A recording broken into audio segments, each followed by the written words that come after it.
Joan Rivers has been around for... Hey, guys, I need a plug. I'm sure she's got a ton of them.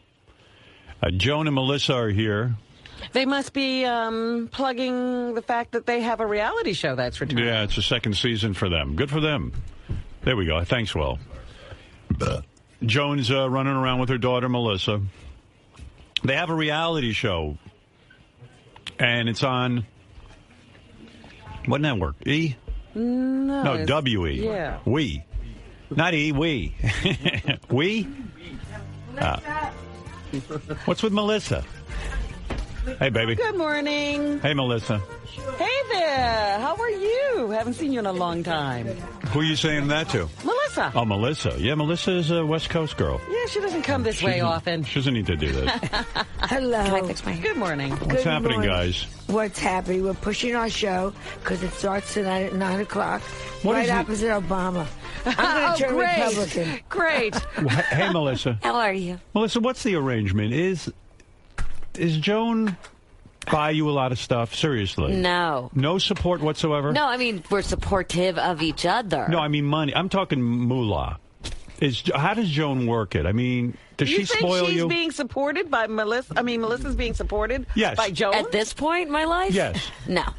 What's the arrangement, Well, though? the You live a arrangement should very be- big lifestyle. Yes, No, I does. not really. I see your house on the reality show. It's a very substantial home. But it looks bigger on TV than it is. And, Not okay, my room. You were... That's what I'm saying. It's like, What little room did they put but you remember, in? now it's Why is your reversed. mom's room so small? It's a guest room. It's a guest room. You know, in New York in the old days, before political correctness, they used to call it maid's room. Yeah. Joan, are you in the maid's room? She's in the guest room. Right. It's the maid's So room. listen, my broom mom's closet. living with me, not paying rent. Right. She's not paying for any food. No, but is She entertains at the house. But Yes, is, I do. I absorb all of this. All my many dates. Your many come dates come through and they eat a lot. Joan doesn't offer to pay for rent or like say, hey, No. let me help out with costs or expenses. What is your understanding of... Melissa has a very expensive lifestyle. Yes. What is your understanding of how is she hooking on the side? What is she Yes, doing? I am. Right. I've finally been outed. What do you think, Joan? And she's now in the porn industry. I'm not in the porn industry. I know. Well, Started we're out gonna- with the head of Vivid. She's We'll get terrific. to that. Mom, why don't you just take it and just hurl it out there? And by Joan- the way, I saw your early Tapes. Tape, Robin. You were great. What early Oh, days? what? Oh yeah, sure. Oh, on Vivid, you mean? Yeah. Well, she's done some but blowjob stuff, not Oh, that's a intercourse. count. Ask Clinton. Why don't you turn to Melissa right now, Joan? No jokes. I want everything off. I want all the jokes off the table. Sure. We'll get real That's here. easy. Yeah. That'll support me. Why you are so bold and brave in your career, and I've seen you on TV in England light into people and really give it to them, and yet you've never turned to Melissa and said in all the years when she was married and these subsequent guys that you don't like the guys she dates. No. You Now, how stay old quiet are your about daughters? it. My daughters one's going to turn 30 soon. No way. Yeah. No way. My oldest, she's 29. Can you believe that? That's right. No. And I have a 26-year-old. Right. I know, with me, people still think I have little kids in the house. Yes. But they think that with me with Cooper, too. Cooper turned 11 in December. Are you kidding? Well, 11's a little kid. My But kids, still, I'm thinking Cooper's a baby. Yeah, exactly. and my youngest is in college. You know. Yeah. She's So- at 20, she just turned 19 today. Today is her birthday. Happy goodness. birthday. Happy Give me birthday, the old Ashley. balloons, the dead balloons. Yeah, they're from left over Ashley. from yours. Right. So listen to me. Yeah, why don't I tell her I don't like him? You did not like her first husband whatsoever. No, You did not. not really. I like him more now. I really like him But you now. used to say to me when she was married, because we would talk privately. Yes. You said, I do not like that husband of Melissa's. Right. But you never would tell her. No, because it's not who I like. It's who makes her happy and who it works with them. You know that. But do you Have tell you- your daughters? Oh, are you kidding? I'm afraid of them. Have you ever... That's it. Yeah, I'm just being honest. They don't listen to me. Have you ever liked anyone Melissa dated? Yeah, I've liked two guys that she's dated. A long time ago, I guess. No, I like Good John, as we used to call him. Yeah, you I thought did. he was terrific. You don't like the porno guy? Oh, I adore him. No, you don't. Yes, I do. No, you don't. Yes, he is so Joan, smart. Stop it. I'm telling you, he's not like He's in the Gold Ch- pornography industry. He's in the, and so is the Marriott Hotel. Look, I'm on I moved over. So is the Joan, Marriott Hotel. They buy his product. Stop it. I know you many years. I swear. You're not pleased with this. On Cooper's life, this is a businessman. This is one She of his really businesses. likes him. Smart. And you like him? UCLA graduate. His partner went to Dartmouth. They're two smart Jewish boys who said, we can do that and do it better. All right. But what about the fact that the women are fucking on camera? Yeah. And excuse me, let's talk about the you don't think- Kardashians and let's but talk don't you about think- Paris Hilton. But don't you think it's going to lead to disaster for Melissa? Eventually, probably. Right. Because But the others have too. he is surrounded by gorgeous women. These Yes. are women who want to get ahead in the porn industry. Yes. They're ready to blow and they're Yes. ready to fuck him. Melissa, what are we up to here? I mean, Yeah, that How did worries this me. happen? yeah. We were set up by a mutual friend. Really? Yeah. Completely, just innocently. Like, you guys would get along, and I said no for a long time, and then... Does he want porn star kind of sex? Is he No. more aggressive in the No, sack? he's very normal. He doesn't spank you? No. He doesn't try to give you anal? No. Oh. Joan loves anal. Why? But that's, that's where we're different. So disappointed. That's where we're She's sorry for different. her And everybody's daughter. always so... Joan- but he always says the same thing. It's like people come to his office thinking it's going to be, an orgy in the office, and it's... People are very disappointed. It's a business. Why? And let's be real. Your mother doesn't really live with you. That's for the TV No, show. my mother really does live with me. Joan, Wait a minute, Joan. What are you doing living with Melissa? She's with me 4 days a week. Yeah, I really like it Because of now. fashion police. You Is know, that like really prisons, true? Yes. You know the Stockholm Syndrome? Joan, That's me. I like myself where do you live? Where do you live the other 3 days? in New York. I have Okay. the best life in the world. I go back and forth. And you have closet space in Melissa's York. house. Yes, we she took took over over- my gym, my Yeah. little, where my treadmill My is. gym. We took My over gym, the which gym. fits a treadmill. This is so sad. And has put clothing racks up, and I put a screen in front of it, and her clothes are all over. There's racks all over the treadmill. You don't have a separate place in L.A. where you No. go to be by No. yourself? I don't want it. She You doesn't wanna even be have a with- car. Does that bother? Is your mother a burden? I don't think Yes. she's well. Go ahead. I'll have a sip of coffee. Is she a burden? She's not a burden. I'm a Jew burden. She's not Is a she a burden. Jew burden? She's not a burden. Maybe a little bit of a burden. But Does she cramp your lifestyle? I have no lifestyle.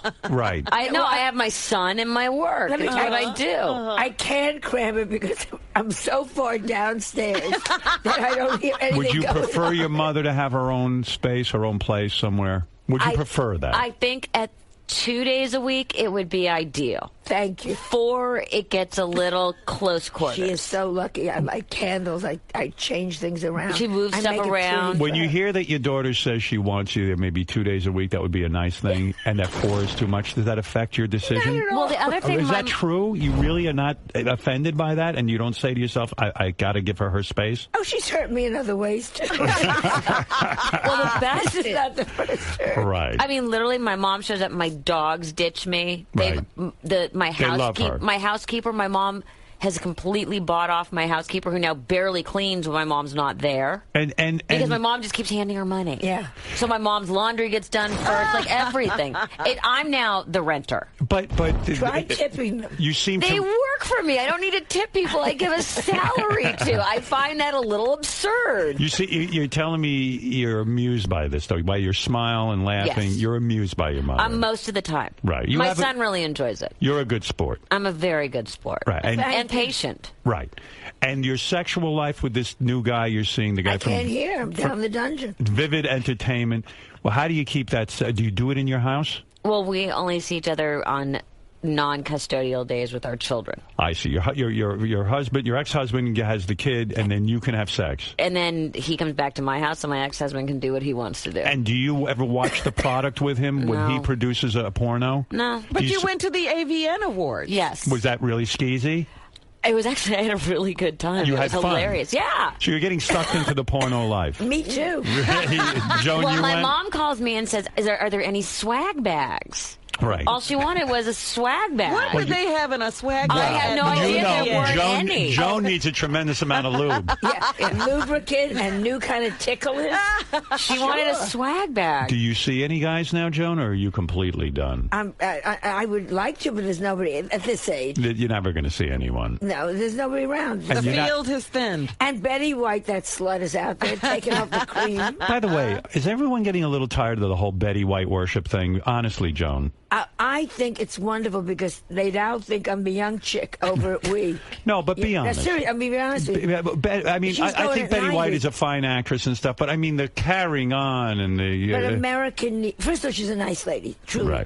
I think so. And very talented. nice lady. Right, That's but it's a one. bit much enough. But America needs someone to love. I think it's a lot of... We need a grandma. We need a grandma. Right. And believe me, you do not want to be the grandma. You don't qualify. You're No, not I don't want kidding. to be the grandma. You don't qualify. Listen, I was thinking about Joan for a second here. And by the way, we shouldn't talk too much to Melissa because Joan gets very nervous. No, You think? Yeah, she can't handle it. She can't handle what, Melissa getting attention? Oh, absolutely not. It's a big competition. Joan didn't get all decked out to be ignored. Joan, I was thinking about you. When Elizabeth Taylor died, I said the connection between Joan and Elizabeth Taylor is very strong because if people remember their history, Joan, back in the day when people were very reverential, Joan used to go on TV and blast and make fun of Elizabeth Taylor. And I thought it brought you to a new level of fame and popularity. Yes, it did. So when she died, were you thinking, I was too mean to her? Not at all. You did not have any regrets? No, everybody did. Seriously, we're talking seriously for a second. Everybody did Elizabeth Taylor jokes. Mine were just the best. They were funny. So everyone remembered me doing them. Every comedian had Elizabeth Taylor is so fat that jokes. Right. But mine were the good ones. So it all looked like I was coming down on her. And in the end, we kind of made up. Well, no, you did a lot of AIDS work AIDS together work together. very much in the beginning. And when you say you did AIDS work with her, you were face-to-face I gave with it her? to her. And when you gave her AIDS. I thought so. I knew you had AIDS. Poor woman. Joan, when you met her face-to-face, did she say to you, you bitch, you wrecked me? No, we did the very early AIDS benefit. I got her involved in AIDS. Everyone always thought it was her, but I got her. It was really you who cured And then AIDS. she took it over and great. What happened to you? She stole it from Joan. Stepped over me. I still have the heel mark on my cheek. Joan had to go to penis cancer Right. to Oh, raise She had money. to take God up for that. ball Right. cancer. So when you met her face-to-face, how did you reconcile? Because you were brutal to her. She said to Roddy McDowell, who was a friend of ours, because I had said to him, am I going too far? Right. He was a mutual friend. Because you never want to go to the point where it's really ugly, you know? And he asked her, and she said, she doesn't get me where I live. She was so beautiful that she was so confident that it meant nothing. I've never had that luck. You know what I'm Yes, saying? right. I've That's never- unusual. That's Yeah. unusual that somebody wouldn't be affected by it. Not- If somebody was slamming me on TV every night, I would get angry and fight back. But she thought when she was at her fattest, when you could put 4 wheels on her and paint her yellow and school kids would mount her. Right. I mean, she still thought she was gorgeous. Right. She And never knew that she hit the wall. You know when fat women don't know they're fat, or when old women still think they're young and hot? Right. And That was Liz? Liz, and there are a couple of others out there. Yeah. You know, Right. in California, they still think, I had one of those bitches. She entered a wet T-shirt contest. She had a pacemaker. She was electrocuted.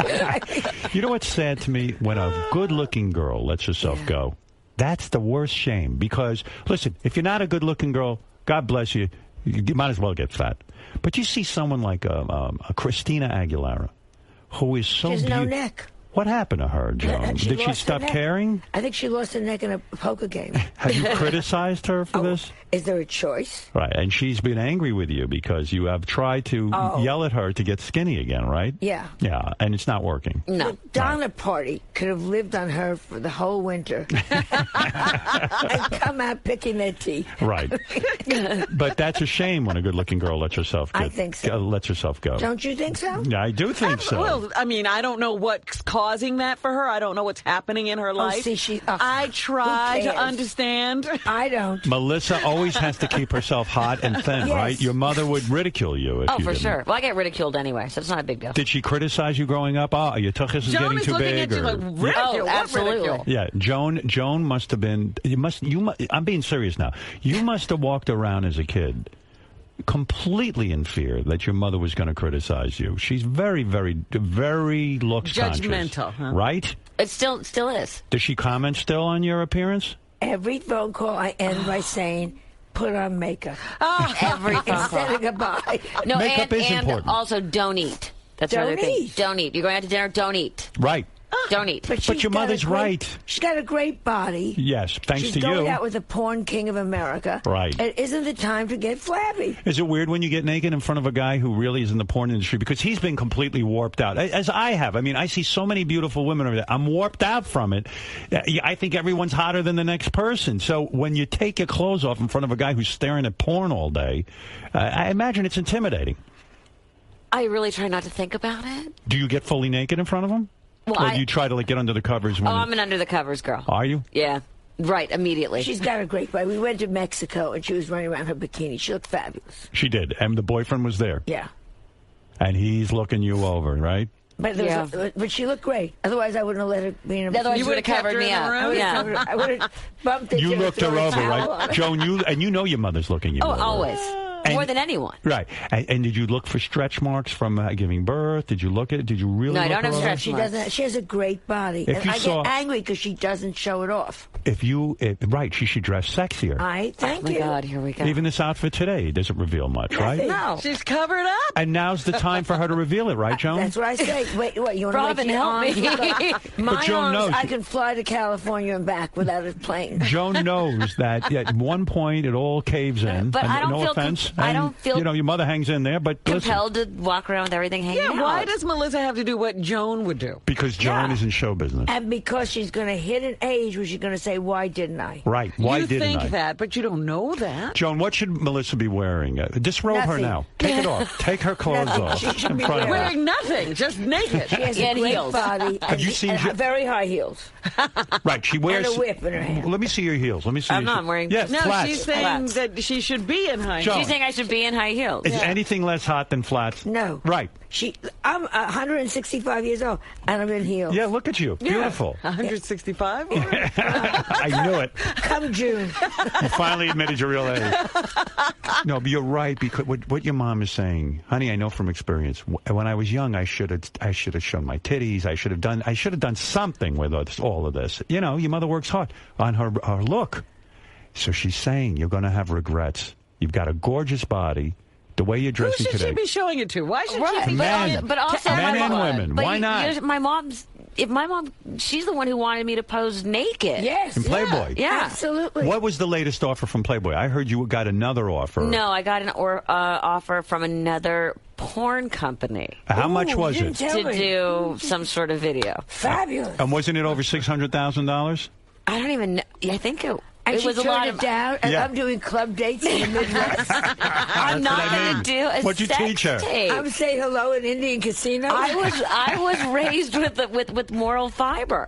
So How did that forbid. happen, Joan? And an education. Joan, have you seen Melissa nude, fully nude recently? yes. Where did you see her nude? I walk into a room unannounced a lot Right. when I come out of the dungeon. And is she fully shaved? Yes. She No, Mom. What? Oh my God. is. What? I'm thinking legs and No, I'm talking vagina. It's fully I did shaved. really look at her. You looked. A little bit. Was there a little bit of hair there? A little. Because you look to see what's Neat, doing. though. Initials. Right. Why do you keep a little bit of hair? Why not shave it all off? Because I think that's nasty. Why is that nasty? Oh, Robin shaves it all off. To me, it's not. Mom. Mom, I'm so upset that you got a porn thing and she didn't tell me. I know. A porn offer. Because she knows you'll push her into it. Yeah, you'd badger me until I did This it. is third season for Joan and Melissa. There's no question. That's our premiere episode. Joan, did I read somewhere that you went on vacation with Cindy Adams and Judge Yes. Judy? Yes. I can't think Sandy of a... Adams and Judge I know, Judy. is that not hilarious? Oh, my I goodness. can't think of a worse time. Had the best time. Cindy, First of who all, I Cindy adore. Adams, for I those of you who adore. don't know, is a gossip columnist. So she's about 1,000. She's 1,000 years older than Joan. Cindy is my good. I know her forever. She's my first interviewer. I got famous. Or whatever you call it. Joan, how does she have all this money? I think she invests. She's a brilliant businesswoman. Brilliant. But what does that mean, brilliant businesswoman? I think she. Remember, she was married to Joey Adams. Joey Adams said he was not a big deal comic, No, but was he made good money. He did? He made good money. What is good money back then? I don't know, but he always worked. Right. He was like a Freddie Roman. He worked constantly. Constantly. Okay. And I think she and he together knew a lot of people on Wall Street, and they took anything she made. I'm just assuming that. Right. And they invested brilliantly. Is she a very wealthy woman? Yeah. She is? Yeah. And very generous. Very generous. What does that mean, very generous? Very generous with charities, very generous to her friends. And you and Very Judge generous. Judy, Is her best friend. and she's a top macher, that Judge Judy. Yeah, and- She doesn't shut up, right? She's great. That you like her. I went to Williamsburg, Virginia at Christmas time, which everyone should run, not walk to. Really? Because you walk around, everyone is like the outfits. They were dressed up like They all dress Like up. pilgrims, yeah, And the you whole all thing. walk around and you all eat cornbread. Are any of you married? Is Judge Judy married? Yes. Yes, she's she's married. married. To Judge Jerry. Judge Jerry. And But you he and didn't come. you and Cindy walk around looking for guys, No, three of us walked around, and you go back into history, and everyone plays the game. right? That's fun. It's fabulous. You And like going back it's into a whole history? town A of pretending whole you're in town. revolutionary times. Yes. I'd rather kill myself. I had the best My mom, time. Cindy, and Judy. Who's the richest? Judge Judy out of the Judy, three of you, right? probably, Because yeah. of the syndication There's of no that show. question. Didn't that And all- burn your ass? Look at how hard Yes, you it work. burns my ass because I never syndicated anything. Right. Never. Yes, In you a know. sense, you blew it. Yeah. I Judge totally Judy's blew it. sitting there judging, Yeah. and she's probably worth 50 times what you're worth. Probably 150. 150. You tell jokes, you do comedy, you're writing, you're She on the doesn't road. write a thing. She Yeah. just tells people off. Yeah. Yeah. It's unbelievable. Do you Good ever work if you can get it. Yeah. Do you resent her? No, I adore her. You it's do. not her fault. Right. You know, she's terrific. It's show business's fault.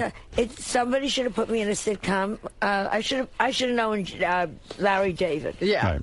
There you go. How about that, Joan? Now, yeah, right. You needed a sitcom. I need a sitcom. Melissa, you were dating a guy before this porn king guy. Yes.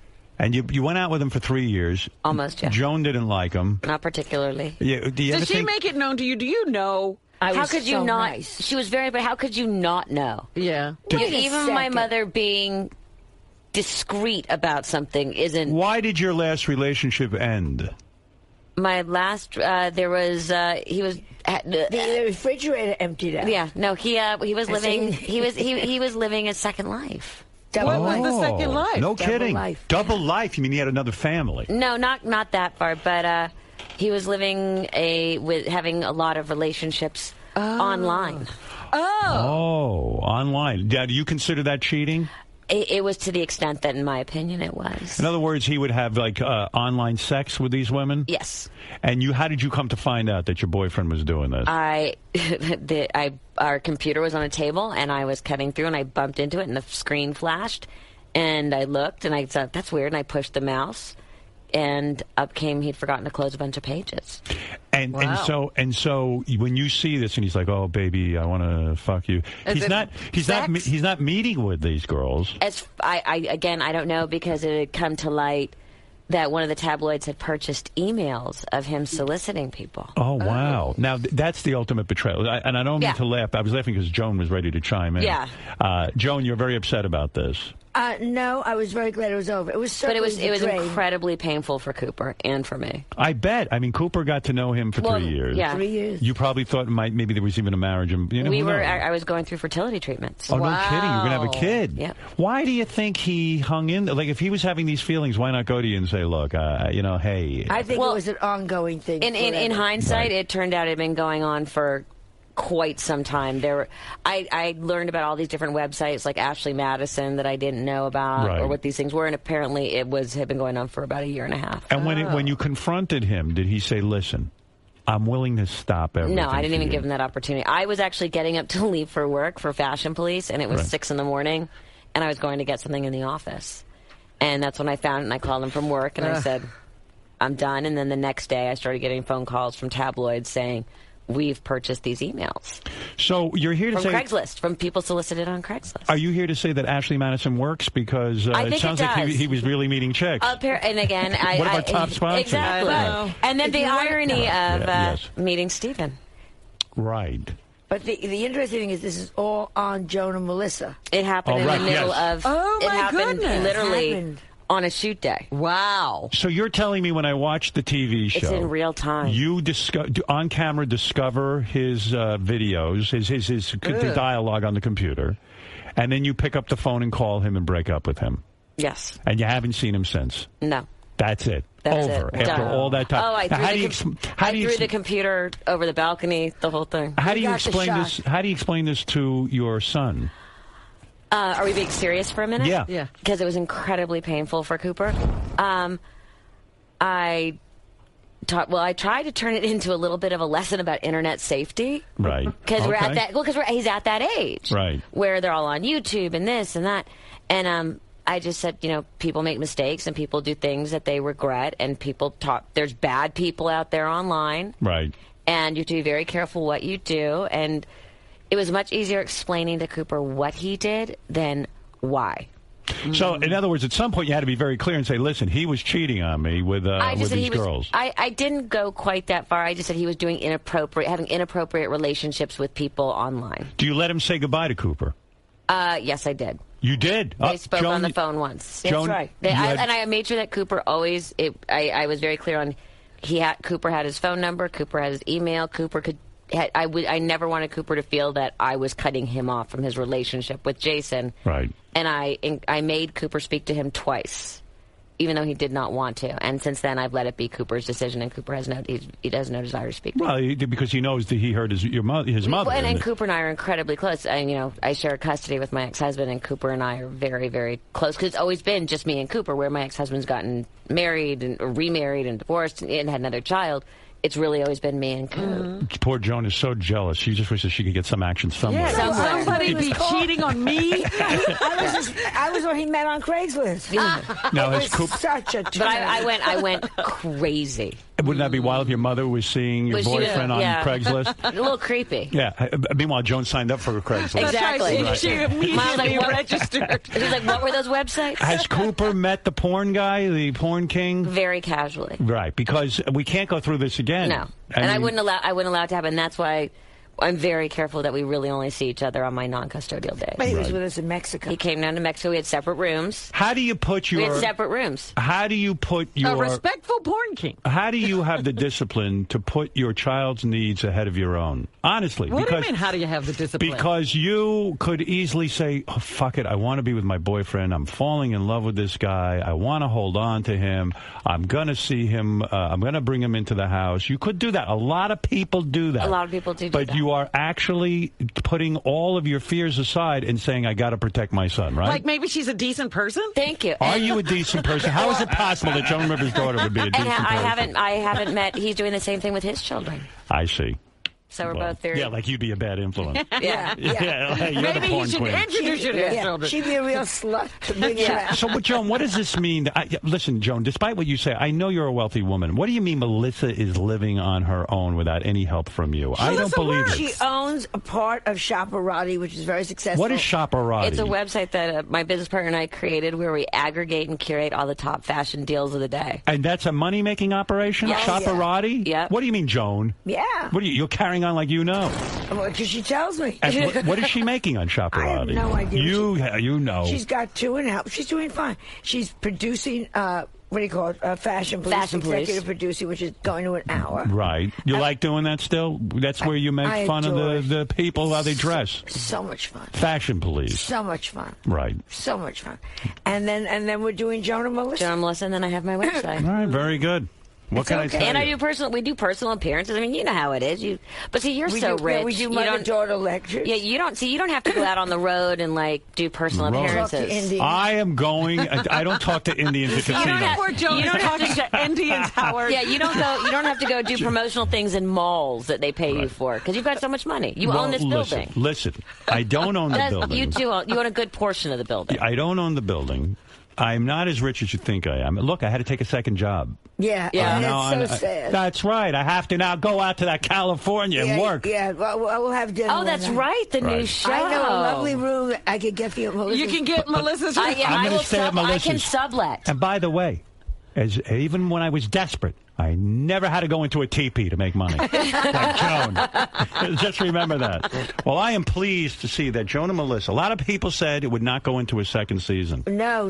Everyone said it. No one said it. No one said it. I said it. Oh, all right. No. Everyone thought it would never last, but it has. You know what I want to ask about We got Chelsea great reviews. Handler yesterday. Do you have a problem with Chelsea? Chelsea Handler gave it to you, Joan, yesterday. I don't even know who she is. Exactly. You know when people, I don't know who she is. You want to hear what she said or no? Yeah. All right, Love I'll play to. it. I'll give you the short version, 59 seconds. Listen to this.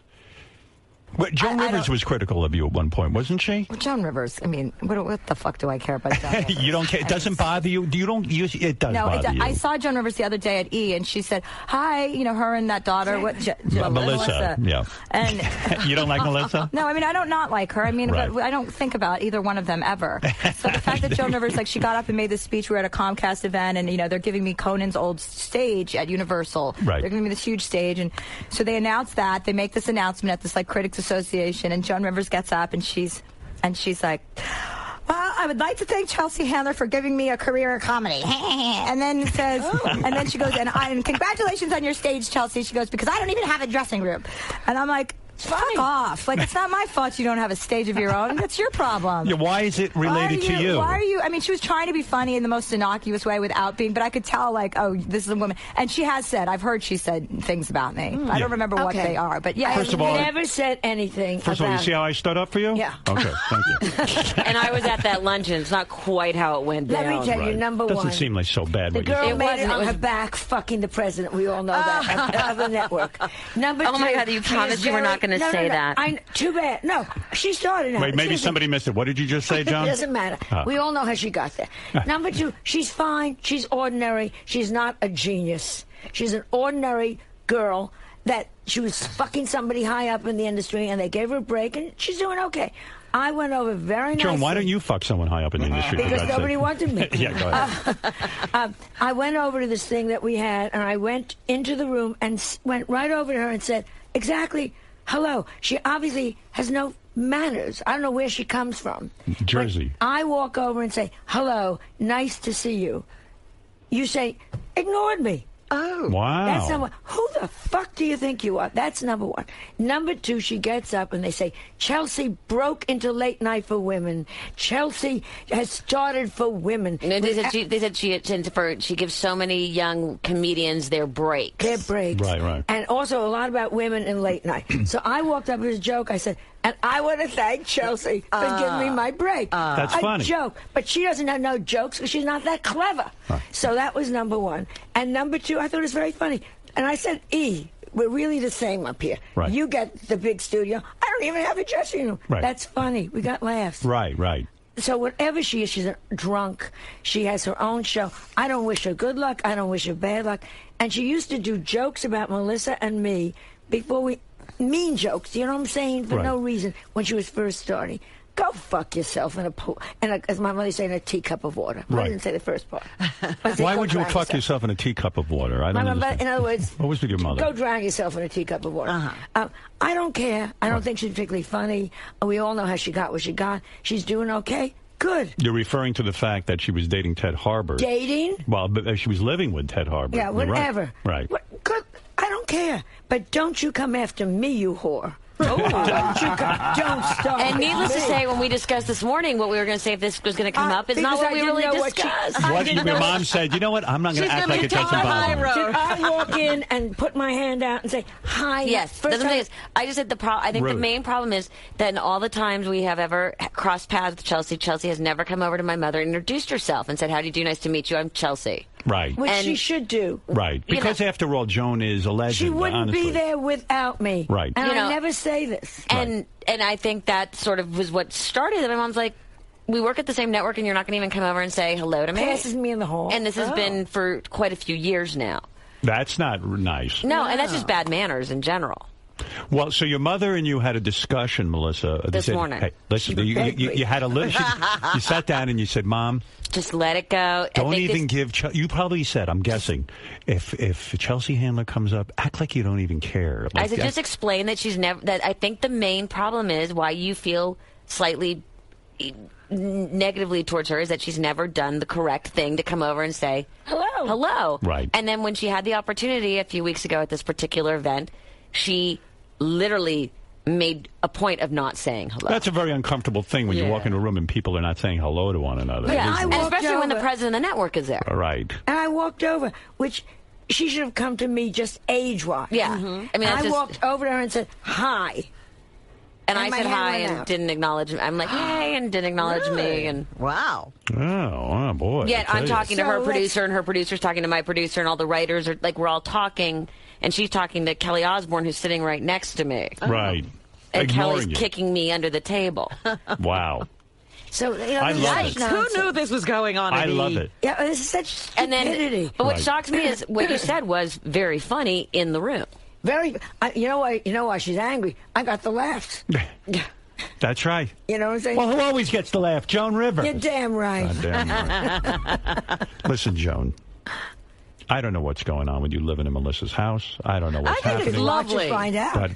But Are you going to be renting a room now? yes, I am. I'm coming out to see The you. 3 days that Joan is not Not there. You I'll can shack take- up in Joan's room. Don't There you worry go. about it. Joan needs me. Do you need a lot of closet space? No, Okay, closet. perfect. I'll put Listen, up another clothing rack next to the treadmill. what outfits do I have? Listen, you've got to see Joan and Melissa Rivers on Joan and Melissa.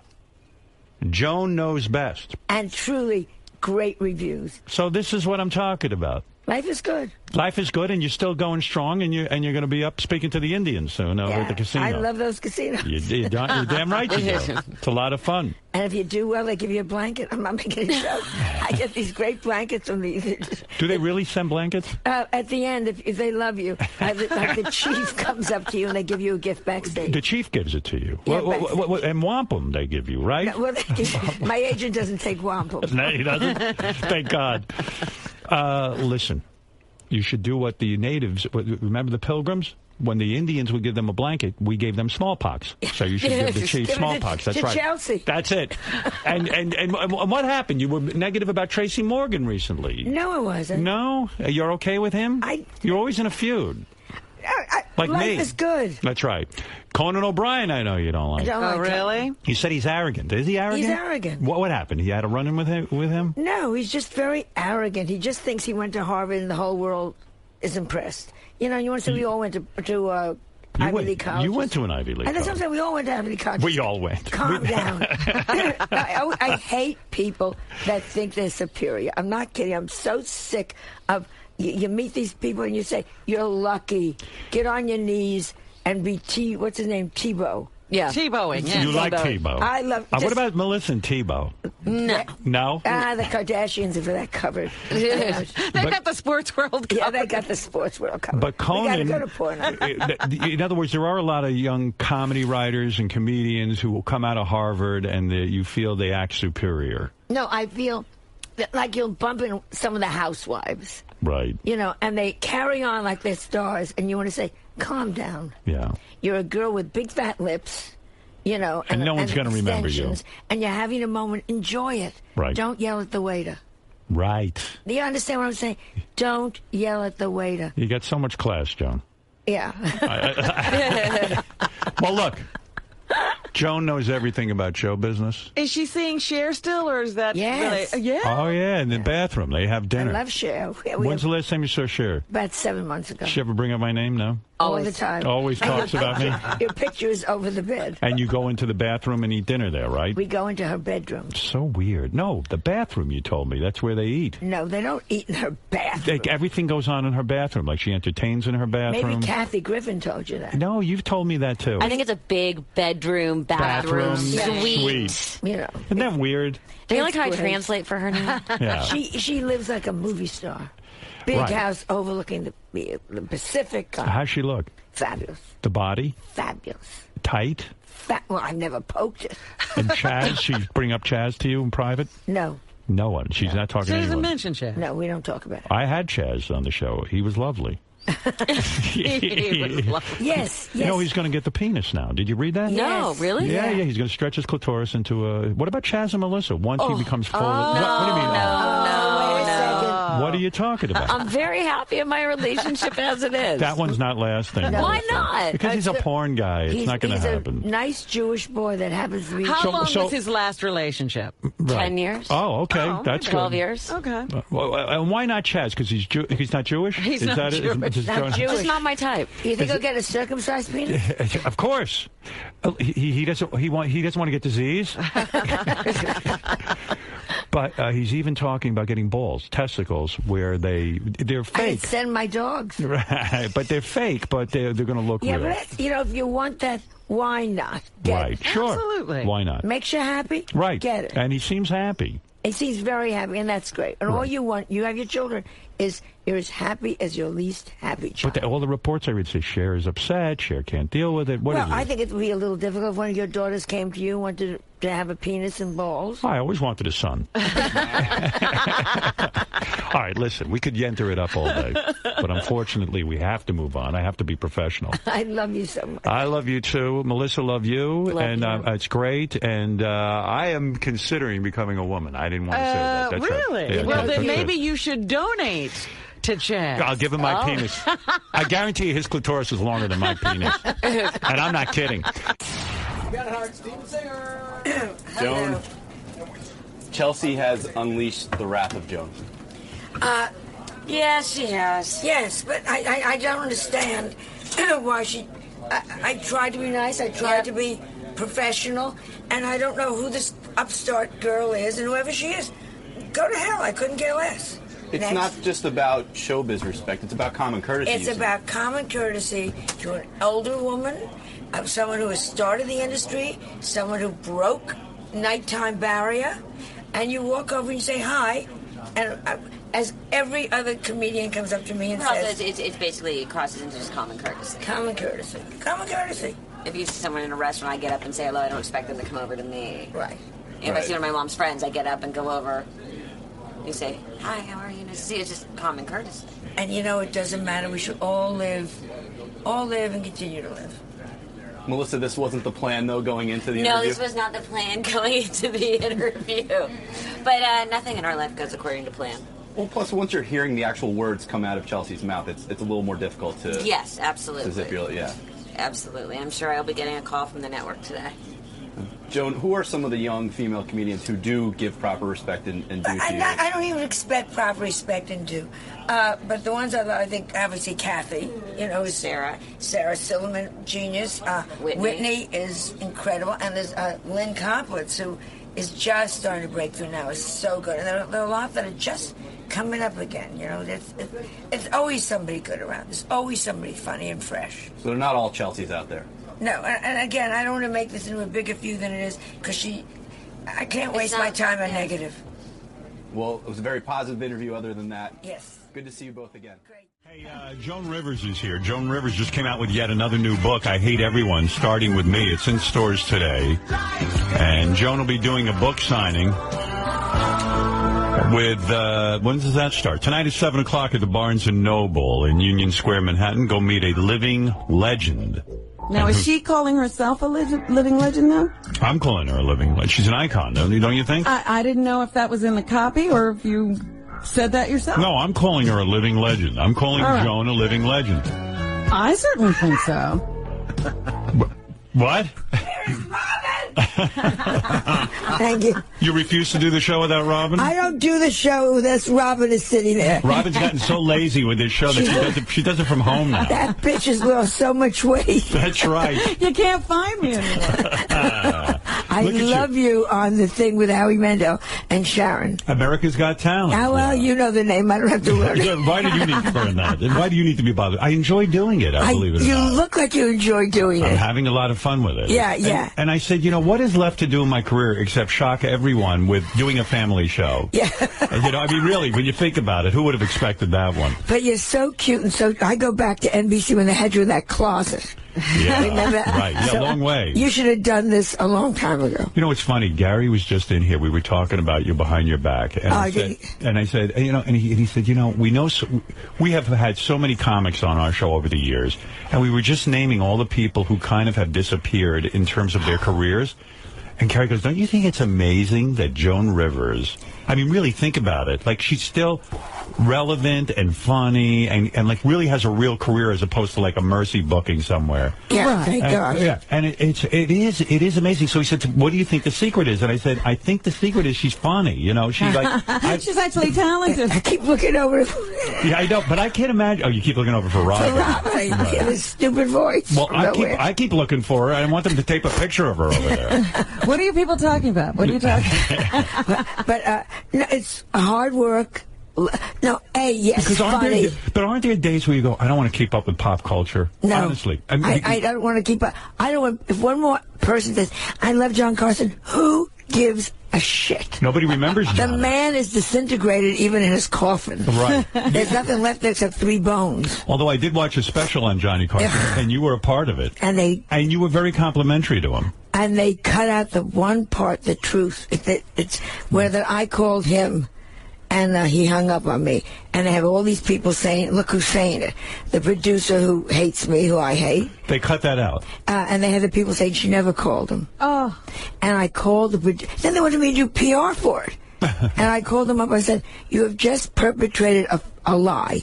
Right. Well, Johnny's wife, I said, oh, the third wife with the implants. Right. Yeah, she was walking the beach looking for him in Malibu. I know how she met him. Johnny's wife has a say on this special? Yes, she decided. Alex decided. Is it true that... Number 22. Is it true that your birthday is coming up? Yeah. Can I say... 79. How about that? I don't know one? if you gave that out, but... That's amazing. Can you believe you're 79? No. I'm in perfect health. That's the joke. And everyone around me is dropping dead. Because I can't even believe it's 79. Like, when you wake up in the morning that you even care I don't even think about your career. I really can't believe it. But I love what I do. Yeah, I know, but like... Howard, they just banned my book. How fabulous is that? Yeah, that was weird. Fabulous. It's some asshole. Who is banning But your where book? was it banned, by the way? I'm not allowed to say the name, so you have to give me a hint. Okay, Walmart? No. No? Costco? Okay. They banned your book because, well, the people back... that sell pink meat. It's funny. It says here, on the back of your book, there are quotes. Will Chamberlain said about your book, if I was alive, even I wouldn't fuck her. Yeah, that's what I wrote quotes that I thought were appropriate for the book. Dr. Kevorkian said of your new book, this author should be euthanized. That's right. Maria Antoinette was the one they didn't like. It says, let her eat shit. Yeah, I thought that was a testimonial to their produce department. So they were afraid that if someone picked up the book jacket, they would see the word shit, and then that would corrupt them? Meanwhile, they people. sell ammo to children. Right. I don't know. Who was ever hurt by that? Yeah. But, it's so stupid. But I got so excited because I'm from the generation where they used to ban books in Boston. Right. I said, this is fabulous. Because it's a funny book. It is funny. In fact, I was looking through the book, as long as we're talking about your book. Oh, we don't have to. No. I want to talk about it because there was one quote that I thought was outrageous. And in a politically correct society, to say this, I'm going to quote you now. I thought this was pretty wild. Let me find it, because I have a lot of quotes. I have never been politically correct. All right, listen to this. You write about, in your new book, the TV show Glee.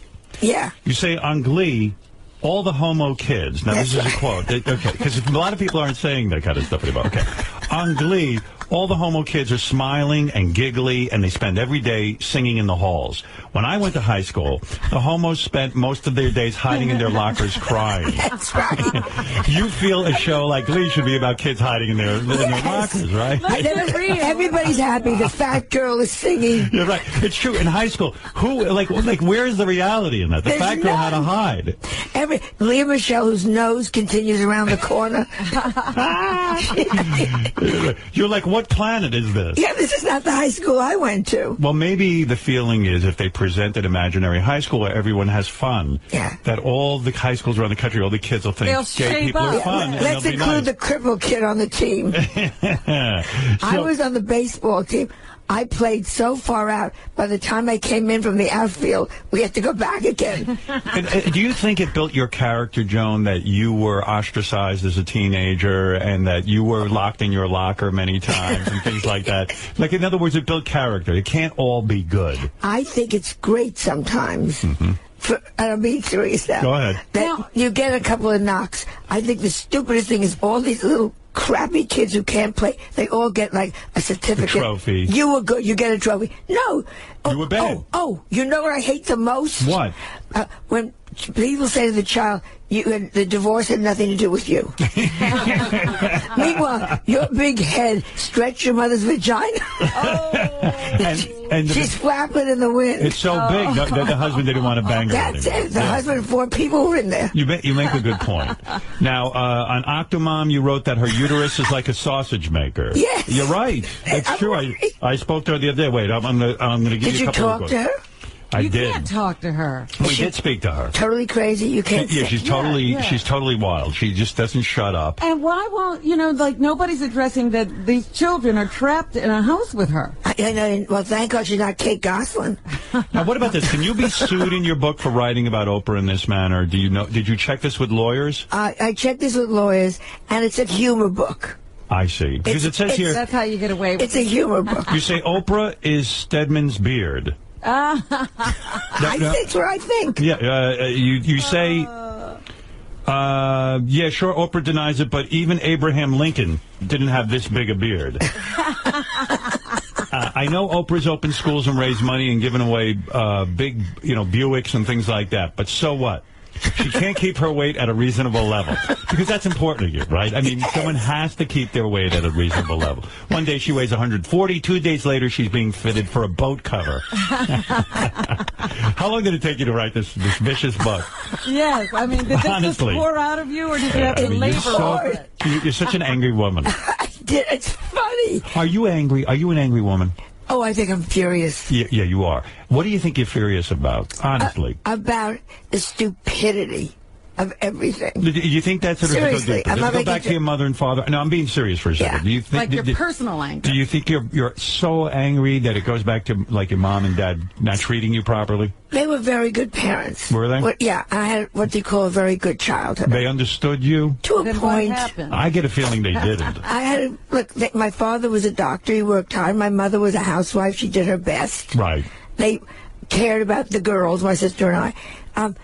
Did they sit there and worry? Like I worried everything that Melissa did. Right. I doubt it. Is your sister still alive? My sister's still alive. Is she totally jealous of you and your career? Probably. But She married woman? she's married, 2 children, both did well. Are you She's angry? a lawyer. Are you angry that she had the marriage that lasted and that she's happier than you?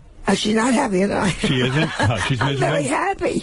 Is she happy in her marriage? She's happy. Well, he died. Oh, he died. So she is happy. Well, look So at now the she's age. happy. Yeah, right. Hey, how many guys last that long? These men are dropping like flies. You're not kidding. So when you write a book like this, you sit down, and how long does it take you to write I a book? wrote it it's a humor book. It's just what I think about everybody. Right. And what I think about everything. Children on planes. Right. Terrible, right? Well, what do you where do? is Casey Anthony when you need her? Right. You know? How are they supposed to get around you? I don't care. When I had Melissa, we went on a plane. I would bring wrapped gifts. Like, she had a Barbie doll, so I'd wrap up a pair of shoes. Every half hour, she got another little present that she had to open and play with. She was my responsibility to keep her quiet. So you kept her quiet by doing that on Yeah. the plane. That's very fair to the other passengers. That's the only way you should do it. Right. You planned ahead. Or chloroform it. I mean, you got 2 choices. Yeah, because I went to the movies the other day. I went to see Avengers, which is a scary movie to bring a 5-year-old to. And these 5-year-olds, I mean, you can't do that. You can't bring a 5-year-old to a movie like that. And God forbid you turn around and say, please keep your child quiet or get out. Oh, I told the woman to get the fuck out. Good. Yeah, I really did. You should. Yeah, I'm glad she didn't punch me in the face, but I mean, I was really pissed. The kid's going, Mommy, I'm scared. I'm scared. And I go, get her the fuck out of here. Take him out. Right. I'm angry, too. I took Cooper out of Mary Poppins. He got scared of that ugly Mary Poppins, so he left. Your grandson got scared at Mary Poppins? When he was young. I'm worried about this kid. Well, listen, an ugly woman with an umbrella. Do you get jealous of female comics, particularly female comics who, like, you kind of see, like Lisa Lampanelli right now is very hot, right? Well, to a point. How many black I fucked him jokes can you do? So you're not She'll thrilled with cool her. off. No, she's a one-note comic. She's fine, but she's not. Here we go. She's fine. Why are you being diplomatic? Because she's going to come after me, and she's probably a very nice girl. Oh, my. No, but I'm I saying, don't think like she's some one people note. say Lisa Lampanelli is the new Joan Rivers. You know, No, they're always no looking for way. the new Joan Rivers. But you feel she has not earned that title. Oh, no. She's very good on a certain level. Right. And Joan Rivers, we don't need a new one. We got one.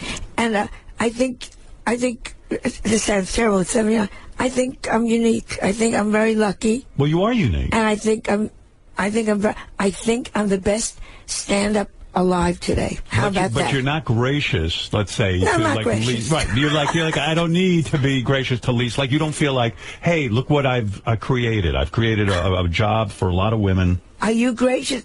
I'm not gracious. I'm fighting for where I love what I do. I do it great, and I get out of my way.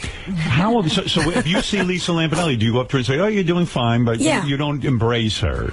I'm doing. She started with me one time. She did? About something. I thought, first of all, I didn't even know who she was. Right. So then they said, well, Lisa Lampanelli said, they didn't use her on the comedy special, Right. my comedy thing. So she started doing a lot. And I kept saying, who is she? Right. Yeah. And then I saw her stuff. And every time you see her, it's still, I fucked a black guy, I got a black guy, I need a fucking black guy. Okay, let's get a second story in here. You fucked many black guys. Oh, my God. And you don't dwell Well, on it. Melissa's Talked furious. about it. She never even talked about it. I've talked to a point. By the but way- Melissa gets upset because she's jealous. In your new book, you talk about black people, and you say... I talk about everybody. Yeah, and you say that you feel black people already have to figure out what to call themselves. Yes. You say in the book that, when you were a young girl, everyone said colored, and then all of a sudden they wanted to be Negro. Then you say they wanted to be black. Now they want to be African American. You said, white people aren't that bright. We can't follow along. Pick a name and fucking Pick stick a with name and I'll do it. it. You say this in the new Yes, book. the book is hilarious. So there's wisdom in this book. Oh, thank you, Howard. Is There's it? wisdom. And talk about when you used to fuck black guys. Melissa's real father is Malcolm X, you reveal. Well, no, actually, it's Denzel Washington. Denzel Washington. I went Melissa's for father. looks. That's right. A lot of people don't know that.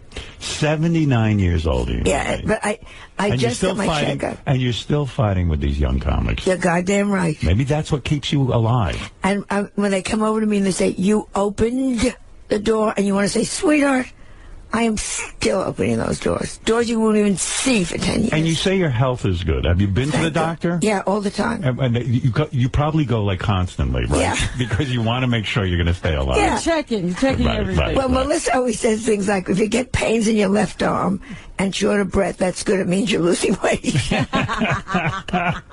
Don't check that one. Don't check that, mother. Can you even count back how many years it's been since you lost your virginity, or you've lost count? Well, it's all grown back. You're kidding. You haven't gotten laid in so long that your virginity I wouldn't grew know. back. This hotel has been closed so long. Your hymen grew back. Oh, it's so I sad. hope you write about that. I can marry a Hasidic because I'm pure You're again. pure. You could But act. does Joan Rivers masturbate at 79? That's a good question. That's a wonderful question. And we won't go there. Ask Jane Fonda with her new body. Boy, she looks good, right? It does, yeah. She looks You great. got to admire her. In fact, someone said to me the other day, young guy, he goes, this sounds weird, I guess, but I guess Jane Fonda was up here promoting, or he saw her on TV, and he said, I'd fuck her. Yeah. Like- Now, don't you love... Oh, all right. This is one of my big pet peeves. Beautiful older women and a real schlumpy guy with stuff coming out of his nose. I might fuck her. And you want to go, she wouldn't touch you with Right. a 10-foot pole. Yeah, this guy, I think he was missing half his limbs, and Yeah. he was ready to go fuck. That's a turn on to me, though. Hey, listen, compared to who you're dating, it's a pleasure. Are you dating? I'm not dating now. Why won't you say to her? I want to know, does a 79-year-old woman still need to masturbate? Honestly, but Yeah, a straight of course. answer, you do. Everybody. Wow. I That's thought that maybe the desire leaves. The desire never, and the look that for something? romance never leaves. Wow. But Is it romantic masturbating? Oh yeah, well I always put a picture up. You still pray for I'm moving romance. to women now, though. You still pray for romance. Yeah, I would still love a romance. You never made it with a woman, did you? No, No, never. That was truly, never even had like a girl crush. No. right. Girl crush is silly. Yeah, that's so stupid. What are you talking about? Where did you get your The vibrator from? boobies get in the way. Where did you get your vibrator from? QVC? My vibrator, I got what I did. You got to put out a line. I had a vibrator show on vibrators on my daytime show. Yeah. So this vibrator that I have is so old. It says, beat the Japs. It was made in World War II. Let me understand something with you. You're at war with everybody. Yeah. Isn't it true that you met Will Ferrell? I'm going back now a couple of years. Yeah. Very 2005 Golden Globes. Will Ferrell was on the red carpet. You were doing interviews. And you said he was very rude. Now, he seems like a guy who's nice to everybody. Well, I was talking to Mike Nichols, interviewing Mike Nichols on the air. We all know. Live. Live on E. And Will Ferrell, Mr. Important, walked up, turned Mike, and began to have a conversation with him. Not on the air with me. Oh, that's Do you funny. understand? But isn't that kind of funny? You son of a bitch. Wait a Who do you second. think you are? You big stupid elf. Do you think that was meant intentionally to be funny? Because that sounds funny to me. That like you're. It wasn't funny. It wasn't. When Robin Williams does something funny, you know it's funny. Right. When Dustin Hoffman no, this was just an egocentric asshole. But I know you love big moments. You know to recognize a moment. When that guy did, why didn't you confront him on the air? I tried. He wouldn't stop talking to him. It Oh, wasn't that's funny. That's funny. It's funny, but so you it mean wasn't you went funny. up to this guy and you were scared? Listen, you. Look, I'm hello, Mike. Hello. Hello. So They probably have it somewhere on E on tape. So you're convinced that Will Ferrell isn't a genius who constructed a situation for you that was brilliant? This was called extraordinarily rude. Wow. An ego beyond egos. And you're funny, but you're not that funny. Is it true that you claim, now, again, I can't even believe this number, that you've had a total of 739 cosmetic procedures? I did it as a joke. That is a joke, right? And some moron picked it up. And wrote, I said, how is that even? You would not be alive. I would be covered in bandages. Yeah. And by the way, let me say, how about how Letterman all of a sudden has embraced you? We really like each other. It's about fucking time. Yeah, well, at least he does it. Leno, that asshole. Scumbag. Scumbag. Let's call it the way it is. That not funny, lucky. That motherfucker. Yeah. Come on, let's go, baby. You think you're angry. Come on, right now. What is Leno doing? He doesn't acknowledge. Never acknowledge, never ask on the show. I can't acknowledge Joan Rivers. She hasn't done anything. Yeah, a moron. All the others, Jimmy Kimmel's been wonderful. Jimmy Fallon's been amazing. Letterman. I think you're absolutely terrific on Letterman. I love working with him. I've watched every appearance you did on Letterman, and I used to say to you for years when I always had you on the show, I say, I don't understand why David Letterman doesn't have you on, and Leno and all these guys. Yeah. You're a terrific guest. Yeah. You come out there, you're prepared, and you work it like a woman who wants to succeed. Yeah, I still do it like it's my first shot. That's it. Do you think Leno doesn't have you on because it's still tied in with him trying to identify with Johnny Carson, that dumb fuck? Yeah. Both of them. Yeah. Right. But at this point, he'll never have me on because I always say, quote, one funny joke Leno ever said, and nobody can come up with it. Wait a second, though. As weird as this will sound, I will defend Jay as a young stand-up comic. He was great, right? Am I right or wrong? As a young stand-up comic, he was very funny. Very funny. Very funny. I would say one of the top guys. Well, let's not push that either. Really? But he was good. He was very good. He was very good. Gary Shanley. There was a whole group that was coming up at the same time. Does Gary Shanley still, how does he live? I mean... I love Gary. He must too. have made a pile of money. But on what? I asked him. I was at a party with him. I go, how are you alive? I go, how do you eat? I mean, what, you were on HBO. They're infamously cheap. And he was on the... So ask me how Bill Maher can buy... $20 million. Where did Bill Maher... I began to throw up my breakfast yesterday. 6 bagels came out of my mouth. Now, Bill Maher's a good comic. I love Bill. He's very smart. Where did you get the money to buy a baseball team? Well, we were asking this question on the air yesterday. We were doing the finances. We said, like, how much money could Bill... in other words, to shell out $20 million to own part of the Mets, you would have to be worth at least $60-70 million. At least. Because you can't give up every $20 million you got. And maybe he's getting kickbacks from Huffington Post. we had a theory that he didn't put up $20 million, that maybe he put up $1 million, and that other people are involved in his $20 million. Right. Do you think that's the case? Yeah, then why don't they ever come to me with that? You know what I'm saying? I don't know. My fashion police... What are you worth? Seriously. Nothing. I'm not making... That is such horseshit. I swear to you, on my grandson. How are you worth nothing? Because I was always salaried. Fashion police. I'm doing it now. It's a career move. I know. Joan and Melissa, it's a career move. Everything is a goddamn career move. It's time I got a little cash here. Yeah, I don't own anything. Joan and Melissa going into the third season. Third season. You don't own a piece of that show? No. And you're telling me that here's a show that's successful. 3 seasons now on E! Yeah. And they're not going to pay. They're like, no, Joan, this is just a vanity project. Yeah. But look what it will do for your I'm not starving. I live very high. I know. As you know. But I don't have this kind of money. My accountant calls me up all the time. You got to sell either the country house or the city house. Really? You don't have that kind of bread? No. It's remarkable. Because the clothing line, the what is that? Yeah, and the jewelry and the clothing line. I've done very well. They've kept me through the lean periods. Right. The jewelry and the clothing support me so I can do fashion police and I feel like all of the money went into your face. A lot of it went in my face, a little in the breast. You're seeing it. You're looking at it. I'm looking at it. Is it true? Edgar's funeral cost me a fortune. Tell me the truth, Joan, and clear this up for me. I know on your show, on your television show on E!, you smoked marijuana. That was on We. That was on We, right. You're on We and E! I'm on We and E and QVC. How about a real network, probably? Yeah, I'd like to be on NBC, but... Exactly. Well, they're busy with me. Exactly, which is great. Right. Go ahead. Yeah. And Chelsea Handler's on NBC, too, you know. Hey, so this is interesting. I see you biting your tongue. Hold it. Last time you were here, you let Chelsea Handler have it. You gave it to her good. And you said, how dare you? I have heard through the grapevine that the E! Network came to you and told you to shut your mouth about Chelsea Handler. They told both of us. And I think it was very smart. Why? Because, actually, the smarter thing was if we had a big feud. I think that would have been really smart. Right. It's like back to banning my book. I think that's great. But they said, please stop it. You went along with that? Oh, they're not. You know, so they're lovely at E! So what? So I said, absolutely. What does that do? I mean, I had Chelsea on the show. I asked her about you. That's how this whole thing got started. And you came out, guns a-blazing, and now said, who are you? And we went to the upfronts, which is where you go and you meet everybody that's connected with the network. And she said something very nice about me at the podium. Did she come up to you and say this? No, we don't talk when we see each other. You're kidding still? Even at the upfronts you didn't talk to each other? Well, upfronts 200 people. You can avoid a lot of people.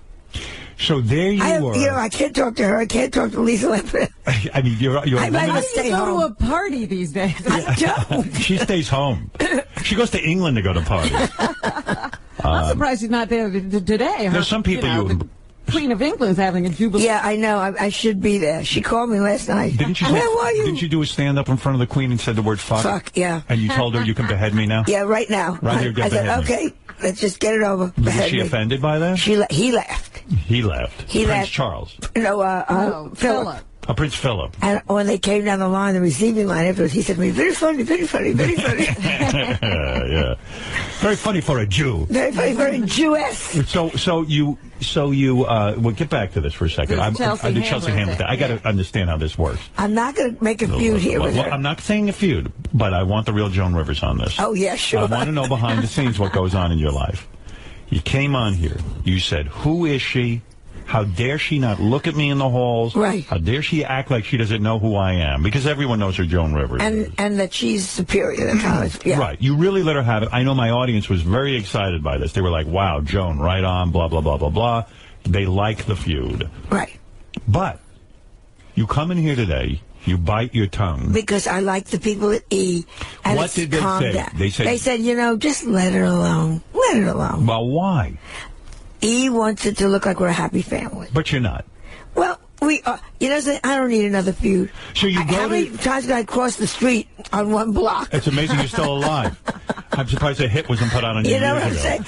There's so-and-so I got to cross over. There's so-and-so I got to cross back. So you go to the upfronts. You're standing there, and Chelsea Handler's in the room. It's uncomfortable. Doesn't she walk over to the icon Joan Rivers and say, look, I'm sorry that this happened? No, she did not. No. Again, she dissed you. But she went on stage and she said something very nice about Joan.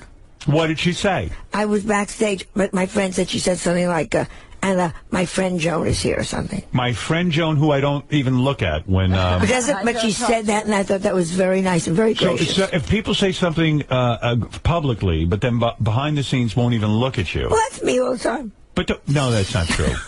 That's not true. Last night, Meryl Streep gave me her garbage to throw away. It was at a party. No, be honest. She said, I would have thought Joan Rivers would have said to E, listen, go fuck yourself. I'll say what I want about everyone. And then she should apologize to me. And she should have. But you want to know, then you have to say, I am the grand icon. And I'm not. I am still in that trench fighting.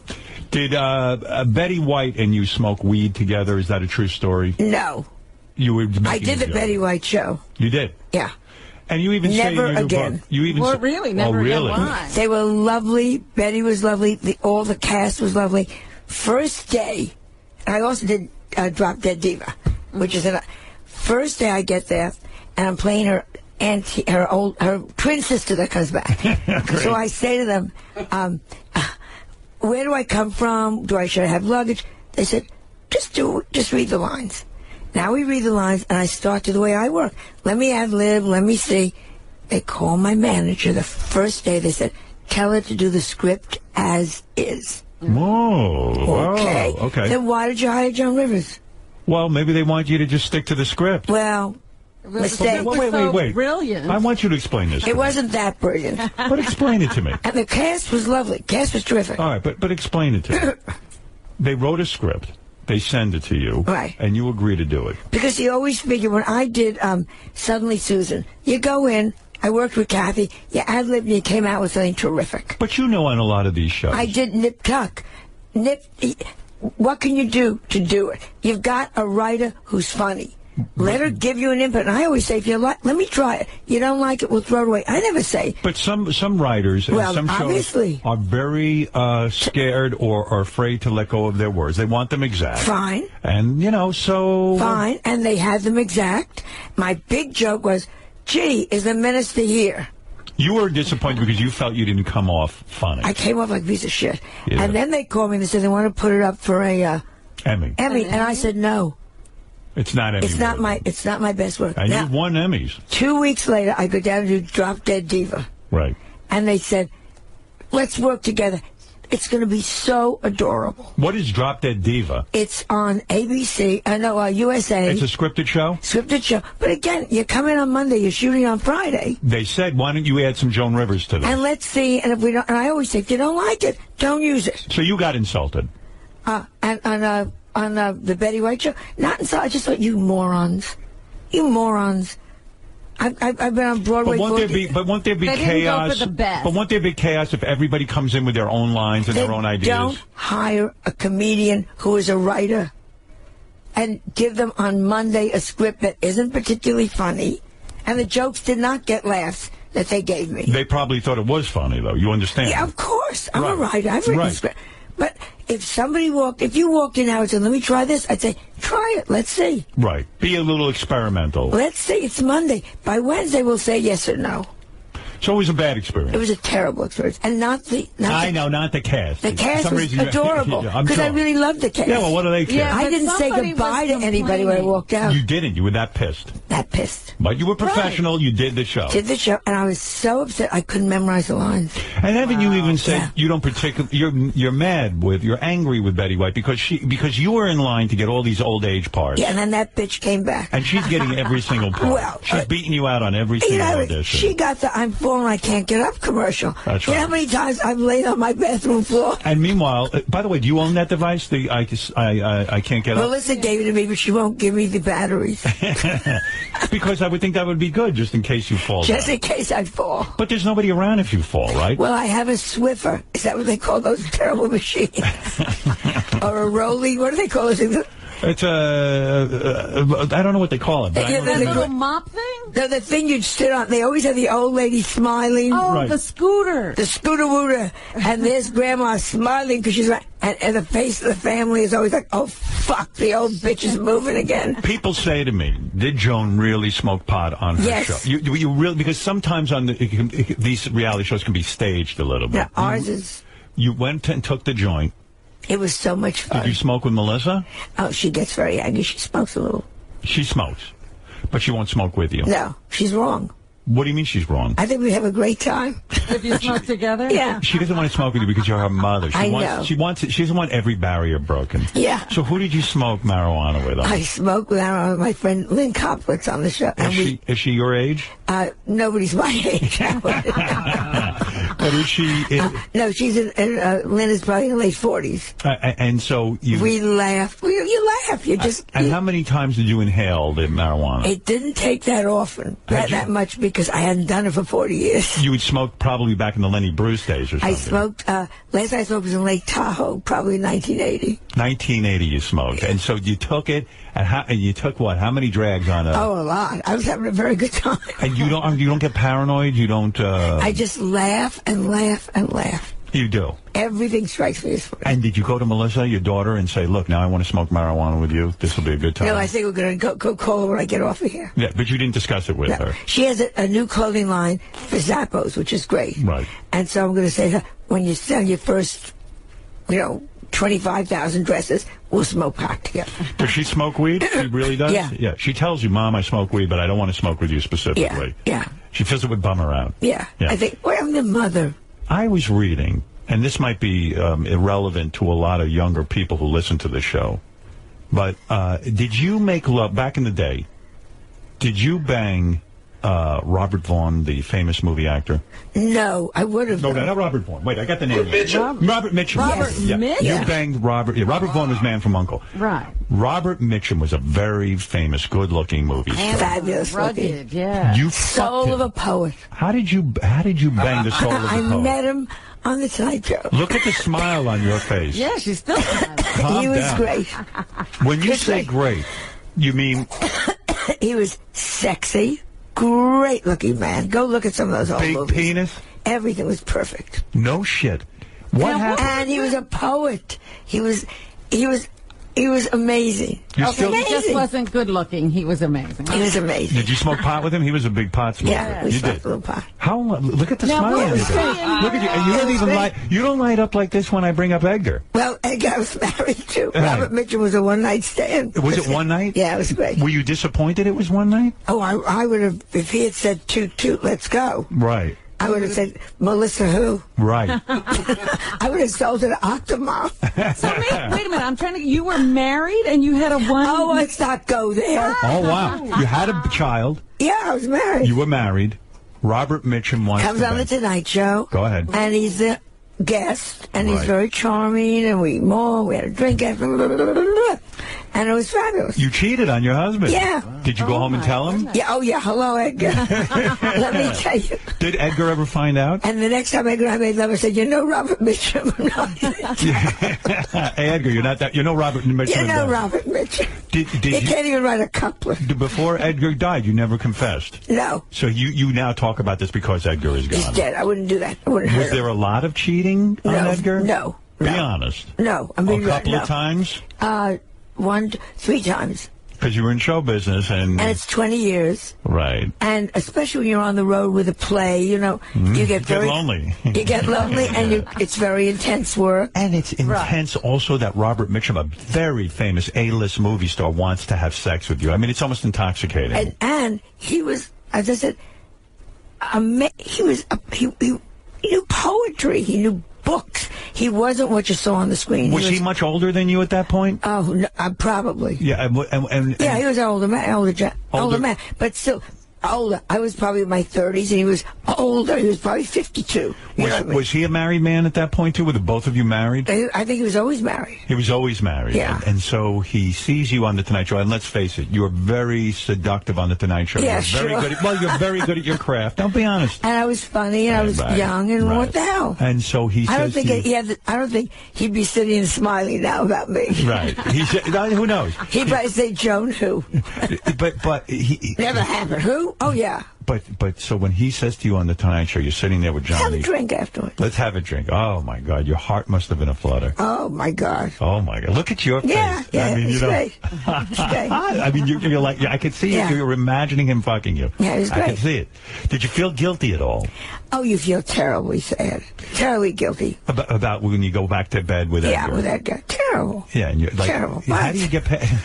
Not that bad. She got over it. All right, because you still light up thinking about it. Yeah. Did he give you an orgasm, Robert Mitchum? We can move on to something. Why? This is fascinating to me that you cheated. Obviously, it was a nice evening. Yeah, he has the drink, and you're easy. I mean, you go I'm easy. Like you didn't even. You didn't even have dinner. My feet were on the table during the drink. You knew when he asked you for a drink, you were going to fuck him. 2 feet were on that bar. So you go for drinks. Were you afraid that people would see that you were having a drink with a man? No, it's business. I We see. just done the show. Monkey business. Yeah, we done the show. So no hesitation at all, and you're sitting Oh, there yeah, you're shocked, but also you're just swept off your feet. And so, Like, where do they go? Do they go to a hotel? of course, Somewhere in Santa Barbara. I really went back to his place. No, we went to a very pretty place in Santa Listen, Barbara. everyone who was involved is dead. You don't have to worry. You're acting like this is going to be the National Enquirer. It's Robert Mitchum. For God's sake. Nobody you know what they Nobody talk about cares. these names? Yeah, and right.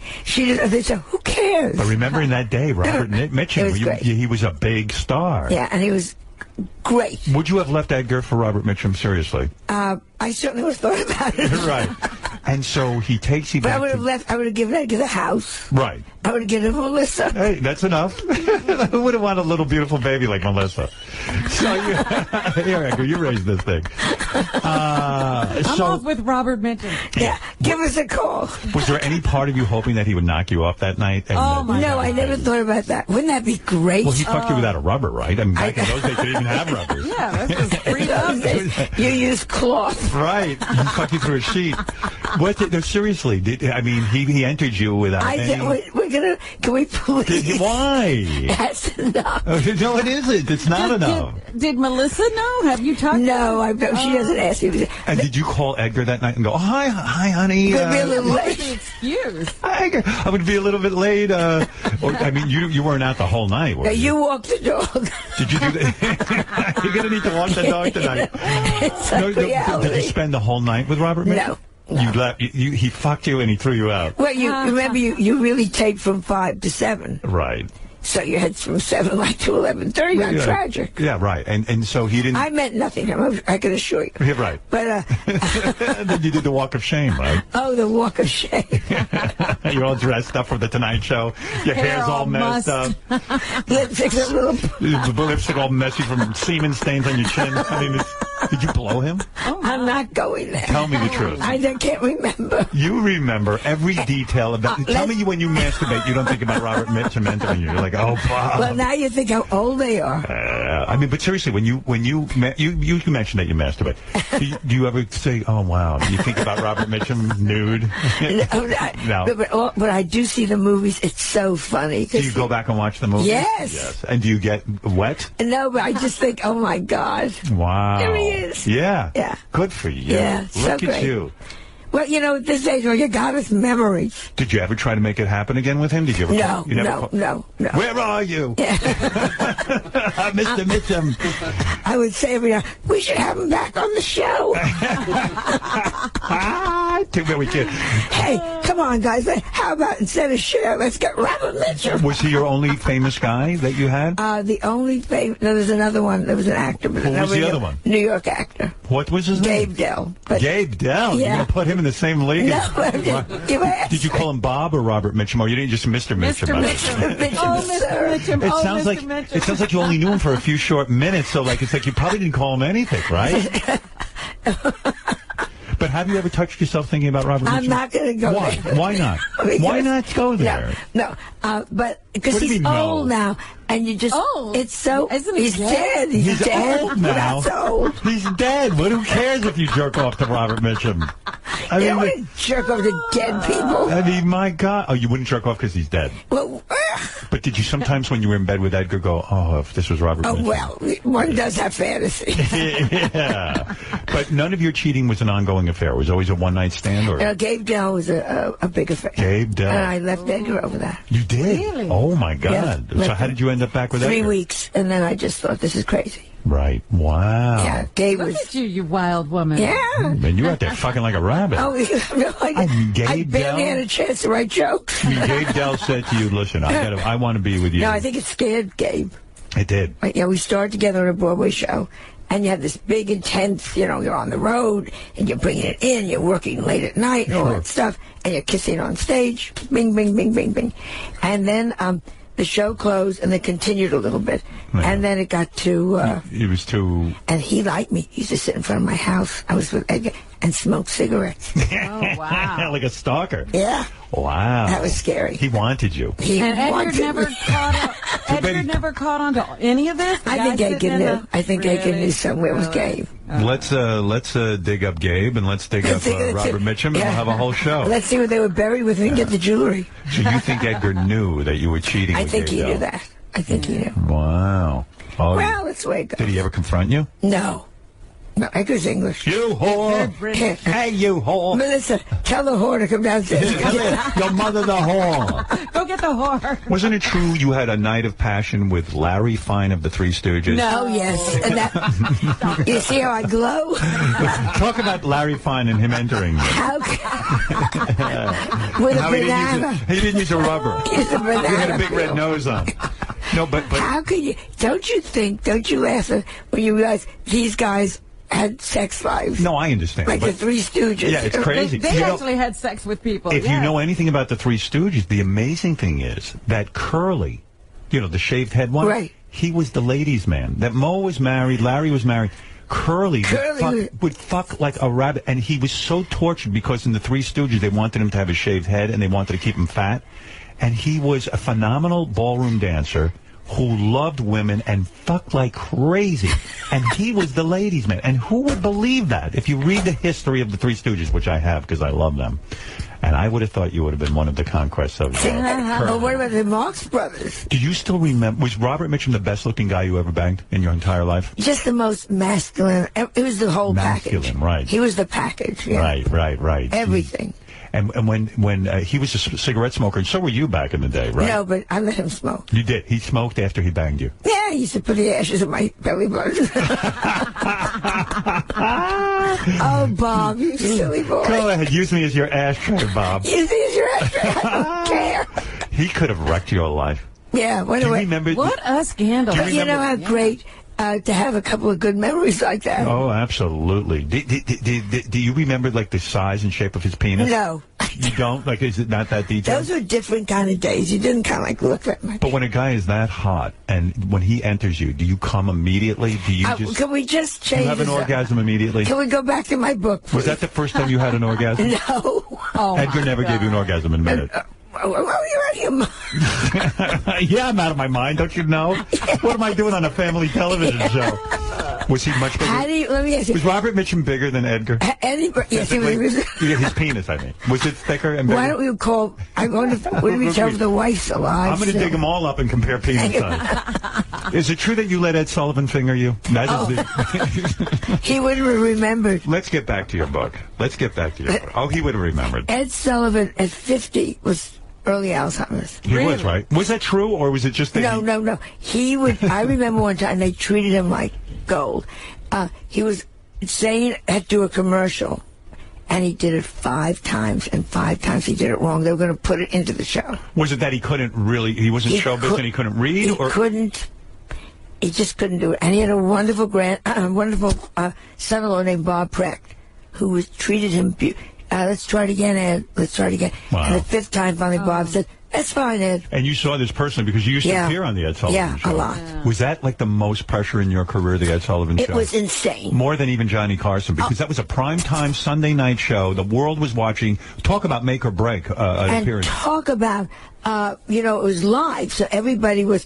You did dress rehearsal, which was dead people and Girl Scouts. Right. So nobody laughed. Right. So they said, well, Joan Rivers is going to do 7.5 minutes tonight. Now you get the nighttime audience, and it goes to 11 minutes. Wow. Well, if you've gone longer, that means Edie Gourmet can't sing He Came Into My Life. She can just sing I Came Into. Yeah, you got to be dead. And Ed could hold a grudge. If you didn't do a good job or you screwed someone else over, if you went to 11 minutes, he would have fucked you good. When they... one time somebody went short and they came backstage to me, and it was all live. Right. And they said, stretch. And you know what I said to them? Tell tell my husband. Because Edgar would have killed me if I added material. Weren't you on one night with Senor Wences and you ended up making love to him? Yeah, sure. His hand. The one-night stand with Senor Winter? Yeah, right. I know. But, I mean, do you remember like who you used to appear with on there? I mean, Woody, I have a picture of the Fifth Dimension, Woody Allen and me, and we're all watching the screen backstage, terrified. and so it was a great show. It was a great show because you had to be live. You had no second chances. When you did the Ed Sullivan Show, did your career change dramatically the next day? Carson gave you New York, L.A., the big cities.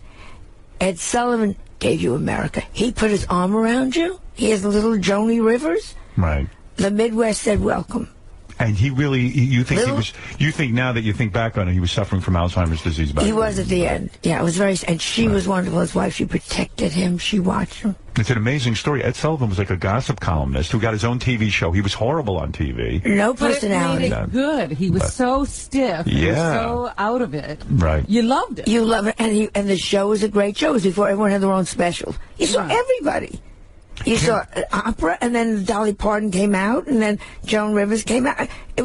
See, it that's was why sort of like America's Got Talent. That's why I was just going to say I like doing America's Got Talent because it has all these variety acts. That's what makes it interesting. It's fun. It's fun, and it's not the same thing. Oh, I lived for that Ed Sullivan you could see show. Joan Rivers and bell ringers, you know. Yeah, It was exactly. like Kids crazy. spinning Almost it was fun to play. Yeah, and Topo Gigio and all those cool And then things. right after that, Richard Burton would come out and do something from Shakespeare.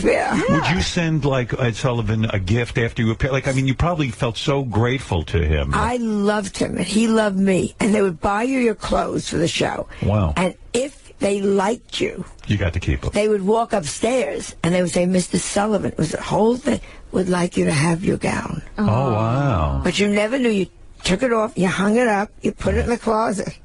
And then they would come in and say, Mr. Sullivan would like you to have your gown. How many times did you appear on Ed Sullivan? 31 times. 31 times. Made my life. That's an accolade. Yeah. I mean, that's a big deal. I adored him, because he liked me. I mean, and how many female comics even got on Yeah, at hey. that point? Little Joni Rivers. Joan Rivers. Who else got on there? Toady Fields, maybe. Toady was before me. Woody.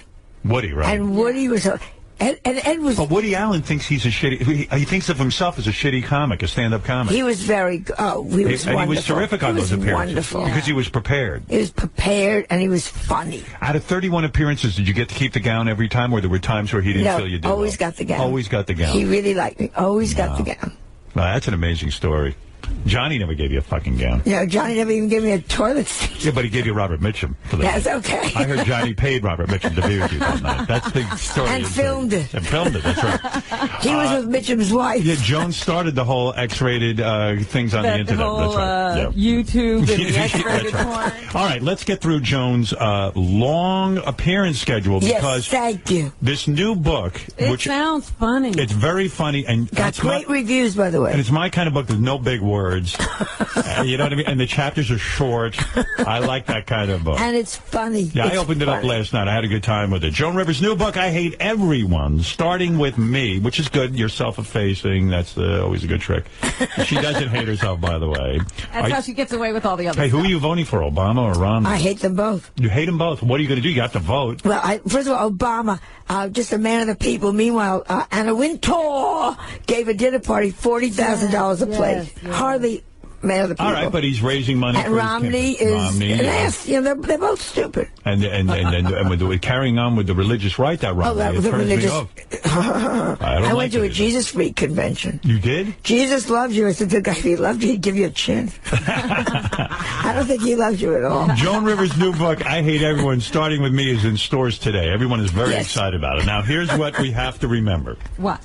To meet Joan Rivers, who is a living legend. She was on the Ed Sullivan Show 31 times. I don't know if you know that. Do you personally insult the people who come to get their book signed by I'm you? thrilled they're putting out their hard-earned money. Are you kidding? Yes, Marty, you're on the air in Daytona Beach. Hey now. I just wanted to say that Lisa Lampanelli will never be Joan Rivers.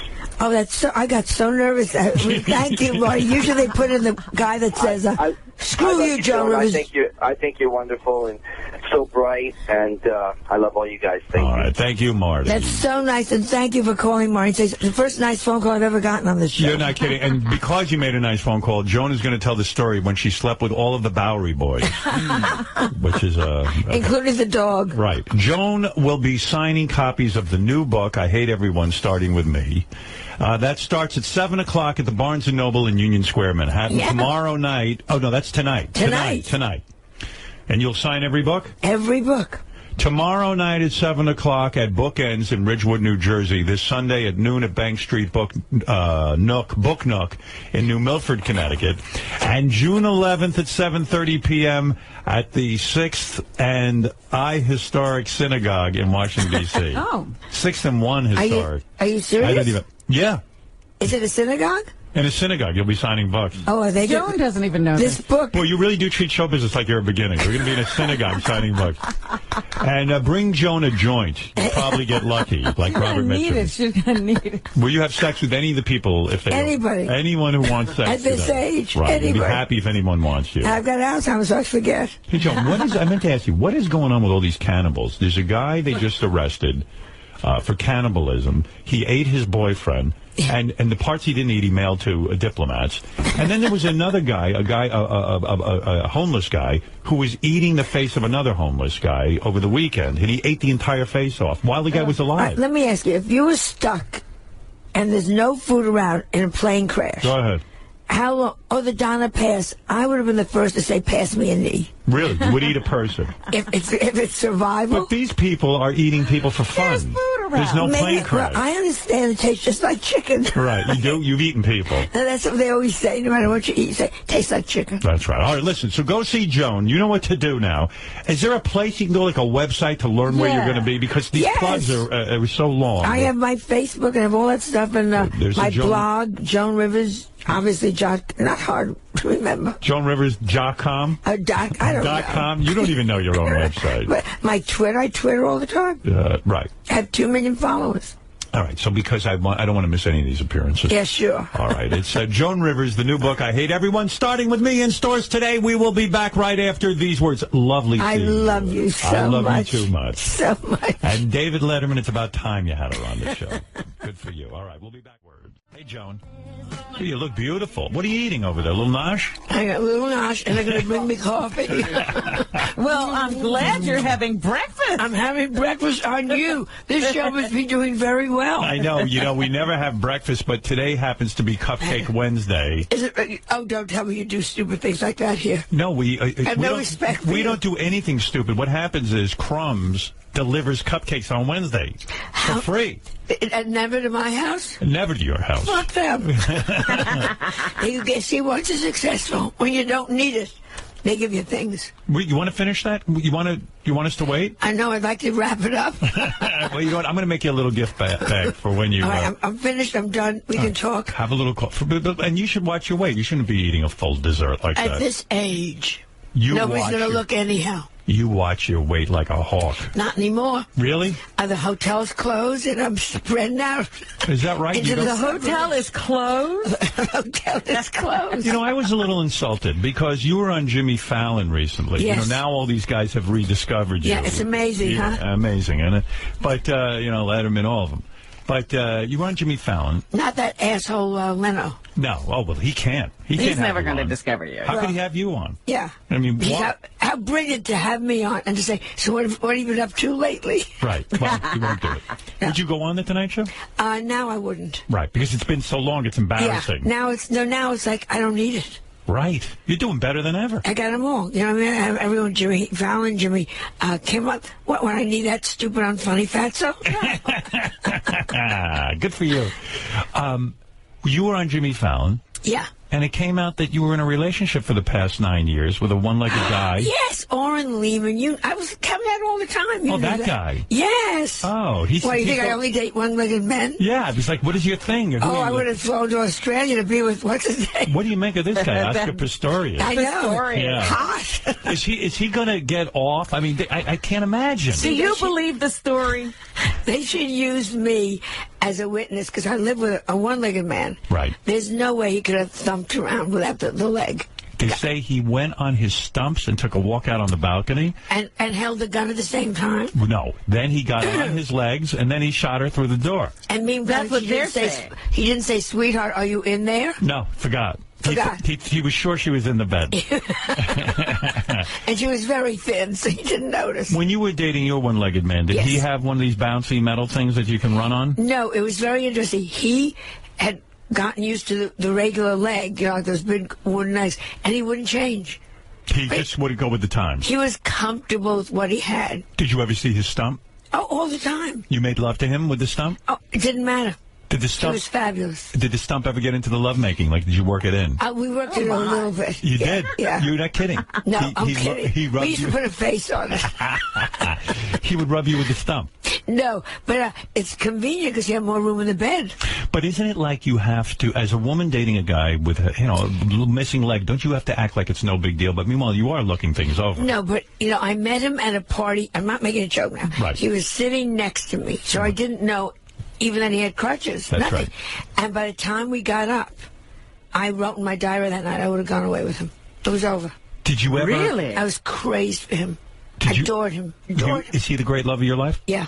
More than Edgar? More than anybody, yeah. Wow. Great. He was I'm so sorry. Why didn't I contact you? I didn't even know to contact you. Oh, he was fabulous. I mean, he was a war hero, and he said, I'm not leaving this hospital until I walk out, and he never let him stop him doing anything. He was an amazing man. Did he dance? He danced. You think you're making a joke? Dance, played golf. Did you ever, kiss his stump to show him No, that I never got down to kissing the stump. Why not? Because I just never thought about it. That's such a move. There were so many other places to go. But you could prove that. You know what I mean? That's like a move. Like every movie I ever see, the woman kisses the guy's handicap to show him. Oh, you didn't need. That's stupid. That is stupid. I was busy. That's a movie. I was busy playing baseball with the other leg. So he wasn't the guy who had the two other girlfriends on the side? That was at the very end. Right. At the very end when he got really old and he was wealthy, and these two whores went after him. And they would get him in the afternoon when I was working and use his credit card. And he didn't know why I was upset. Do you know why I'm upset?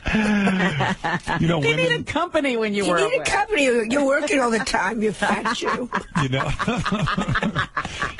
Women sometimes will kiss my nose to show that your my handicap is out. To show they love me. And even though you're Jewish.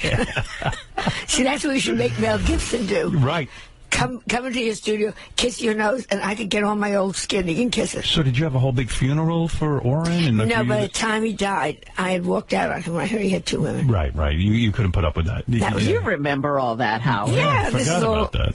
Yeah. Did you ever cheat on him to get back at him? No, I really adored him. He was the last man you made love to. Last man. No, there were two others. You're kidding me. I met two other men since then. Are you kidding? But now it's finished. I mean, wait a second. When did you decide it was over? About 3 years ago, I just thought, oh, enough. Yeah, what am I doing? What am I doing? You take a look in the mirror and you can put dollar bills in between the folds. Your body is, you keep yourself fit. Not anymore. You don't move like an old woman. You never crock around. You're just kind of. I hate old people. Yeah. I think they should be. By the way, I know you want.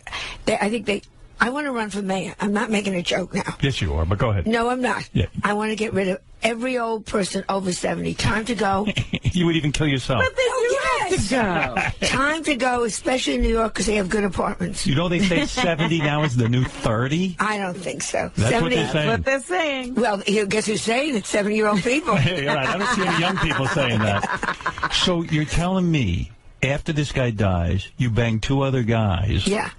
Not bang. Well, full intercourse. Yes. Wow. And I always think not the same day he died. Yeah, I always think like at you. the funeral. I always think you don't need that for some reason. I always think you're such a sort of self contained woman. Like you don't need anyone. It's almost like you just wouldn't even want to be naked in front of anyone too. No, you have to be naked. Yeah. You pretend you're Muslim. Do you wear clothes when the guy has sex with you? No.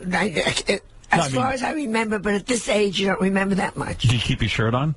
Did he keep his shirt on? No, did you keep your shirt on? Why would no? You're naked during it? Yeah, no, I'm fully clothed with a hole. No, but you know how some women kind of leave a shirt on and then take their panties off real quick? But I do believe you should wear very sexy underwear and very sexy nightgown. I'm from that old school that you're not, you jog and I really think women should be seductive. Yeah, it's important, right? Can I imagine a seductive Joan Rivers? Yeah, I can. I think Joan cares a lot. Yeah, but she's so funny. Can she turn that on? It depends on the mood. Hey, I clean my balls before sex. There you go. If I could be honest. They told me this all the time. Did you do something wild and visit the grave of Johnny Carson? Yeah, it's Joan and Melissa, which is on, I have to say it, WE TV. Third season? Saturday nights now at 9 o'clock. Third season, doing great. Can I be honest? I thought what that did you show... do, dig him up? I thought that show was only going to last a season. Yeah. It's really good. Because, you don't know. First of all, it's on WE TV. Who the fuck can find Well, it? that's How do you find that? Well, my motto for WE TV is find us, we're worth it. Right. They don't think that's funny. What is WE TV? The gay channel? No. WE TV started out being women's entertainment. Right. But it's really good, and they're really putting good stuff on. And they'll be found. Isn't it funny you're so successful now that you're on WE TV and also on E? E, and we're number one on E, except for the Kardashian whores. Right. You don't like them? I love them. You do? You think they're I great? think they're great, and you meet them in a lot. You've had them on. Sure. They're darling. They're nice girls. Why are they famous, though? I mean, you tell jokes. I know why you're famous. They're famous because they're just famous. Yeah. It's like the Gabor sisters in my day. That's true. That's right. The Gabor sisters. They were in movies, but they were terrible. Well, But they got famous first. They got famous for just being beautiful and running around with men. And these girls got famous, I don't know what, porn stars being urinated on. I don't know what they got famous. Did you go to Johnny Carson's grave because it was a good thing to do for television? No. Or did you really feel like you needed to go there? It's come up again. I don't know. Oh, because they did this stupid documentary on him. Right. So suddenly the whole thing is coming up again. Stupid. And you get very angry. At one point, somebody called me, and again, they're saying, like, I didn't really call him. All the lies are back, and I got so angry. Johnny's an asshole. Why do you care about visiting his grave? So I said, I'm going to his grave. I'm going to go and dance on his grave. Oh. We had just gotten great numbers for Joan and Melissa, and we've gotten great numbers on his fashion. It's like, fuck you, I'm going to go dance in his grave. So of course, the reality show is right with you. Right. So I go to the grave, and it's one of the episodes, I don't know which episode. I got so upset. You did? Really? Yeah. What happened? You cried? Yeah. Why? I saw the episode. I saw the cut the other day. I guess I get it. I mean, Johnny Howard, really gave you your big break. Big break, and I adored him. And I still to this day. To you. Why? I get it. I mean, when you're a competitive guy, you forget. Maybe you don't. When you were guest host of The Tonight Show, your ratings were higher than Johnny's. Yeah. You were doing better than him. Suddenly you go to Fox. He felt threatened, like, oh, my God, Joan's going to beat my ass. It really is a compliment. I get that. Yeah. I get that. But then when Edgar committed suicide, Fox fired me, and I was so down. What he should have done, had me come back on the show and said to me again, so what's up? It would have been... Yes, but you're acting like he's you. He is a competitive guy. He felt betrayed by you. For 21 years. Yeah, he holds but that's what made him like a late night host. He's crazy. Yeah, I'm the same way. Yeah, I think you would forgive someone that was really down. Yeah, you're mellowing at this point, Howard. I know you off camera too. Somebody recently asked me for forgiveness. I can't. Who is that? Who? I don't want to say. Oh, see, I tell you everything, including whether or not I kissed Oren Levin's stump, and you won't even tell me. All right. I don't even know what he's talking about. But this interview is about you. No, it's not. Yes, it is. It's so about you. It's so back about you. I can't believe you went to Johnny Carson, but I do think you do understand why he got angry. He was threatened by you. Yeah, but you were threatening. But when you have won so fully, the woman is out of work, her husband committed suicide, she can't get a damn job in the business. But don't forget. I think it's time to turn around and say hello in a restaurant. Don't forget, Johnny, it was a mean son of a bitch. With his first wife, he paid $13,000 a year alimony. He was a terrible misogynist. He beat women. He punched the hell out of women. Don't you think this was his way of punching you in the fucking head? Yeah, when you think about it, yes. But I would see him in a restaurant. And Ed McMahon, God bless him, would walk over and always say hello to me. And I knew that meant his job was being threatened. Right. If Carson knew. That's how vindictive Carson was. If Ed had come to you, when you had your show on against Johnny, if Ed came to you and said, listen, Joan, I want to come with you because I can't stand fucking Johnny, which he probably couldn't. He couldn't. Did he ever confide in you in that? Never confided, but they were never friends. When he died, it's the old story. Everyone becomes wonderful. Right. Everyone forgets Whitney Houston was a druggie. Right. Her mother, was her mother on the show? Right. Here saying, my daughter was a wonderful girl. You forgot to mention, your daughter's face was in the toilet for 12 years. So anyhow. Michael Jackson was a good dad. Yeah, exactly. Same thing. He was hanging kids off the balcony. He was a good dad. Well, right. Photo op. Right. But you were saying, the thing with Johnny is that, we go back to his history. This is an angry fucking animal, really, in his personal life. And that's why he became so... That's why he was so competitive and stayed on top so long, because he was a killer. I read something. And that's okay. I read something about you. All the times I've interviewed you, I never knew this. What? Now, most people in my audience are not going to have a clue what I'm talking about.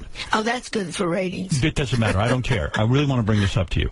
When I was a little boy, I'd watch the Ed Sullivan Show. Yeah. My favorite thing was Topo Gigio. Topo Gigio. Topo Gigio was a little puppet. I even say, now that I'm a judge on America's Got Talent, somebody should do that on America's Got Talent. That sort of technology. Bring him back? Topo Gigio, bring him back. Topo Gigio was a little Italian mouse. Little Italian mouse. And he spoke to Ed Sullivan, and it was the cutest fucking thing. I used to go to sleep with a smile on my face.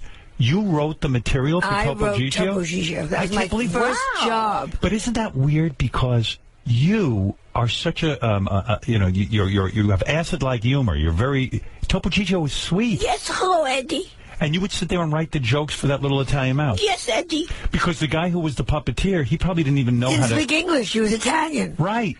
And how did they hire you to do that? My very good friend, who was very wealthy, was hired to do it. And you know when you're young and you're egotistical, and he said, I'm not going to do this for Ed Sullivan. I don't have to. I want to write movies. Right. Wonderful friend of mine, Michael McQuinney, and who went on to write movies. Right. And I said, I'll do it. Sure. I'll do it. Oh, let me do it. Let me do it. Did it pay well? No, of course paid not. like $30 or something, Right. But I would write this little mouse, and I would become the mouse, because I'm an actress, Right. So I would improv to myself.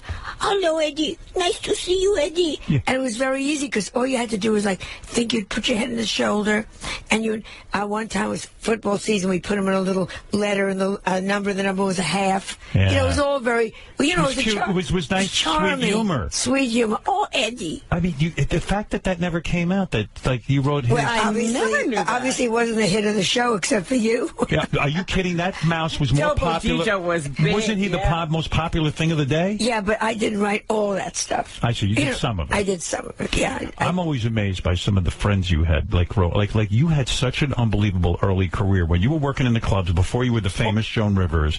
It was Bob Dylan. Bob Dylan. Did you sleep with Bob Dylan? No, please. Nobody slept with Bob Dylan. No one. Did you think he was just weird? Like you hung out with him before he became famous. Yeah, he used to walk around at 3 degrees above zero, and he's walking around in a jacket with a scarf. Right, and so you probably just thought, well, this is a guy, A, loser because he's a musician, B, strange, and not very clean looking. Was he a good looking guy though? No. See, I think he was kind of a good looking, sort of mysterious guy. Never. No. Oh, you're looking from a man's point of view. He's a weirdo though. Simon Garfunkel was down there. But wait, when Dylan became very famous. Yeah.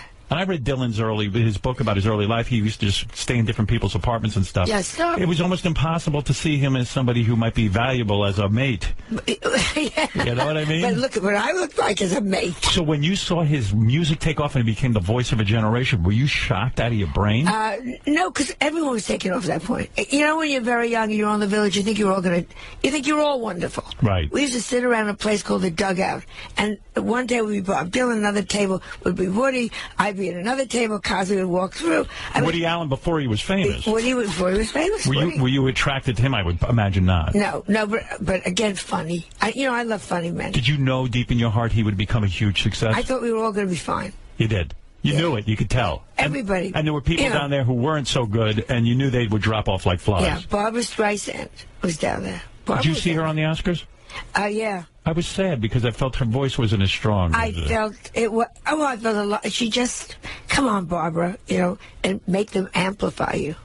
Make them like you. And get a lot of people behind you going, ooh-ah, ooh-ah. Yeah, get a chorus or something. Cover it up. Yeah, come on, Babs. Was that what you were thinking? Yeah. Did you like the Oscars? Why are you not? Were you ever the host of the Oscars? No, I was the host of the Emmys. But why wouldn't they ask you to host the Oscars? Because they all hate me because I do jokes on them. But it would be fantastic, wouldn't it? Yeah, well, sure. You would love to do it. In a hot second, but look, what's his name? Seth MacFarlane. One or two little jokes. And they're spitting in his face. I thought he did a very good job. I thought he was fine. I did too. He said that he will never ever host the Oscars again. He's right. But you know why? Billy Crystal said to me, after about 20 minutes, you know who you're performing to? Losers. These are not happy people. Right. It's a tough crowd. It's a tough crowd. You just didn't win, and now you got to sit here and laugh at jokes? I don't think so. Go back to and the they're early not days. taking it well. Go back to the early days for a second, and then we'll get to all the things you're doing now. But when you would hang out with Woody Allen, would he hit on you? No, he was then going to Louise Lasser. Right. First girl I ever saw with hair extensions. Right. That's all I remember. And Louise Lasser, was she a great beauty? I didn't think so. She was a cutie pie adorable. Right. Were you like, how is he getting her? Well, it's humor. Woody always had that great humor. Was he good with women? Like he could actually talk to a woman and... I picture him as awkward. We were all awkward. You were awkward. Yeah, we were all awkward. Me, I was a stud. When you shook Woody's hand, you said it was like sopping wet. Yeah. He's one of those Put your hand people. in a glass of water and then shake somebody's hand. That's how Woody feels. Oh, that's so gross. Yeah. Are you still friendly with him at all? I see him every now and again. Where do you run into a guy like that? Madison Avenue. Oh, you'll just be walking down the street. And there he is. And it's a big hello because we have all that history. Yeah. And then there's nothing to say. When I'm going to say, how's the Chinese wife who took you away from Mia? You probably... Do you ever see him with Suni? I mean, do you... She's a very good friend of a friend of mine. Yeah. Nice. My friend loves her. No kidding. Loves her. So he says hello, you say hello, and it's sort of sad. Like, wouldn't it be nice to get together for a dinner and talk about the old days? I'm looking for Benjamin Abel.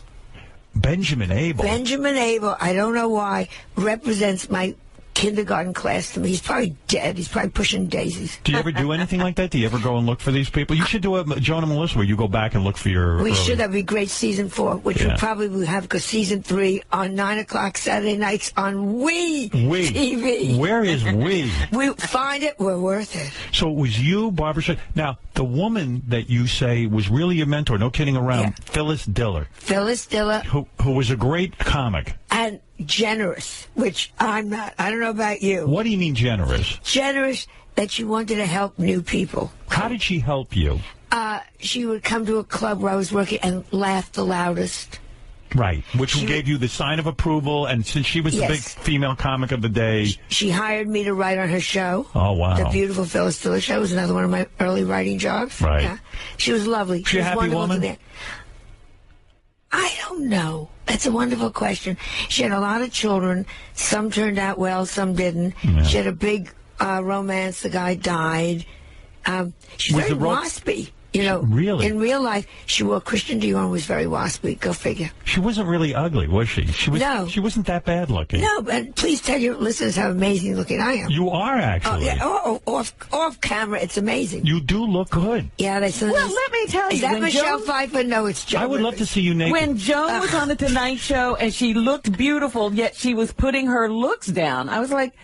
I didn't understand the joke. Yeah. Well, let's not go there.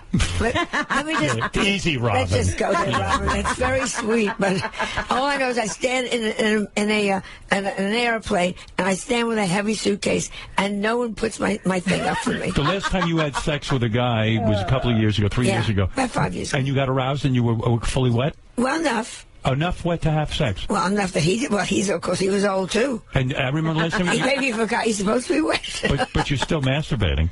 All the time. Right. Well, that's because... you do? Well, because Melissa and I, we have fights. We can't have make-up sex. You know?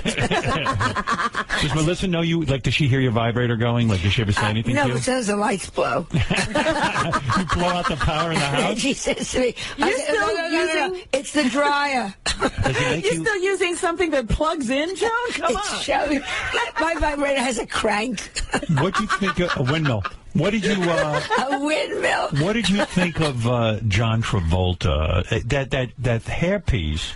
It's bad, right? Well, can't he get a... very sorry for him, because somewhere there should be a Scientologist who's making good wigs. Right. No, but seriously, a guy with his money, like, why should I see that line with the hair thing in it? Because I think just come out of the closet and have a good time and stop it already. I said yesterday, what looked more ridiculous on him, that hairpiece or the wife? Yeah, you know, there's an old Thomas Mann story called Death in Venice. Right. And I look at John Travolta and I think it starts with a guy who becomes weirder and weirder and weirder. And this was the good-looking guy of his day. Oh, adorable! Oh my good, Saturday and very Night nice. Fever. You had him on. He's a nice guy. I've never had him on. He's adorable. He's a nice man. He's a nice man. And I would feel happy, like when Clive Davis finally admitted that he's Thank homosexual. God. He claims bisexual. Yeah, right. I mean, I feel good for people who can be out and free. And I mean, I don't know if John Travolta's gay, if he's bi. We whatever don't know. We're not going to get sued here. Right. I don't need the aggravation. Jodie Foster's probably very feminine. I mean, I don't want to know. Who knows? You know. Did you understand that speech, by the way? She builds bookshelves in Victoria's Secret underwear. Did you, years ago, now maybe you were joking about this, did you make love to Mick Jagger one night? Mick Jagger made a big pass at me one night. Tell me about that, Yeah. because to me, Mick Jagger, that would be the ultimate conflict. And he was Mick Jagger. When was this? Oh God, we were both working in Australia, and there's a restaurant by the ocean. And How many years ago are we talking? 15. Right. And we both came in. We were both doing shows. Obviously, he was doing an arena, and I was doing a theater. But, Right. And we all came in after our shows at different. And he came over and really was very friendly. But does that mean he was hitting on you? Yeah, when I say very friendly, that's a Jewish, elegant woman's euphemism for yes, he was hitting on me. What did he say? What to did you? he say? I don't know what he said, but those lips were moving. Really? They were clapping. Did he try to kiss? I mean, he's Yeah, one. trying to kiss my neck. He's an animal. Weren't you? Yeah, Why didn't you go with him? Because he's ugly. Really? And now, I think he now is a- I'm sorry. You Now are sorry. I should have slept with everybody. Sorry. Who were you with at that point? Rosie O'Donnell. I mean, come on. Was that during the Orange years? I mean, well, the guy. Lauren was with me. Oh, he was. Okay, Yeah. so that's why you didn't do him. Yeah. And also, you don't even realize till after you go, he was trying to make out. Wow. Yeah, it's great. Jeez, and he has a big schlong, supposedly. See, I think he's an attractive man, but again, I'm looking at it from. You're a man. You're a man. I'm a man. What do I know? Yeah. And Paul McCartney, if I had known he liked, again, if he liked stumps, I would have been in the bathtub with a pack of ice and a chainsaw. So, we have to talk about. That's all we have to talk about. by the way, one more thing. Anything. So, were you doing it for TV, or were you really curious? You went to Lily Tomlin's house and you kissed another woman? Oh yeah, that. It's all true. What I think was, and I'm not serious for a minute. Yeah. What's making our reality show work, and it's working like gangbusters, is it's real. What I do is I say, "This is what Who I'm did you doing," and they kiss? follow me. Who did you kiss? I met a woman. It was 3 nights later. I had gone to Lily. We had a dinner out. Lily is a gay woman. For years with Jane, wonderful. Right. And I adore them both. And I know Lily again in the Village. Don't you wish somehow you were gay? Like, wouldn't it be easier for you? I'd like to be like Clive Davis. Bye. Right. Bye. Then the whole world would be a royster. You're never lonely. And Right. also maybe a little into bestiality. I've seen some very good-looking shepherds. Do you think Clive Davis is really bi? I think he's so happy now. I went to his party. Right. Everybody loves him. He's such a genius. And he's such a nice man. Right. You've had him on? No, in fact, you should have him on. I was critical of his book. I thought what he said about Kelly Clarkson was a bit egotistical, and he should have left that alone. What I have just. Well, he bought was the very critical and taking credit for her career and this and that. And I went, you know what? He's got so much. What is he knocking? This chick's trying to make a career for herself, and she's a hardworking girl. What you know? He's taking all kind of credit and knocking her down. She, you know, He simply said that she didn't want to sing one of her biggest hits, and he made her do it. And he probably did. They're not the brightest. Miley Cyrus came over to me at Clive Davis's party and said, "I won't go on Fashion Police." I said, "Why?" She said, "Because you ask hard questions." I said, "Like what?" And she said, "There you go." You know, this is not the brightest. Did you go to those Oscar parties? I didn't go to the Oscar parties because we were writing the Fashion Police. Right. What we do is we watch the Oscars, then we write all night.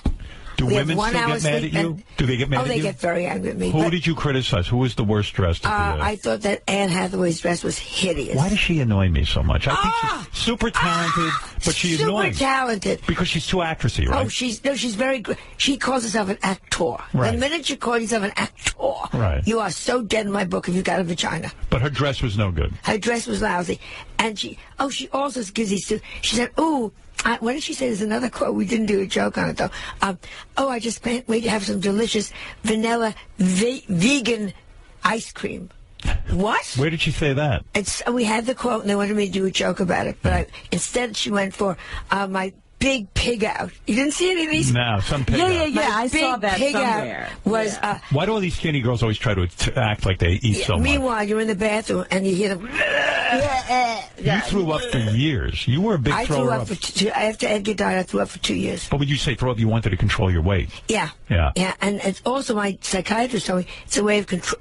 When everything's out of control in your life, that's the one thing you control. She said, think about it. Did it start to affect your throat? My throat got and she said to me, it affects your heart. Right. It affects, Diane Keaton did it for years. But you probably look great. I look, very good. Yeah, right. I mean, you probably would. Yeah, but I was down to a size 2 Valentino. How many times a day would you throw up? Every time I have a big meal, I go in, and you'd bring the timer half an hour. Right. Half an hour. Why half an hour? I don't know, but that's when it works best. No kidding. For me, that was when it was. And you could stick your finger down your throat and then force the vomit to come up. Wow. You're talented. And then I would brush my teeth. Because you got to have the worst breath if you're a vomiter. Oh, can you imagine going back to a table? Oh, my God. Ugh. So you always carried a toothbrush and toothpaste with you? Yeah. So you were you must have been in denial that you probably didn't spend too much time thinking about it. You just did it? I just did it. Right. And then my doctor said your heart goes, and you can get all those acids on your throat, can affect your voice. Did you ever throw up with another celebrity? Like, did you ever... Did you get, double throw up? Yeah, like... Let's bond go. What a way to bond. Can you spot another thrower-up, or is there there are certain signals that you can see, or it's impossible? Well, when they get up from the table right after they've eaten. You know something's up. Something's up here. Right, If their nose isn't white when they come back. It's either the She nose and is Karen white, Carpenter or were your breath running. stinks. Yeah. We're running to the ladies' room. Right. So how did you finally stop? The psychiatrist said, you just stop. He said, it's going to ruin your heart or And it's that going to was ruin your enough. throat. I said, and the minute they said ruin your voice, this is my... Listen, that is your voice and you didn't ruin it? Yeah, thank you. You think you know somebody and then they get so bitchy. So mean. I would say going through menopause, but I don't want to... Right. That's long gone. Do you ever occasionally still throw up, like you go out and you just pig out too much? I think about it, but I don't do it. You fantasize that you can do it. Oh, wouldn't it be great? Now to go home and vomit. But then wouldn't you be hungry all over again? And then No, your stomach is numb. I don't want to... It's like I'm giving you an ad. Yeah, I know. But An ad I'm for curious. bulimia. I'm not curious. It was great. No, my stomach was numb. So you were thin, you felt you had eaten, you had enjoyed the meal, and so your teeth were a little rotten. Right. That'll happen because the acids. You went on The View, and they bleeped your F word. There was one little fuck. And they've got a 7-minute, and they bleep the whole sentence, which is stupid. But you know what happens with a 7-second delay, because I'm familiar with this. When you hit the button, it takes out, it doesn't selectively take out the word fuck. They can only do that in post if you're, Then they should have done it in post, because it was a great joke. But it's a live show. They can't. No, it's not live. That's right. You're right. They're live. I just wanted to tell you that. Because I'll never do it again, because I knew I was going to say it. But if you say the word fuck, they're going to hit the button, and the button technology is so sloppy that it takes out 7 seconds. Well, then I will never do it on a live show again. I will only do it when they can take it out. So it was a premeditated fuck, and you figured, hey, it'll work. And it'll get the audience is a little quiet that day. Right. It'll wake the audience up. Right. So and it was funny. Now, in light of what I'm telling you, I'll never do it again on a live show. Thank you. Okay, there you go. Because my joke was, Whitby said, why, how do you know the difference? Because we were talking about Fashion Police and Joan and Melissa. And I said, who cares as long as they sign the get ready to bleep fucking check? And it was funny in the context. Right. And what I saw when I saw the show is, I don't know, it's only... Yeah, and it's not funny. It's not funny at all. Yeah. And you go, this is really dumb. So you were critical. We're so politically correct now. You were critical. I'm so sick of that. You were critical of Adele's dress on Fashion Police. Yes. And do you say that it's almost like people are afraid to say she's fat because it's so. I get yelled at when I say somebody's fat. But Melissa McCarthy. Yes. Her people say you're not allowed to mention it. Excuse me? The woman is a blimp. Goodyear tried to sign her, and but why can't we call people fat anymore? Why is that? And then the letters I get are like, "How dare you? She's not fat. She's a natural woman." No, she's fat. You know what? And she's going to have diabetes. If America took a look at themselves, why don't we all I love Mayor Bloomberg. Me Love too. him. Me too. All he said is, you want to drink it, but be aware what you're putting in your body. He's trying to save people's lives so we don't have to sit there and pay for them in hospitals. Right. He's trying to say, you drink this soda, it's like poison. Yeah, and you want to drink it, at least know you're having 2 bottles, you piggy. Yeah. Calm down. Have one glass. Down. Yeah, right.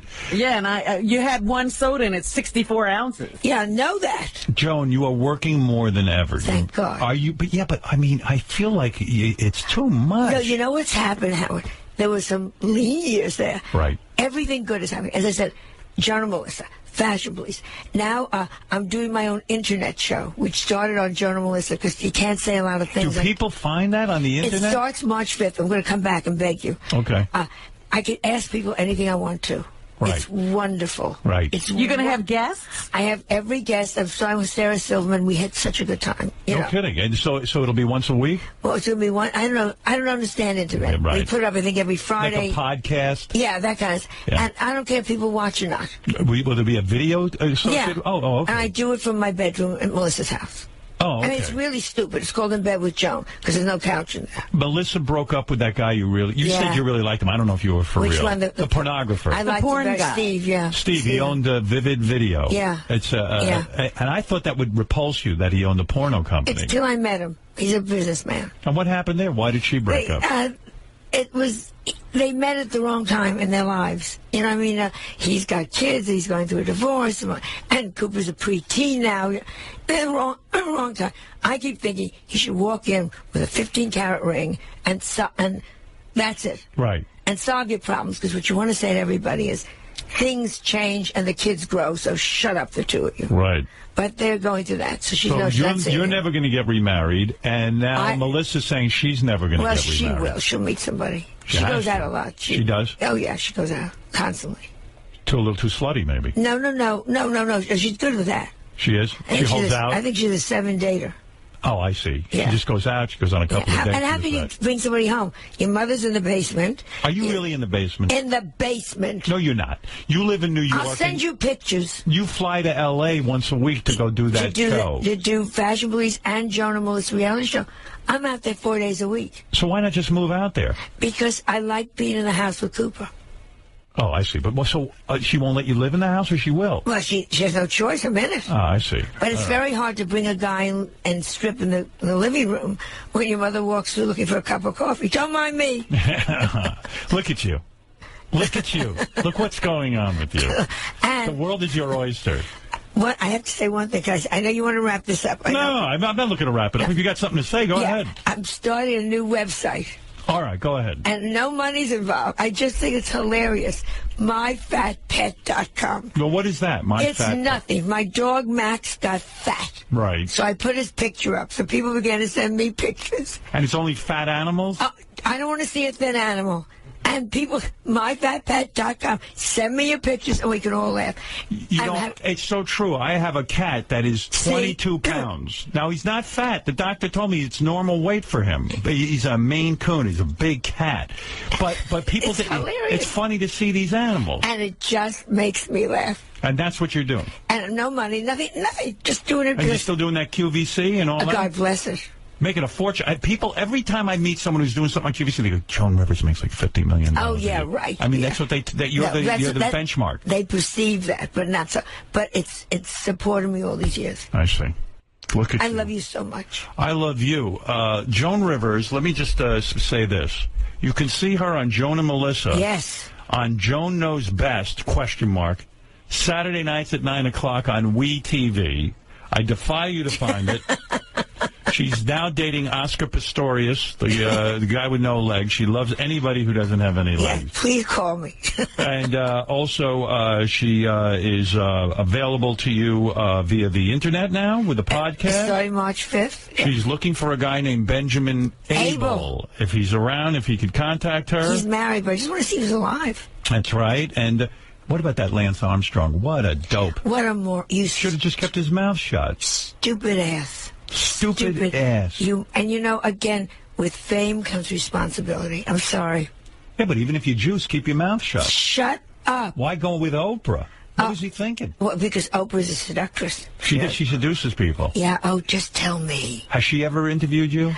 Early on, then she hated me. Why does she hate you? I don't know. Why I do gave people her hate you? You're an icon. I don't know. I gave her first break. No, I put her on Carson show. No, they didn't want her. She was a fat, excuse me, she was a plump girl from Chicago, and I saw her with blue eyeshadow.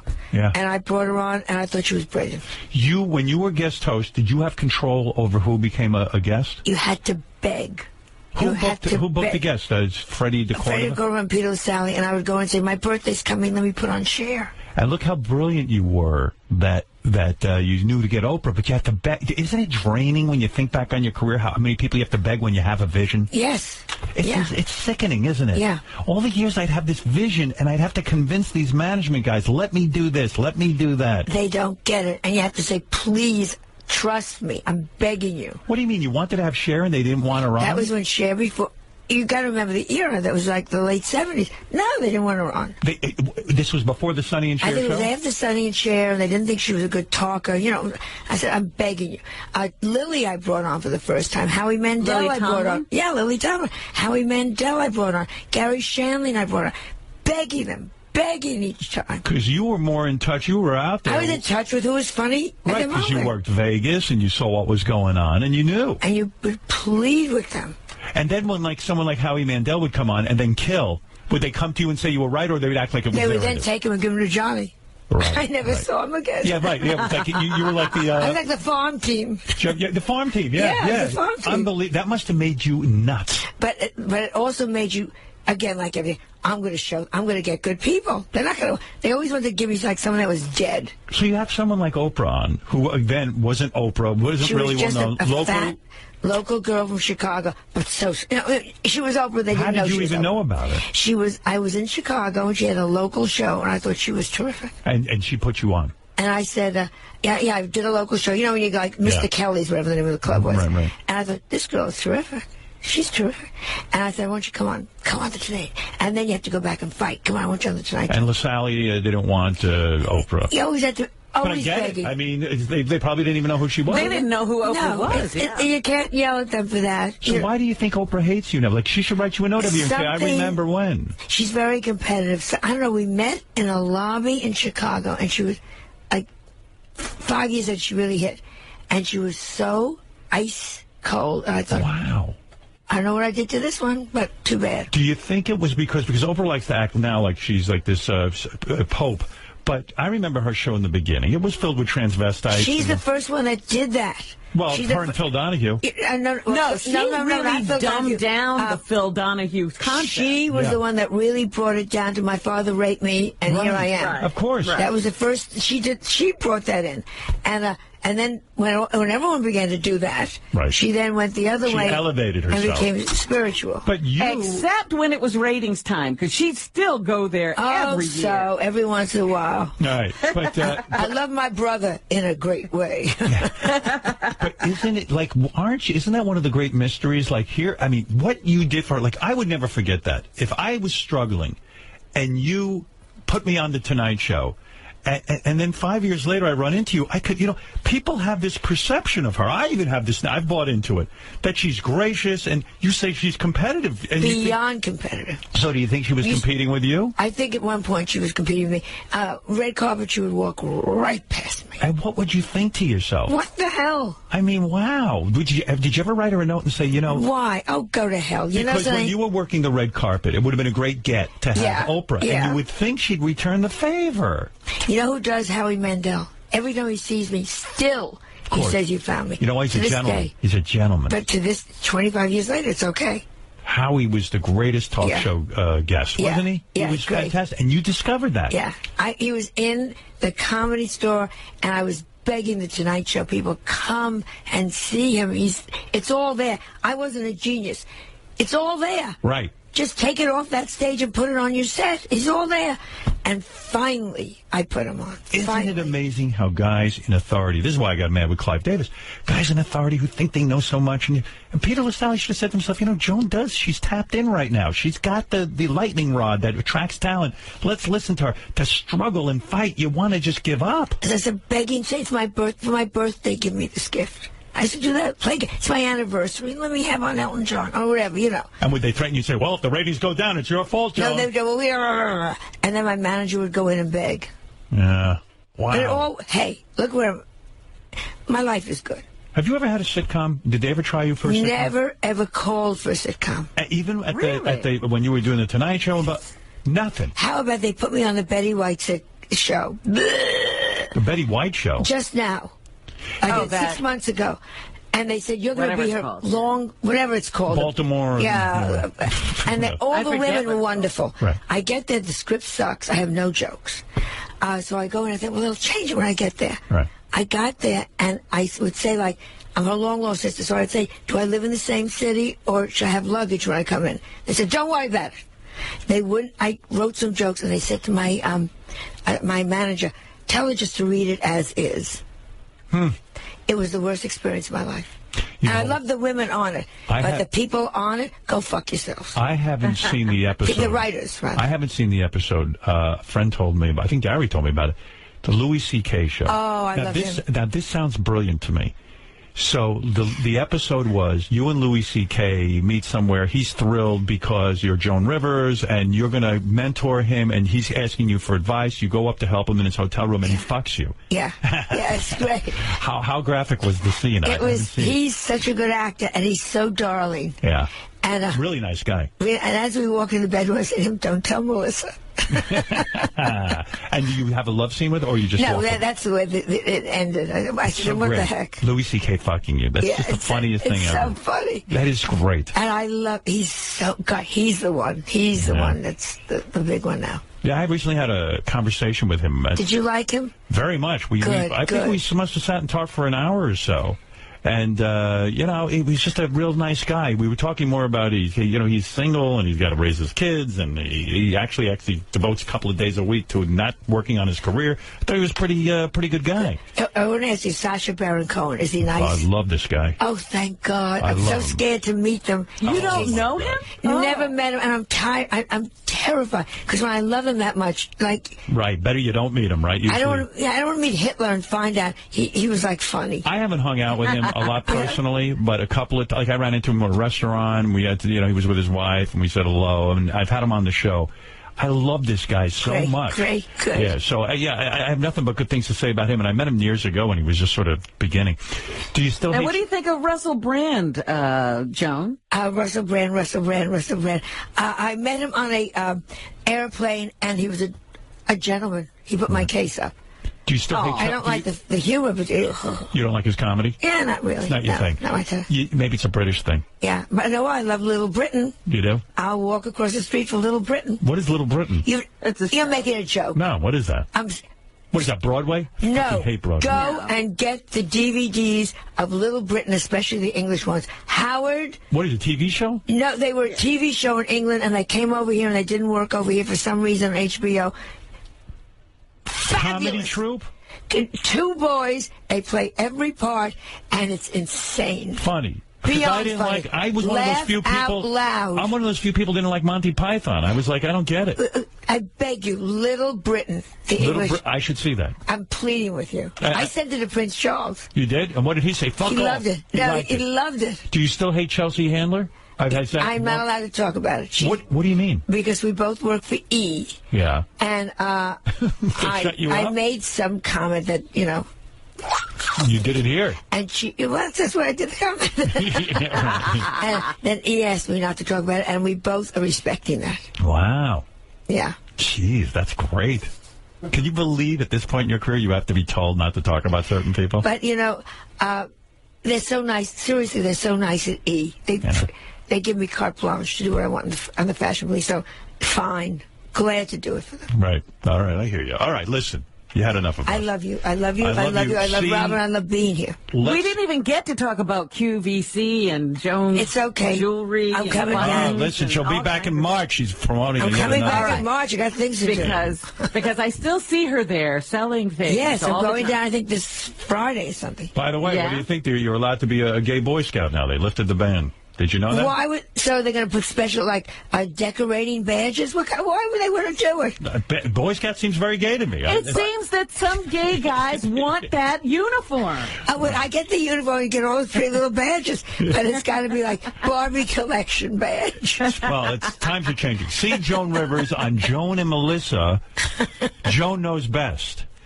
Saturday nights, 9 o'clock on WeTV. Thank you. Is Joan a mom like you are? I mean, Melissa. Is Melissa like you are? So good. She's a good mother. Oh. Better than you were. Much better than I was. And how is it having a teenager now for a grandson? It's getting, the girls are calling him. Wow, no kidding. It's beginning, and he's doing a lot of slamming of doors. No kidding. He's just growing up. Well, with you two Yankees in the house, it must be just a nightmare. He got very mad. Connor. He found out I sold his. I spent all his college fund on Spanx. I believe it. By the way, Benjamin Abel, if you're out there, Joan's legs will open. No, he's married. He's a married guy. Well, you never know what happened to him. Married man. Watch the show. Find it on WeTV Saturday nights at 9 o'clock. Joan and Melissa. Joan Knows Best. We'll be back right after. Thank you. I love you so much. Thank you. We'll be back right after these words.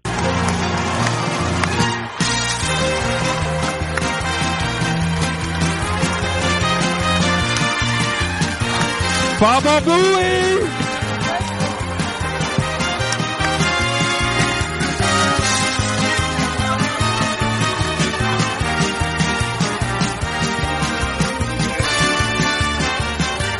Come on, Joan.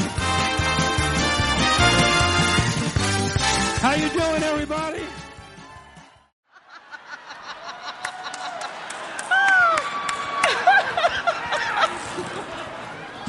What do you think of this crowd, Joan? Look at this crowd. How did Tan Mom get in here? What, did she get Lou Reed's tickets? Wow. And for those of you that don't know, this is Lindsay Lohan's other half of the coat. Fuck her.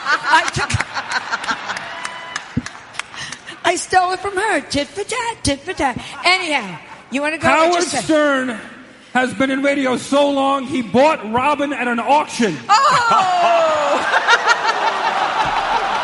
Hey, I'm not supposed to be roasted. Oh, yeah. Where's my Private Parts fans? Where's my Private Parts fans? Yes, Howard.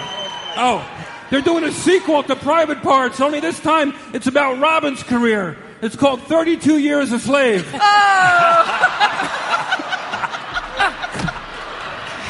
Now you're judging. You laughed at every other fucking joke. Now you're judging. Howard, you do so much for animals, yet you keep Robin in a glass cage. Enough about Robin. First of all, I'm thrilled you're back. Thank you. I'm thrilled you're back. Thank you. Thrilled you're back. And you know I love you because you're the only black woman in America who has not fucked Bill Maher. And except for Al Roker, but otherwise you are a pride, if I may say, to your race. I just want to say this. Yes, to your people, of course, are your doorman, your elevator man, your horse trainer, your limo driver, because you always talk about you love black people. When was the last time, seriously, you talked to a black person, except to say the vacuum cleaner is in the closet, abuser? Let me think. I love you, Howard. Howard, I love you. You're like a Jewish rock star. Guns and Noses. What band are you in? I want my nickel back. Send them home. I'm not going to do jokes about you because I think you look very handsome now. And I want to know the 60 people that retouched the invitation. You look so good. And they said, do jokes about his face. They told me this, do jokes about his face. And I can't because it's not that you're not attractive. If your face were a car, it would be Paul Walker's Porsche. You know what I mean? It's like just...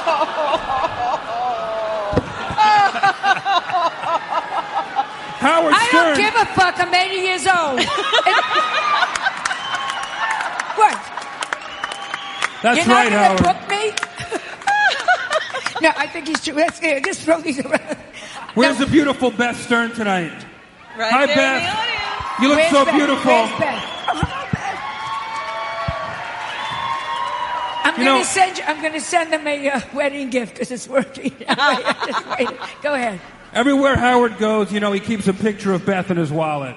And everywhere Beth goes, she keeps a picture of Howard's wallet. Oh, come on. Whoa!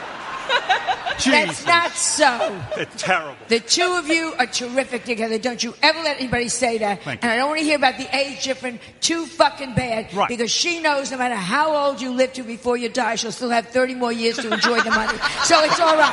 Correct. It's all right.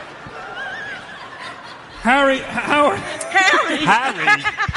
Harry. Now, let me just say, everybody's talking about how many people know about, and I'm not making a joke now, Howard's career, and I knew you in that little stupid room at NBC. That You knew me way back. Remember that? Yes, that little I tiny do. room. But then he went over to E, and that is when the career started to change. Right. And he was the biggest hit show for 11 years on E, which is an amazing accomplishment.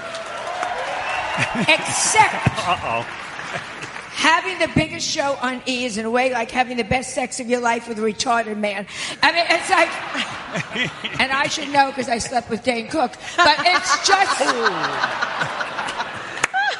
Howard, we just want to say Yeah. you're our comedy hero. You're all our comedy hero. I learned so much about life listening to your show. You are the Johnny Carson of my generation and the Mark Twain of Joan's generation. We love you so much, Howard. Thank you, Robert. Thank you. Thank you for being here. Good Lord. Give me a hug, damn it. Joan Rivers and Jeffrey Ross, everybody. Have a seat right there. Yes, have a seat. You guys made it to the couch. Sit down. You know what? You two did so well that I'm going to let you, like Johnny Carson, I'm going to let you sit on the couch. You know what I mean? You've been called over by the king. You've been called over. That was the worst part of Johnny Carson. I don't get that. If you only did good, you got to sit on the couch. That's right. That's right. That's right. It's obnoxious. Yeah.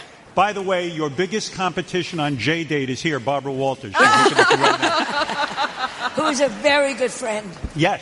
You two hang out and you have those We horrible hang parties. out, and when we get really old, Yeah. we're going to get an apartment together and share a nurse. We've talked about this. Do you invite Barbara to your parties, the ones where... No, she won't go naked. She won't. Yeah. But you have parties. I've been to one of them. It was the last one I ever went to because Joan will cut crusts of bread. Yeah. And will actually make... Watercress sandwiches. I Yes. was like, what is this? That's when she stopped being Jewish. She became a Protestant. It's unbelievable. Jeffrey Ross, look at you. Thank you. It's unbelievable how your career is going. Thank you, Howard. Thanks for How mentioning is me. it going? It's going fantastic. Howard mentioned me every day on the air this week, and I really appreciate that. It I helped did. My shows sell out every time you mention my name. Oh, Thank that's you. great. Thank Are you serious? Yeah. Oh. Because when I mention Joan's name, nothing happens. Really weird. I don't understand it. By the way, I did this for Joan, and a lot of people don't know this. This couch tonight is actually made from Johnny Carson's bones. Oh. It's his actual skin that you're sitting on. So whatever happens, happens. I believe it. Yes. You're waiting for a joke. There's no joke. I'm just happy to see you. It's so weird to be doing a show in front of an audience, Yeah. honestly. I like it better in the studio where no one sees my face. Joan, introduce us to the animal you're wearing around your neck. Who is that? This, as I said, is the other half of Lindsay Lohan's coat that was stolen last night. My wife wife wants to adopt that animal around your neck, me and we're tell going you- to raise it as our own. Beth, Howard, I have four dogs, all rescues. This, if you eat meat and you wear leather, don't be a goddamn hypocrite. This has gone places it wouldn't have gone when it was alive. Honey, throw the red paint on Joan's outfit, please. Joan, you know where she shops, right? Forever 71. Is that right? Jeff, where do you shop? I got this out of your closet, Jimmy. Jimmy, the birthday show is going very, very well. Is it going well? Yes, good. I've been roasted. I've met the Black Keys. Mm-hmm. We had Rob Zombie out here. We've had a lot of Train fun was so far. introduced. We have a lot more fun coming up. In fact, Go it's ahead. time for some music. Would you guys like that? Oh. Joan, are you going to dance with me? Can we Get sit out in of the here, back? Joan and Yeah, Jeff. we're going to sit in the back. Let me Let's get do the it. fuck off the couch. Jeff Ross and singing Joan here. Rivers, everybody. Our next performer was gracious enough. In all these, I guess forays, it's been, very, very good to you. And you've got best-selling books. You sell out on stage, even with your fashion critiquing. While it's very mean in some ways, people can't wait to hear what you have to say. Really? It's not mean? It's not mean. I tell the truth. I'm sure I say the same things that all your viewers say to their friends sitting next to them on the couch. We're one of the few shows that says, that's an ugly dress. And that's okay. These ladies make $28 million a picture. You really think that Nicki Minaj cares? I didn't like her dress. When you're in that kind of a bracket, you don't really care. Yeah, you're not really worried about feelings being hurt. Well, not when it's about dresses. It's not about them. It's about clothing. Okay. Well, what about when it is about something, that really does seem off limits to a lot of people? I mean, even in your book, you kind of joke about the death of Casey Anthony's baby, Princess Diana surviving so many landmines and who she dated. I mean, do you feel like there are boundaries ever, even if it makes people uncomfortable or offend people or what? Life is very tough. And if you can make a joke to make something easier and funny, do it. Done. Do it. That's all. Darlene, I don't know what your life has been like, but I have a lot of people who have gone through hell. And if you can make... Winston Churchill said, if you make someone laugh, you give them a little vacation. And maybe you take the worst thing in the world and make it funny. It's a vacation for a minute from horror. Yeah, and people love to laugh. I mean, clearly that's why people love you.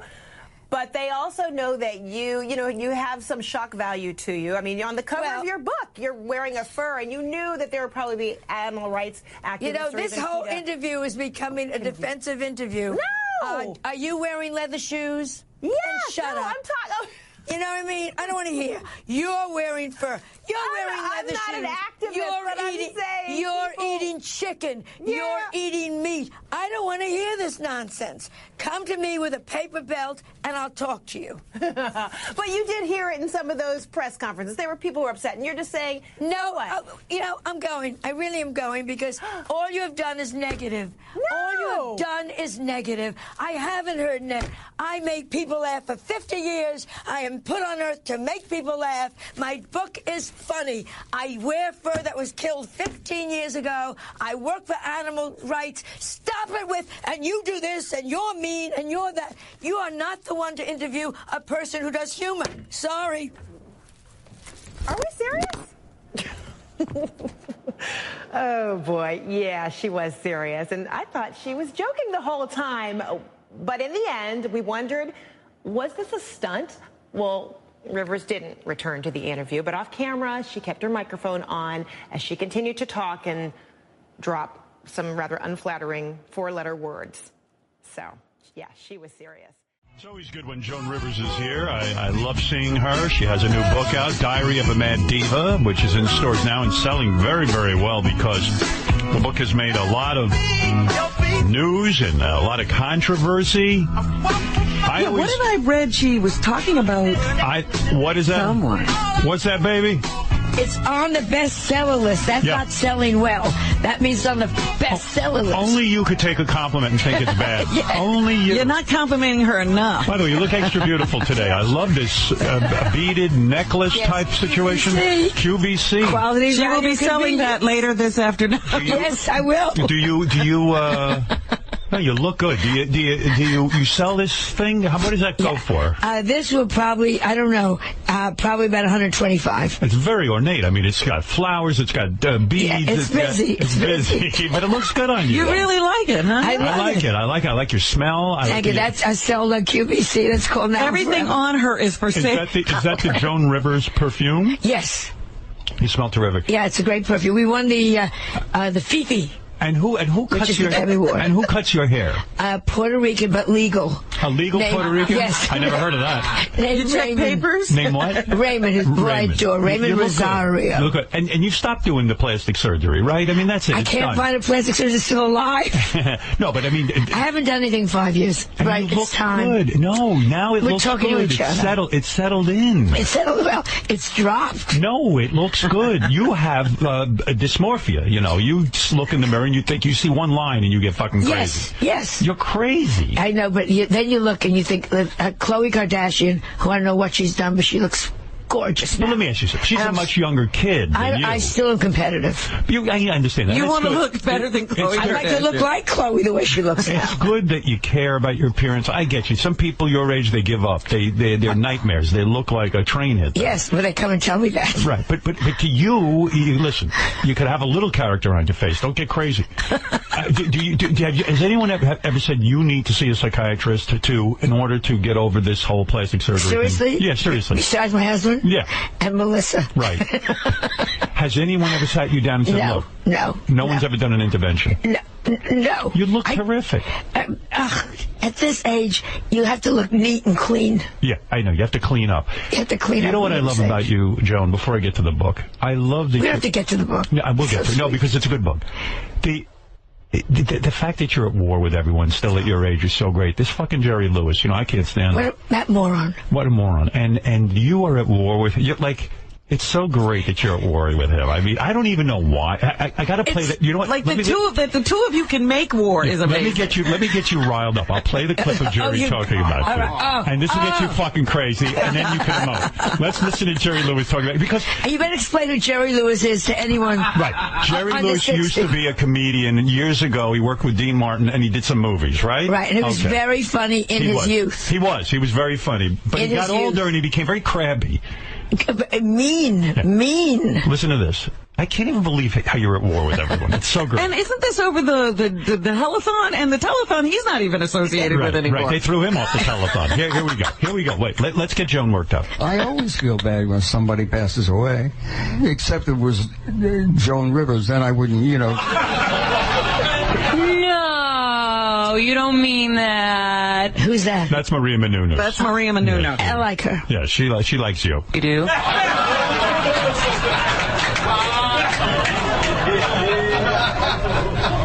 He's finally getting laughs. Finally. Yeah. That's why the long pause, you didn't know what the sound was. I've never heard that before. First time I've ever made that public statement. I don't know how it came out. Whoa. I ain't lying. All right, Jerry. Now you got to pony up the details. Why? She set the Jews back 1,000 years. See, she went to Israel and uprooted 2 trees in my name. I did. He is getting some laughs. You give him that. Yeah. On your tuchus. Joan attacked me in the press.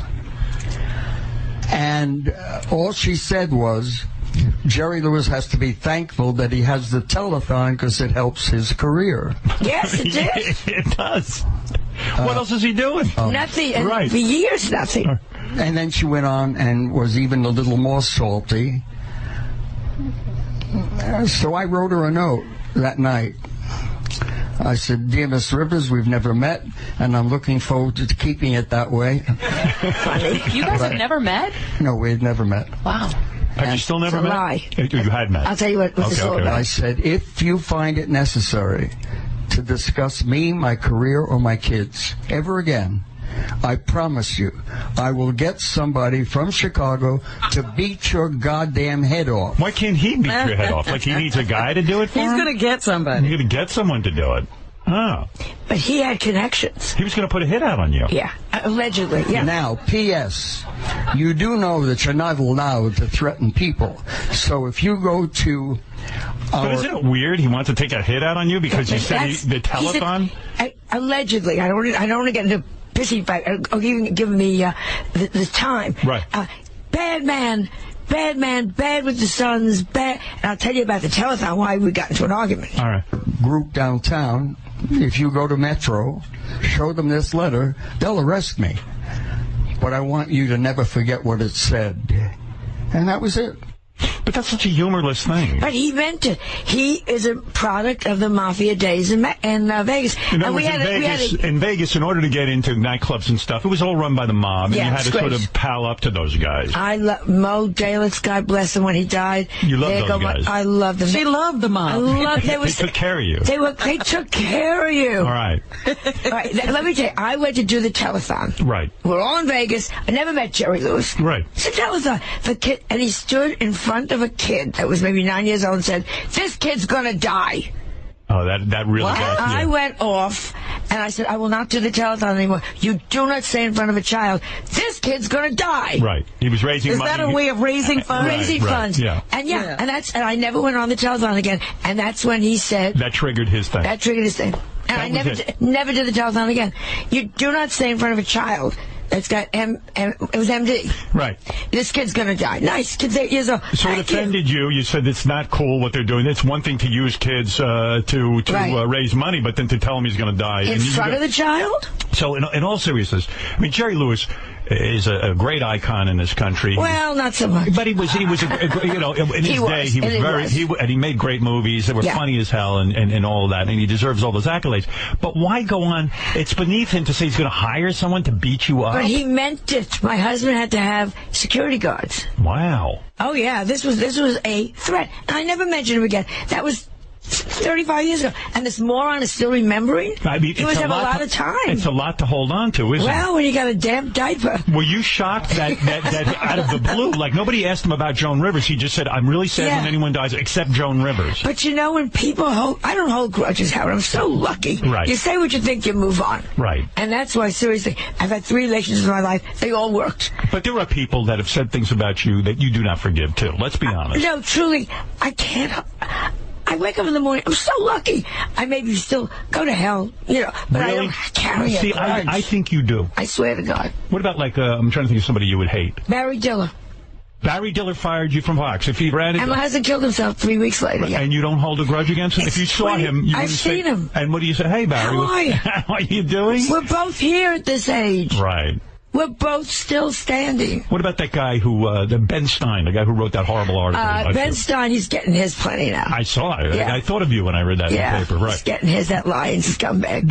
See, you hold grudges, but you do. Well, that was recent, Howard. I don't wake up in the morning and say, "Ben Stein." Right. You're not full of anger. Yeah. Right. It's gone. And you have to remind me. You remember Ben Stein? Oh, that bastard. You know what I'm saying? When you walked out of CNN a couple of weeks ago, how about that? You were promoting your book. You felt the interviewer was that calculated on your part? No. Oh, you were really genuinely angry? It was, don't give... First of all, when somebody's coming to interview you, and she's a hard-hitting reporter, and you know that because she's wearing a sleeveless dress. Right. They all wear sleeveless dresses, Right. Is that part of it? And their name is Bambi. I always love when Bambi in a sleeveless dress gives you the hard news. But anyhow... You went on CNN to promote your book, and she was hitting you with hard... What was the hard question that she was asking? Some of the questions were like, instead of... You do a joke about Princess Diana in the book. It was, why do you go after Princess Diana in the book? I see. It's accusatory. And I found myself 4 questions defending. And you can't be funny when you're defending yourself. That's not funny. And you want to say, sweetheart, it's a funny book. Right. It's a funny book. Read the book. It's a laughing book. You know, it's funny. I had Katie Couric on the show, and she was so upset that you were upset with her interview. Yeah. She really was. She genuinely was. And I think she was sincere. I really do. Yeah, I do too. I like Katie. I really like her. She had seen the documentary on you, which was so brilliant. It was so great about how driven you are and how you put your comedy together. And she was like, "Oh, I can't wait to ask Joan all these questions." But you took it that they were hard-hitting. But, you're on Katie Couric, 11 o'clock, let's have coffee. You know what I mean? Right. And I'm there with Melissa again to promote the thing. And it was like, why are you so egotistical? I thought, this is not 60 Minutes. It's Katie Couric. You want to say, what about you? Right. You could have at 4 in the morning for 20 years to get your puss in front of the public. Right. Everybody's trying not to get out in front. I like Katie. Right. So, you like her. I do. You do. But the girl...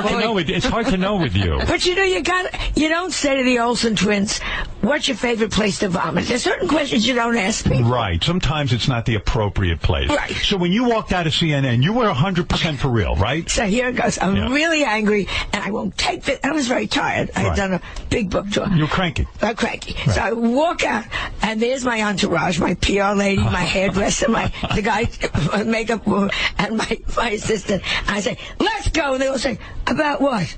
They weren't even watching. Nobody gave a shit. It was on CNN. Who watches that? What? Even when they're there. What were they doing the whole time? I guess they were on their internet. They were on their iPhones. They were probably eating the free lunch. Yeah. Right. Oh, that's so funny. That annoys you even more, doesn't it? That they weren't. It just made me laugh. You just walked off a show and nobody cared. And that shows you have to have a sense of humor because no one cares in the end anyway. Nobody gives a fuck. No matter what controversy you're in, 2 weeks later, people forget. That's it. Mel Gibson, walk around, Jews are praising him. They don't know. Oh, I went to his house the other night. I said, you want to see my ovens? Wrong subject. I threw you right in, I just got a new oven. Yeah. After you, Mel. I saw you on, they got you outside an airport. You were talking about Israel, and I thought you said some really great things. Why do more celebrities not speak up about the situation Israel's in? You know who's won this war? Hamas, because of the PR. Right. Because of the PR. If here we go, I get great. If New Jersey was lobbing rockets over into New York, you'd invade them. There would be no Newark, right. Which is not such a terrible thing. Right, there hardly is a Newark. Yeah, and what there is, they would tag us. But when they're building tunnels underneath and they're putting their munitions in homes. And bombs are being lobbed every day. You defend yourself. If this country was going Mexico to America, nothing to discuss. It's unbelievable. But why are so many celebrities afraid to speak? Because there's anti-Semitism all over the world, and it breaks my heart. We didn't kill Jesus. Go kill the Romans. Right. There you go. Good. Mary was a Jew. That's why she looked so good after birth. Do you walk around? Look at those statues of Mary. She's a winner. Do you walk around? She is a winner. She's a winner. She's a Jewish woman. And she didn't even have a tummy tuck. No, she could be a housewife of Bethlehem. I was shocked to read something in your book. By the way, the book is called Diary of a Mad Diva, and it's doing. If I say it's doing well, Joan will get upset. 4 weeks of on the bestseller list. How great is it? How great is it? You know what's so great? You put out a book, and you write some things down, and you try to be funny, make people laugh. And then the next thing I read was Kristen Stewart was hiring a lawyer to sue you, but that's the greatest thing in the world. She didn't get it. She didn't get the joke. Well, look at Kristen Stewart. I was going to say, did she get any joke? Have you ever met her? I only met her. She was sucking somebody's neck. Right. At a party. She's humorless. She looks like a miserable girl, this Kristen Stewart. Humorless. And I said something what did you say? Do you remember? I'll read it to you. I'll read it to you. Hold on. You said a lot of funny things in your book, but I'm trying to remember the quote that you said. It said about balls. Oh, here. You called Kristen Stewart a one-trick pony, which, who could get offended by that?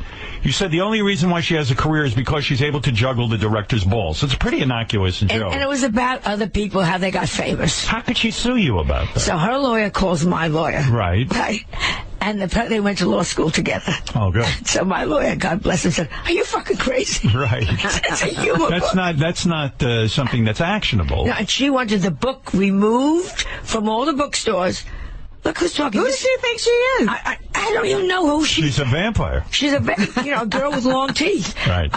And she wanted a public apology. But do you love that when that happens? I was thrilled. You ran right to the press, right? Yeah. Because that sells books. Melissa called up and said, "This is terrible." I said, "Melissa, God gave us this one." Right. God gave us this one. Melissa gets upset, and then you explain to her that this is good for the book. Yeah, Melissa gets protective. How long does it take you to knock out a book?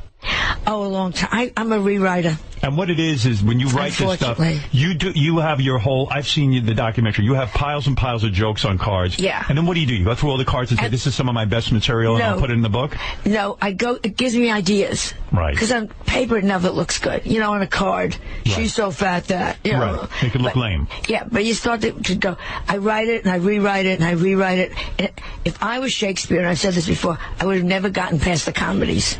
I never would have finished them. People don't realize how prolific you are. Yeah. In that I have no life. You have no life. But you have to have no life in order to no life. to be successful. Most people who have been around as long as you are no longer, they're dead, or they're not in the business, or they've kind of lost their timing, right? Or they lost their love of the business. Yeah. You love it.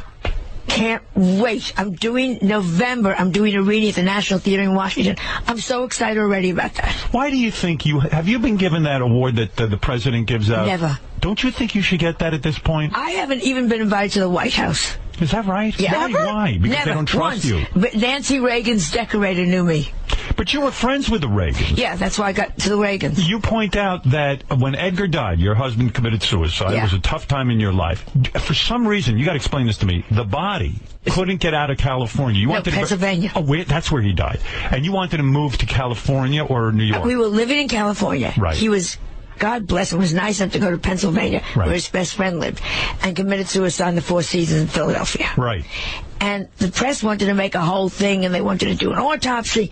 You know, like... Right. Hang up the whole thing. You got it. Right. And Melissa was a basket case. She was 15. Right. And I had to get that body back. Why not leave him in Pennsylvania? Oh, it was because of Melissa. Melissa. She's the problem. You would have left him in Pennsylvania. I was so mad at him at that point. Yeah, right. I'm surprised you even bothered. Edgar who? Right. So you did this for Melissa. And the press was making a big thing. And you knew Nancy Reagan. You couldn't get the body out of Pennsylvania. It was hung up because of this autopsy, and everyone was using him as kind of a celebrity story. Yes, they were in front of my gate, you know. And so, I mean, it would have been easier to send Melissa to Pennsylvania, let her go mourn over there, but okay, you were a good person. And I would have sent Melissa to Pennsylvania. I didn't think. I didn't know you want the body, Melissa? You go to Pennsylvania. You go get him. So you called Nancy late Reagan. at night. What time? 2 in the morning, It you was, said. yeah, it was like 11 o'clock in L.A. time, so it had to be 2 in the morning. And I said, it's an emergency. I love Nancy Reagan. Where do you call Nancy? Do you have a call number? the White House and you say, yeah, I used to. You said, this is Joan Rivers. I need to speak to Nancy desperate. Reagan. And they put you through at 2 in the morning. And they must have called somebody to call. And yeah, she got on. Wow. And I said, I'm begging you, I've got to get the body out. I've got to get the body out. And did she say, listen, you lunatic, I'm hanging up the phone on you? Right, she just slammed the phone down. And was Ronald Reagan next to him? Did he go, no, I heard. Who is it? Who are you? He probably thought Nancy was, you heard him in the background story. Who am I? Who are you? And she said, I'll see what I can do. Wow. And the next morning, the body came back. Look at that. You don't know what she did, but something happened. And to this day, I go out there, I see her. Son of a gun. I adore her. Crazy. How's she doing? Nobody ever sees her. Doing, the mind is as sharp as ever. How does she look? Did she have work done? Thin. Did she have work done? She must have when she was younger. Right. She looks good, right? She looks beautiful. She was a movie star. Everyone forgets she was a movie star. How old is she now? She's in her 90s. Her 90s? Has she still got her marbles? 100%.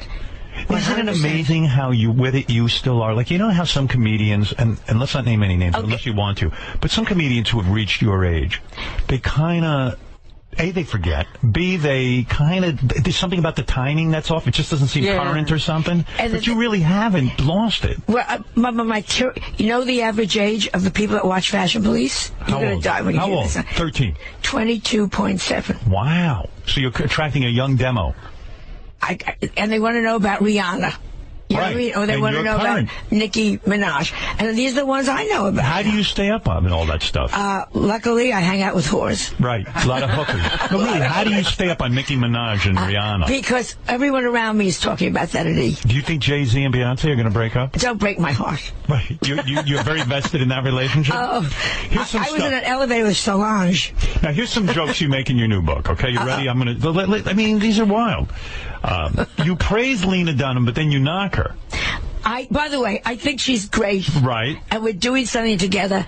But I think she's brilliant and fun. But you say... Yes, don't make me say you look good naked. I don't want to see you naked. But her being naked is what makes her show so outrageously funny. Good, but then I don't want to say you're beautiful. I don't get naked anymore because then I don't have to go and pluck my nipples, and it just takes too long. Right. And and it hurts. Let me be honest with you. That's a funny joke, but did you have hair on your nipples? No, for real? Never. I bet you did. I swear to God. I knew a girl. She had such fucking hairy nipples. She had to tweeze them all the time. Oh, I mean, it's like a man. Well, everybody knows that can happen. Does it have to be Joan? And thank God, somewhere my family is very hairless. Right. But Lena Dunham is a beautiful girl. All right, so she's not... She's a chubby girl. That's great. Right. Do what you want. But you don't want to have to say that she's pretty? I don't want to have to look at you. You don't want to look at naked people? I don't want to look at naked people unless they look amazing. Like a Pamela You don't find any body. humor in the naked form? Yeah, I do in mine. Why do you say in the new... now listen, isn't this kind of insulting in a way? Now listen to this. Joan hopes that Melissa McCarthy stays fat because that's what made her famous. Now, but that's almost like saying she's mad at Jenny McCarthy, her cousin, because she said to her at one point, you'd have to get thin to be in Hollywood. And now that Melissa McCarthy is famous, you're saying just the opposite. How about Melissa McCarthy's a talent? If she's thin or fat, she wouldn't be as funny. Wouldn't? Look what happened to Godfrey Cambridge. You remember Godfrey Cambridge? Godfrey Cambridge, right, the black actor. He was a big, chubby, fat black guy. We started together. He lost weight. He got so handsome. Wasn't funny anymore. One of his big jokes was, Sophia Loren wants me. I don't want her. Right. And it got a huge laugh. Now you're standing there like a big, hot, sexy guy. Ruined it. Ruined his career. Wow. Did you see Professor Erwin Corey's 100 years old? 100 Did you years read that old. in the paper? Does he know it? They say he's. They said at one. I didn't know what to make of that. He's 100 years old. They say he still performs somewhere. I don't know. Do you know him? Yes, I was his agent's secretary. One of my many jobs. Is that right? He was an interesting client. What was he? What does that mean? Crazy. Was he crazy for real? Yes. But he was funny on these shows. He was funny crazy. He was great because they said at one point he used to go out and like beg people for money on the street. Probably. That's crazy. I didn't know that about him. Unless they heard his act. All right, now look, this is controversial from your new book. Gwyneth Paltrow, calm down. You're pretty and you're talented, but you're also very lucky. And also, if you go away tomorrow, nobody will notice. She keeps putting her foot in her mouth, right, Gwyneth Paltrow? Gwyneth Paltrow feels that I hate people that are entitled. How long are you in the business? 35 years. Judy Garland died. Liza came up. Right. If Liza died, Rihanna would. Don't think you're not everything. You're not the end all. No one is that important. She is so busy with that, and giving her kids names like Apple, Sardine. I mean, it bothers you. Well, and the most beautiful woman in the world. As I say, voted around by Helen Keller and Stevie Wonder. It's like who is the most beautiful woman in the world? Who of you? I think Angelina Jolie. Is she still the most beautiful woman? She was the last time I saw her. She's not too thin at this point. Well, she was in a vomitorium. Right. But seriously, is she the most beautiful woman in the world? I don't know. You get them here on the couch. No, you do fine by me. No, but I'm just saying, I'll tell you, I saw that. It was a movie star, Uma Thurman. I'm walking through LAX airport, and this tall thing in front of me, all in black leather, and walking like I'm a star and you're not. Still looking good. Looking great. Wow. But is she still a movie star? You don't see her. But she had the attitude, which I love. Yeah. You know who I think is hot? Do you watch House of Cards? Yes. Robin Wright. Oh, boy. She grew up hotter than when she was younger. Yeah, right? Yeah. She keeps herself together. Yes. Don't you look at her and go, man, that's a sexy woman. Yeah, sexy and tough. And I'm crazy about it. Yeah. I think she's wonderful. I think she's great. Here's a comment you make in your book that I love that you made. I really love this. This is my favorite. Joan hates autocorrect on her phone and on her computer because it doesn't understand nuance. She thinks that autocorrect is humorless, just like Jay Leno. Yes. I love that you knocked Jay. Are you so happy he's off the Tonight Show? And I was totally forgotten. Here we go again. Yeah, he is. He totally forgot. Totally forgot. Totally. Now you got me going. Yeah, totally. There's not going to be Jimmy any Fallon big is doing better. And wonderful and young and smart and funny and grateful. That's right. And this big fatso can stand there and wax his cars. Right. He's going to wax his car. Go wax your car. Now, you're rightly so. You're bitter because, you know what, all those years on The Tonight Show with Johnny, we all know about the breakup with Johnny. Jay Leno gets in there. He's going to hold the same stupid go hold the grudge. Even after Johnny was dead, Jay's keeping the ban on you. That he's going to make. Johnny didn't even like Jay. Yeah, Johnny didn't want Jay there. Because Johnny had taste. That's right. And Johnny didn't want Jay Leno on The Tonight Show. And yet he's holding it. The one big thing he did, the one stance he took, going to take it out of me. Against you. Yeah. Oh, motherfucker. And they used to call, like at least once a year, my manager would call and say, What are you doing? It's over. Johnny's dead. What are you doing? Nope. Ban.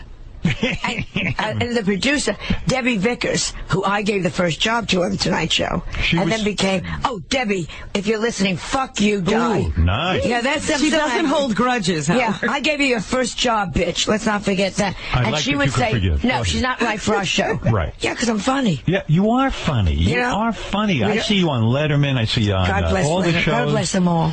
They all have you on. Because, what you want as a host is a guest to be funny. Funny. So you could take 5-minute break. It's still the Howard Stern show. Right. You know, my husband said that. It's still going to be the so-and-so show. Yeah, why are people so insecure? You know, it's so great to hand the show over to someone like you who's a good guest, and people leave and go, wow, the Howard Stern show was great. Joan was great today. It was fun. Boy, that was a funny show. That's right. They don't care. They don't care. It's just everyone's so insecure. Do you think they made a wise move on The View, firing all those people? I think it's the dumbest thing they ever did. You do? The dumbest. Don't you think bringing Rosie on will be good? Rosie's fabulous. Right. I think when it was Barbara and Whoopi, and I miss desperately Joy. Joy Behar was very good on that show. And I miss the Nazi. She was perfect. Who was the Nazi? Elizabeth. Oh, you call her a Nazi? Well, I called her a Nazi, but she was a conservative. And she got everyone angry. And she was adorable, and you needed her. Right.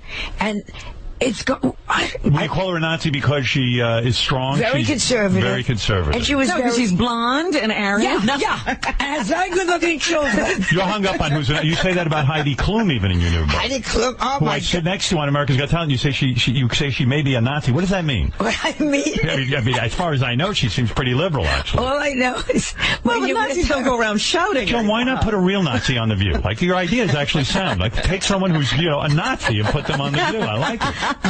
Yeah, but Will, I'm trying to think who we know. You know what's happening. The book, of course, is called A Diary of a Mad Diva. Yeah. It is in stores now. How many books do you need to sell to satisfy your urge to be successful? Do you have a number in mind? I have no idea. But every week they call me and say, we're on the bestseller. They just printed it in Korean, which is hilarious. You in Korean? Yeah, I should have brought you one of the books. Know you over there? I mean... Well, that's from Fashion Police. Right. And so I thought, how did this translate? Oh, funny. It's funny. You think they don't even know half the references? Well, I put a lot of dog references in. Dog recipes. Right, yes. So this is a big success for you, and it still matters to you, right? Like totally. The day they call you from the publishing company and say, I'm sorry, Joan, you're not on the bestseller list. I mean, that day's going to come. You can't maintain this. Right. And you'll go into a depression, won't you? You will. Yeah. You'll be in a depression. Oh, I'm just happy it's, it was up and up, up and down, up and up, up and down.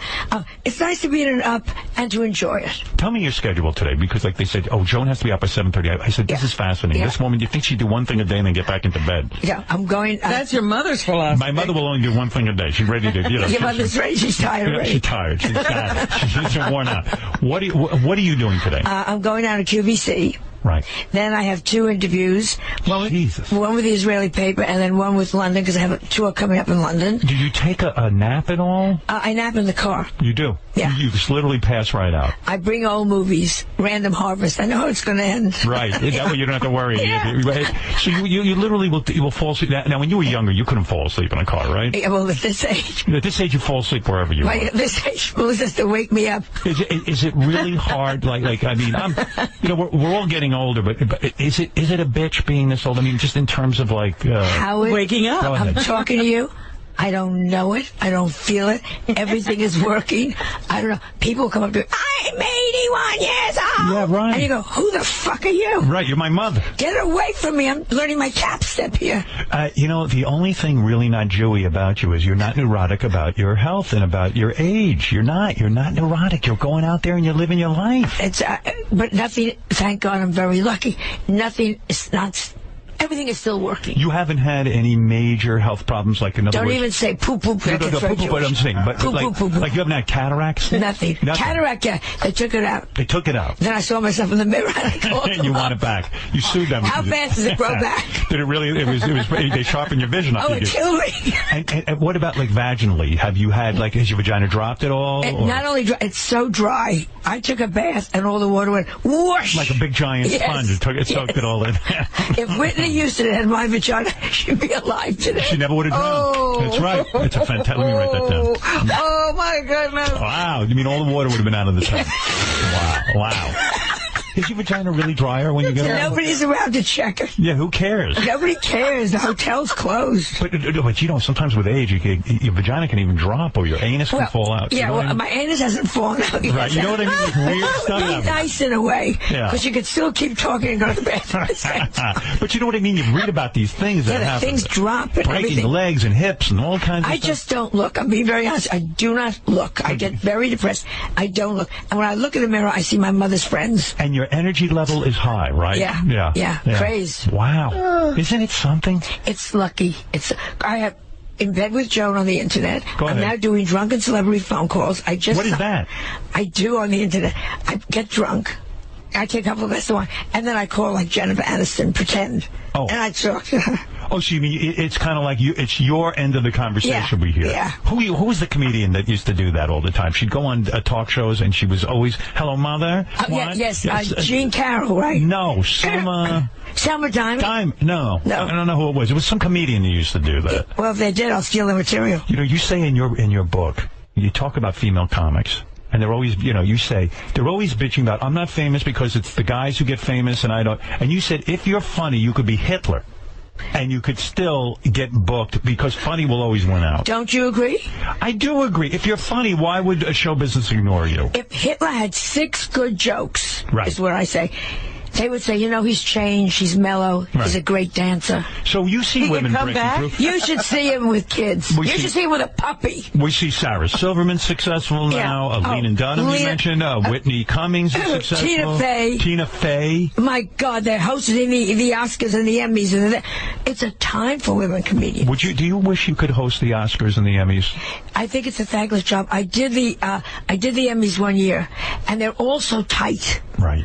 And if you say anything, they don't know if they're allowed to laugh. And then you get the shit the next day in the newspaper. Nobody thinks you're funny enough. Right.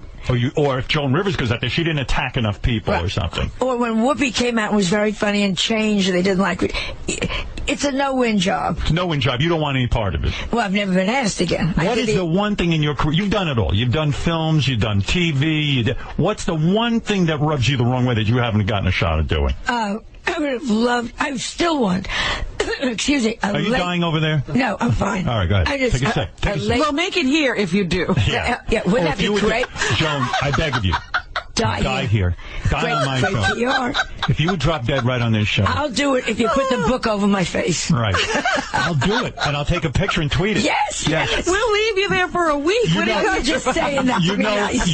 I'll do right by you. I know you will. This is the show to die on. No, wait, what were we just talking about? I don't remember. What you were about to tell me the one thing that I'd love to do a late, early show. And what would you do on that show? Everything. Go ahead. What do you mean, like a variety show? No, just tell the truth.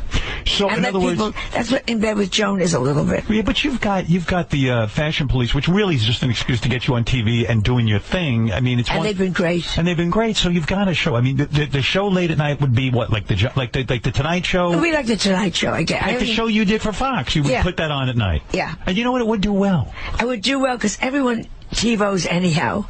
No one watches in real time. See, the one thing that kills me about your career is, and people don't realize this, when they took you off Fox on late night, they would die for your ratings right now, what you had back then. But it wasn't ratings. It was Edgar versus Murdoch and Dilla. But you were doing well. And we were doing well, but they said to me, you can stay. He can never come back on the lot again.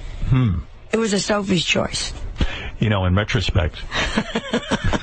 You should have thrown Edgar right the fuck off that. Oh, when I think about it, right. I should have said Edgar. Right.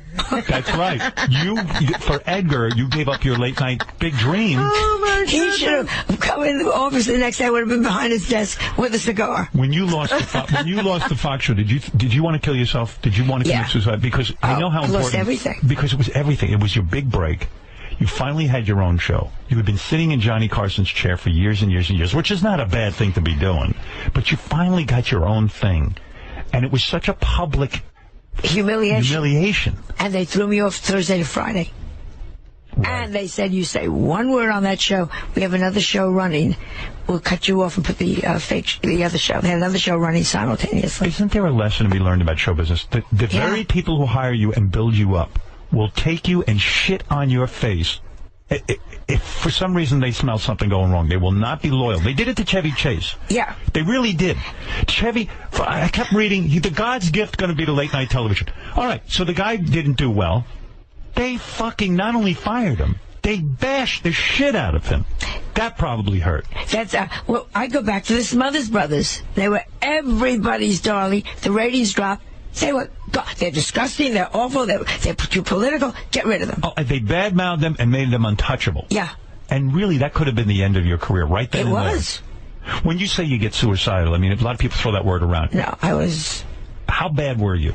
Melissa wasn't talking to me because she thought I could have saved Edgar. She was a kid. Right. So, daughter's not talking to me. No career. Vegas gave me back my contract because they said nobody wants to laugh. I was untouchable. Carson, he should have had me on the first night. Said, "Where have you been?" The NBC, I was blacklisted. Blacklisted. It was terrible. And the bills were coming in. Right. And I sat down one night. I told this story, Frank. I don't mean to, and I had a gun in my lap. Here I go. And that was that. I said, no, there's nothing. And my dog, Spike, my little Yorkie, came over and sat in my lap on top of the gun. Wow. And I thought, that's it. That's it. Look at this. I started to cry. Nobody would take care of you because he was such a mean little son of a bitch. Spike I was going to fix that Spike. Yeah. Nobody's going to say, oh, I'll take him. How'd you get a gun? I had my security guy. All right. I had the gun. You were really going to do it? Yeah. I don't know if I think, boy, it's a lot of plastic surgery going to mess up. You're not kidding. But I had it in my hand, seriously, in the big house, sitting by myself. I see how emotional you get about it. It was a tough time for you. You know what it is? Because when your career matters that much to you, the public humiliation, it's like a stoning in a way. And you can't work at your craft. No. I know, the thing you love. There's no place to go. So I went back to the village. I was 50, and everybody else is 21 years old. Well, and I'm back with a number at the duplex. Really? Back with a number? I mean, wait a second. Not a number. Joan Rivers, back literally waiting in line. Open mic night at the duplex. Is that true? Yes. You went back to open mic night? Yeah, and in Toronto at the Ha-Ha. You had to go. That's unbelievable. Like, you couldn't even play a theater at that point. Untouchable. Because you were, quote-unquote, a loser. Yeah. Untouchable, too old. She walked out on Carson. She didn't call him. Wow. Yeah, it was a bad time. Looking back, no. But my God, at the time, it was rough. When Spike sat down on the gun, do you ever think Spike's trying to shoot me? I thought... Because it could have gone that way, too. I thought, he'd make a great muff. Can't wait for you to die. Your collars and cuffs. Do you have dogs anymore? I have 4. Are you kidding? All rescues. Yeah. I had the cutest one, drools, and he's cross-eyed. So I call him Kim Novak. Oh. No, I love her. I met her. She's gorgeous. Still. I love old movie stars. What? I am telling you, you sit opposite Kim Novak, and those eyes look at you, and you go, oh, my God. I like how you're trying to do damage control right now. It's so great. You named your dog Kim Novak because she drills in his cross-eyed. And now you're trying to be nice to Kim Novak. I think she's great. She's a very good artist. You know, if you were a decent person, you'd take in Kim Novak. Never mind a dog named Kim Novak. She's a friend and a great She needs a rescue. She was your friend. Not anymore. Not after today. Listen, let's recap, because I know you got to leave. The book is called Diary of a Mad Diva. Yeah. You made a comeback after unbelievable odds, and you always stay on top. There's something to be learned from you. I don't know what, but I know there's something. I'll figure it out. There's something there. Diary of a Mad Diva is in stores now. In stores now. And on the New York Times bestseller list, which you can't do better than that. You can get it in Korea. Right, and it's in Korean. In Korean? Yes. Who would have thought that? Who would have thought that? Yeah, and Melissa, if you're listening, try to be nice to your mother and not be so angry with her when she loses her talk show. Crying out loud. Isn't that something? Even your own daughter stops talking to you when you lose a talk show. Yeah, I mean, wow. I like that you were at your lowest point and your daughter wouldn't talk to you. It was about Edgar. Waste of time, that Edgar. All right, look. Hey, Edgar. I'm sure he's listening right now. Edgar's fine. Edgar's with us. You don't believe in an afterlife, do you? No. No. Because you don't think you're going somewhere and seeing Edgar, do you? Look, this is a woman who collects other people's ashes. Right. What are you talking about? Seriously, you don't believe in an afterlife. I think my grandmother said there's heaven and hell on earth. Right. Have a good time, be good to people. I believe in reincarnation. You do? Yeah, I think you come back. So where do you go? You got to go in a holding pattern. Where do you go while you're waiting? Well, I'd like to come back. The old joke is one of my dogs, you know. Can you imagine if you die and then you see Edgar up there and you're like, oh, wait a second, I don't want to see you again. Well, when people say that, oh, when you die, you're going to say... There are a lot of people I do not wish to see. Like, really, I mean, if you went to heaven, you're like, I don't want to get started with Edgar again. We've been there, we've done that. The only one Edgar Carson she's going to run into. Right. No, only one I want to see is a friend of mine who is a gay guy, Tommy Corcoran. That was your buddy. That was my buddy. I know, and my mother. Those are the two. Your mother? Yeah. Yeah, if I could say, listen, do you know what's happened? Your mother, there's got to be some major mother issues with you. I adored my mother. You did? Adored my mother. I wonder. You ever been in psychoanalysis? Not fully, no, because it's a lot of money and you look at them. They look at you. Yeah. Who needs that? Joan, again, congratulations on the book. I love you. Good luck where whatever. I forgot your schedule. It sounded busy. Doesn't matter. Good luck with. Well, she didn't get through it. She got to QVC and then we took off on something. Yeah, the only part of the day I was jealous of was the nap in the car. Yeah.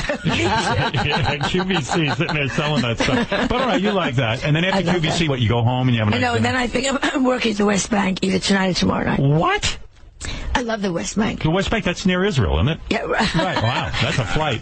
It's running to 42nd Street, and I break in all my material there. Is that right? You'll be So working. you come right back to New York. Yeah, I love. And I'm complaining that I got to do America's Got Talent till 11 o'clock. Look at you. Look at how great are you on that show? How great are you on that show? Wonderful. How great are you? But he complains every moment. Tell him to shut up. You can tell me right now. I'm right Yeah, here. shut up. Okay. Look, Joan. Do they send a car? Oh, yes. Just shut up. I know. Why would I even... Do you have a dressing room?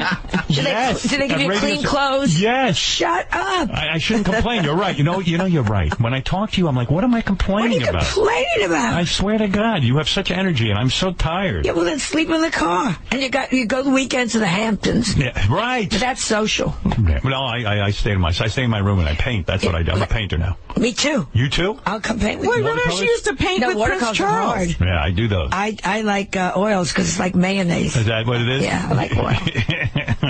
Can I just say one thing with the Hamptons? You know why I hate the Hamptons? Why? You get out there Friday, and you know what people say to you? How you getting home?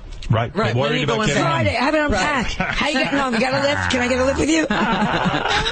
It's very true. People are paranoid about getting back. Yeah. They get out there and they worry the whole time about getting How you getting home? Do you still see Prince Charles? Yes, and I adore him. They carry on with that baby, the grandson of He's going to be, well, that's the lineage. Because they carry on with, what's Northwest, what's... Kanye was. Or Southeast, whatever the hell the kid's name is. North, South, who cares? Yeah, right. All right, look. That's it. That's it. Do you get the baby a baby gift for Prince Charles? Yes, you did. I sent a little baby gift. What did you What say? do you give the I don't know. My friend Margie owns a baby store. So you don't handle that? I called her up. I said $200. I went big. Yeah, nice of you. Usually I know it's like $50. Please do a lot of rapping. Diary of a Mad Diva. We're all going to read it and see what the hell is going on. You don't have to read it. Just buy it. Yeah, you don't even care what they do with it. I don't care what you do with it. Use it as toilet paper. Just buy it.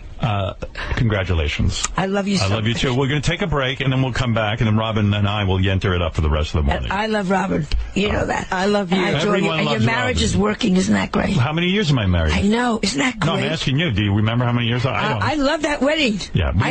You know, we're together 15 years, but like we got married in 2008. So Yeah. look at that. It's working. It's working. Show business is very rare. You know, guys are about fucking everything. You're on golden time. That's right. Yeah, this is great. I'm a good man. Yeah, yes, you are. I am. And I say, What is golden here's a time? Jewish, What does that here's a mean? Jewish compliment. You're a good man. I tell everyone who always knocks you. That's a Jewish compliment. Thank you. Yeah, everybody. You tell all the people who hate me that I'm nice. Yeah. You're so sweet. Yeah, that's how Jews give a compliment. All right, look. You've said a lot. Too much. Anything you want to say about anybody before I close this microphone? Just Israel. But God, just think if it was New Jersey, channeling into New York, Right. it'd be a very different atmosphere. That's it. Now you're done, right? Done. You've said it all. Finished. All right. And I hope you live 1,000 more years. I love you so much. And your vagina never drops out. Oh, it's there already on the floor. All right, look. Keeps my toes warm. Joan Rivers, Diary of a Mad Diva. We'll be back right after these. Weird, too, because as you might have read in the paper or heard on the news, I was at Joan Rivers' funeral yesterday, and Joan had promised me she would not die on the weekend. But she did. But she did. Well, she died during the week, but then the course funeral. did. Exactly. I couldn't believe it. I mean, she wasn't supposed to do that. Can you believe you outlived David Brenner? I was so upset by that. I cannot. Me too. I don't know why. A lot of people die. You Yeah. know. It upset me so. It upset Melissa. Ruined my whole fucking weekend. Oh, well, didn't go that far. At least 20 minutes there. See, John, it didn't ruin her weekend. Yeah, not a Ruined mine. weekend. It's just a few minutes. My father always said, don't die on the weekend. You ruin everyone's weekend. Do it during the week. That's right. My eyesight is so bad that when I originally got the email, I thought it said Saturday, which would have been worse. No, I don't think Jews bury people on Saturday. They don't? I don't know. I don't think so. I don't think it's the Sabbath. Of course not. I have no idea, Howard. One day isn't like the other to me. Mm-hmm. Well, you. Why would you pay attention to what everyone else is doing? The weekend is sacred. Yeah. Well, I guess we should start there. We lost our dear friend of the show for many, many years, Joan Rivers. Now, Joan Rivers, I met her in 1983. We were at NBC, and things were not going well at NBC Radio. Fans know this. Nothing went well there. Nothing went well. And, I guess we were at NBC, right? And she walked in. We, of course, had absolutely no luck with guests. We were the pariahs and scumbags of not only radio, but of show business. And as I mentioned at her eulogy, that Soupy Sales was our only guest up until then, and two guys from the Uncle Floyd show, not even Uncle Floyd. And then in walked Joan Rivers, permanent guest host of The Tonight Show. And that was a big deal. And she was very, very embracing of the show and what I was doing, and Robin, and something of Fred, I guess. And no, she was a fan of the show. And she loved what we were doing, and she was a great cheerleader. And we were great cheerleaders of hers when she was going through some difficulties, which are legendary. It wasn't all uphill with Joan. Joan had her ups and downs. When she was going through some difficulties that were legendary, with Fox and Johnny Carson, we were always there for her. And there were times when Gary would say to me, Joan Rivers wants to come on, but she's just been here. And I said, you book Joan Rivers. Always Joan Rivers. She's always good. She gets it, And I think knowing how to be funny on the radio is very difficult because you don't have the feedback of a live audience. And she got it. She knew how to do that dance on the radio with me. Well, she did a dance that was new to her, because that most of the TV shows and so forth that were set up were, you give the people the opening line and then you do the joke back to them. And she came in here and she could mix it up.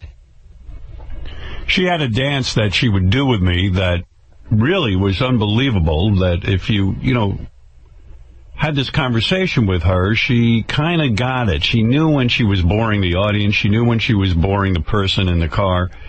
And she knew to move on, She knew how to keep things quick and moving. And it's such a skill and such a talent. Either you have that or you don't. I don't even know that can be developed. And she would just, the thing that used to make me, I respected her most for, because she could be real. She didn't have to be the funny lady, or, she didn't have a shtick that she had to stick to. She could sit here and you could talk to her and she'd be telling jokes, and then you could say, well, when Edgar died, what was that like? And she could get real. Right. So, losing Joan was such a shock, because even though she was 81 years old, 81, it seemed like it wasn't her time, that she was very young. Well, what was that interview from we were just listening to? It was the last one she did. Yeah.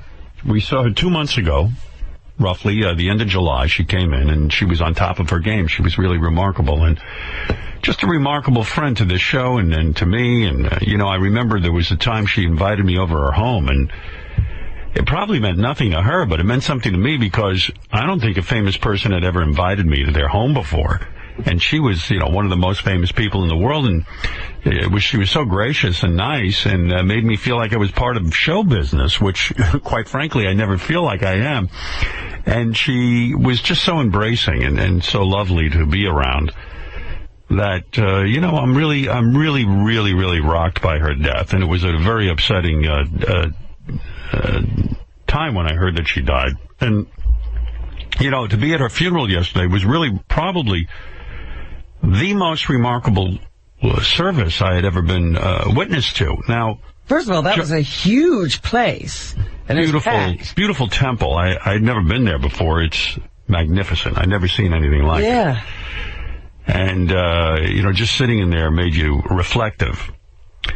And so I got there early because I'd gotten a call from Melissa, like a day and a half before the service, asking me if I would speak. And I said to her, Melissa, you're asking the wrong guy. I said, I'll do it. I would do anything for Joan. I'd do anything for you.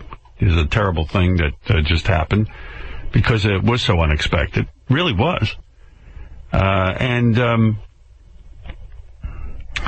You know, when I just said, I probably don't have the right words. There's so many people who are better at eulogizing than me. And she said, no, want you to do it. And I said, okay, I'll do it. And it was a lot of pressure because I wanted to come through for Melissa and come through for Joan. And so, you know, I immediately, you know, went into a tantrum. My poor wife, I started yelling, screaming. We were out in the Hamptons. I drove back to the city to be alone so that I could think about Joan. Is that right? Yeah, I had to be by myself and sit there because I didn't want to say the wrong thing or this or that or the other thing.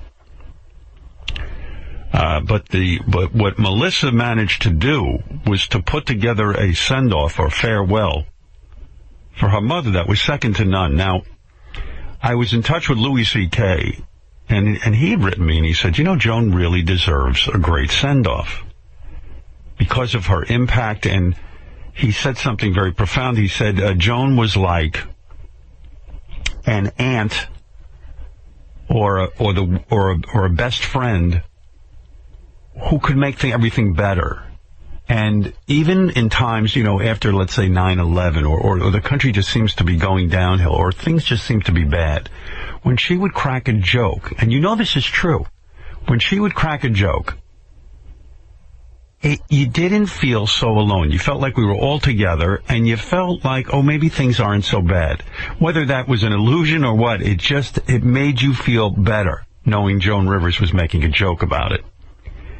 And so she became like the aunt who serves tea in your living room and tells you, you know, why don't you be happy? Why don't you get over it? And she has such a charming way of doing it that she snaps you out of your depression or your sadness. And that's what Joan is so good at. And really, as Louis said, probably the loneliness and the unhappiness of life, what else could ease that, you know, that despair than a great comedian? And that's what great comedians do.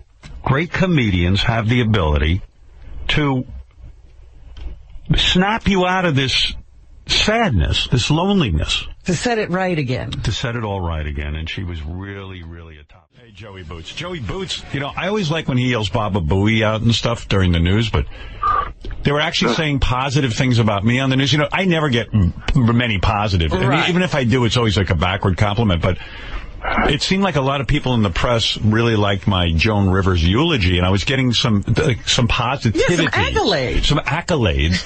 And Joey Boots is behind him going, he's really Baba Booey! And Gary told me Joey's out on the street screaming Baba Booey at Joan Rivers' funeral while all the press is there. Oh, you're kidding. I didn't know that. Yeah. And, well, yeah, I'm going to play it for you. And then he said that the people in the press were staring at Gary like he was responsible for it. The police, right? I was waiting for Robin, so I was standing there, and he's just screaming it over and over and over again, and, you know, it got silent, so that's all you heard. And then the police are looking at me like, I'm like, I don't turn them on at all. Yeah, but you're Baba Booey. Maybe that's all the reason they're looking. I can't be that asshole that says this is the time or the place for that. Yeah, I know. It was funny. They're called buoy bombs. Someone said to me, what does that guy think? This is a golf game? By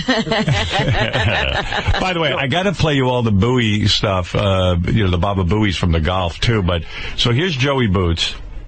He's standing outside the Joan Rivers funeral. Right, Joey? Very appropriate. Very appropriate. And they're trying Joan would have loved it. They're actually saying something nice about me at some point, but it got drowned out. Hi, Ron. Rivers was pretty specific about her funeral wishes. She wanted Meryl Streep crying in different accents and a Harry Winston toe tag. She wanted it Hollywood all the way. Will those final wishes be honored today? Well, hey there, Melissa. You know, they talked about this being a red carpet funeral. We don't see any red carpet here on Fifth Avenue, but this is a high-profile funeral. Howard Stern just walked in. Rosie O'Donnell, Kathy Griffin, those comedians who say that Joan Rivers was their inspiration for getting into the business. And while there will be... Jerry Lewis killed Joan. That's a good one. That was a good one. I see a lot of sadness here because of her sudden passing here a week ago, or on Thursday. The thing here is that this is all about humor. She had a sense about her funeral and her life that she wanted this to be big time, and she would be honored. A lot of her friends have said since her passing this week about this turnout. There are dozens of television cameras here, dozens of... Don't worry, he's not done. Still photographers here, and there are hundreds of people standing behind our camera, 3 and 4 people deep, just to get a look at some of the people coming and going here for this service. The service is set to get underway at 11. Mike, is there any way you can... Are you concentrating... This guy is it sounds like he knows a Baba Booey is coming any second. Yeah. And he's trying to get the words out as fast as he can. And he is plowing through that thing, and I can't even concentrate on because I'm waiting for the next Baba Booey. Why do you, Joey, I'm curious, why do you, why is there some silence for a while? Okay, because I had first the whole press corps turned around and they started saying no. and little biddies in the audience, little old ladies, the gray hairs, they're like, oh, that's terrible. Stop. Did you explain to them that this is your entire life and career? I said Joan would find this appropriate. So I did a couple more Bowie bombs, and then 2 cops came up to me. So the silence is when I was talking to the cops, but every 10 seconds talking to the cops, explain to them that I just won in court and Baba Booey and Howard Stern's penis are protected speech. They didn't get the memo, by the way. So every 10 seconds I would stop talking to the cop and I would yell Baba Booey again. I like that how Baba Booey's protected speech now, and it's kind of cool. Yeah. But those cops did not get the memo.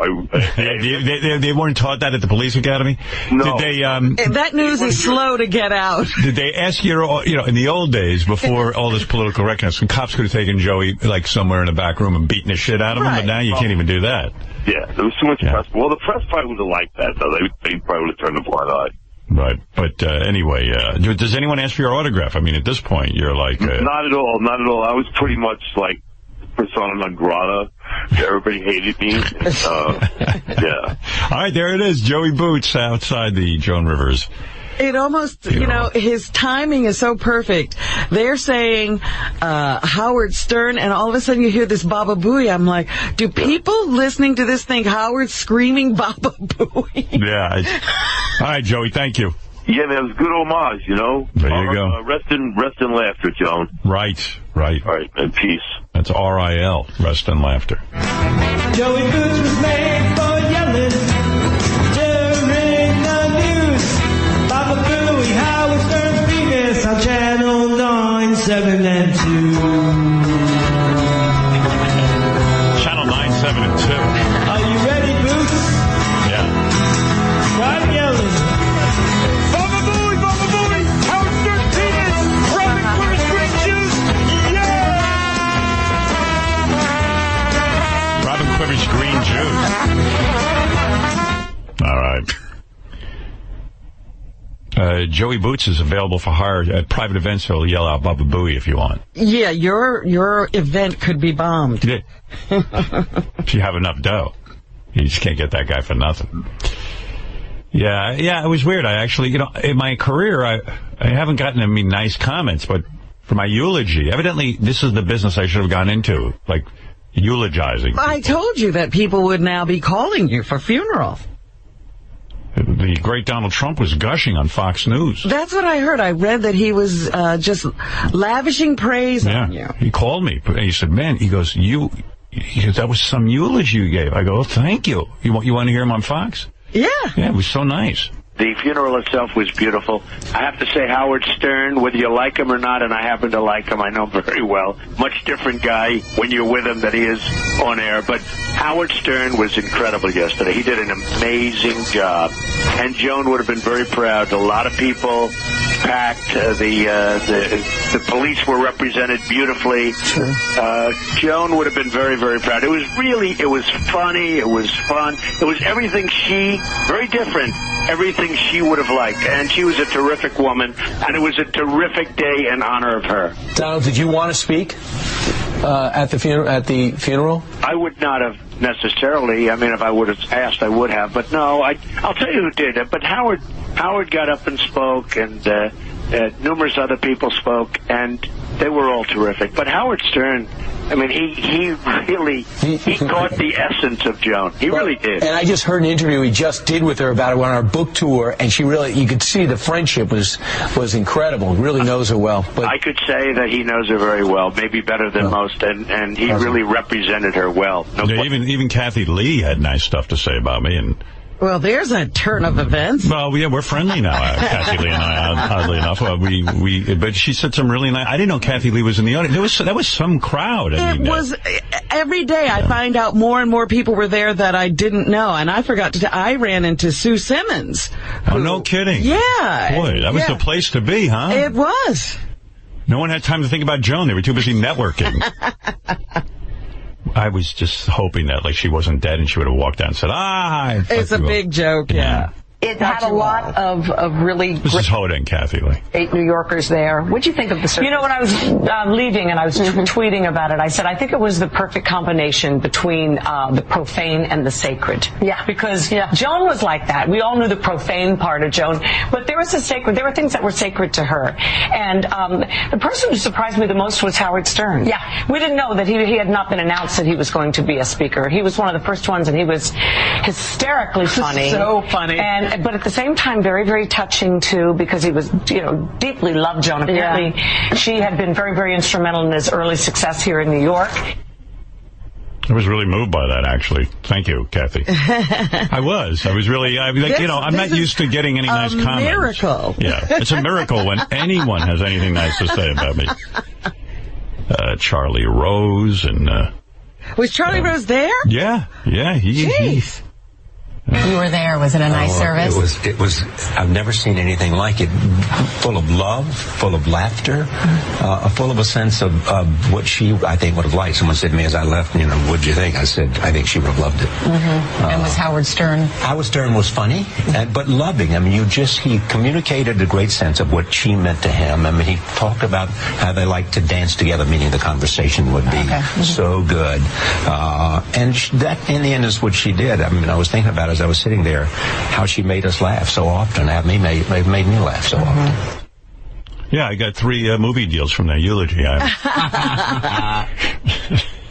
It was good for your career.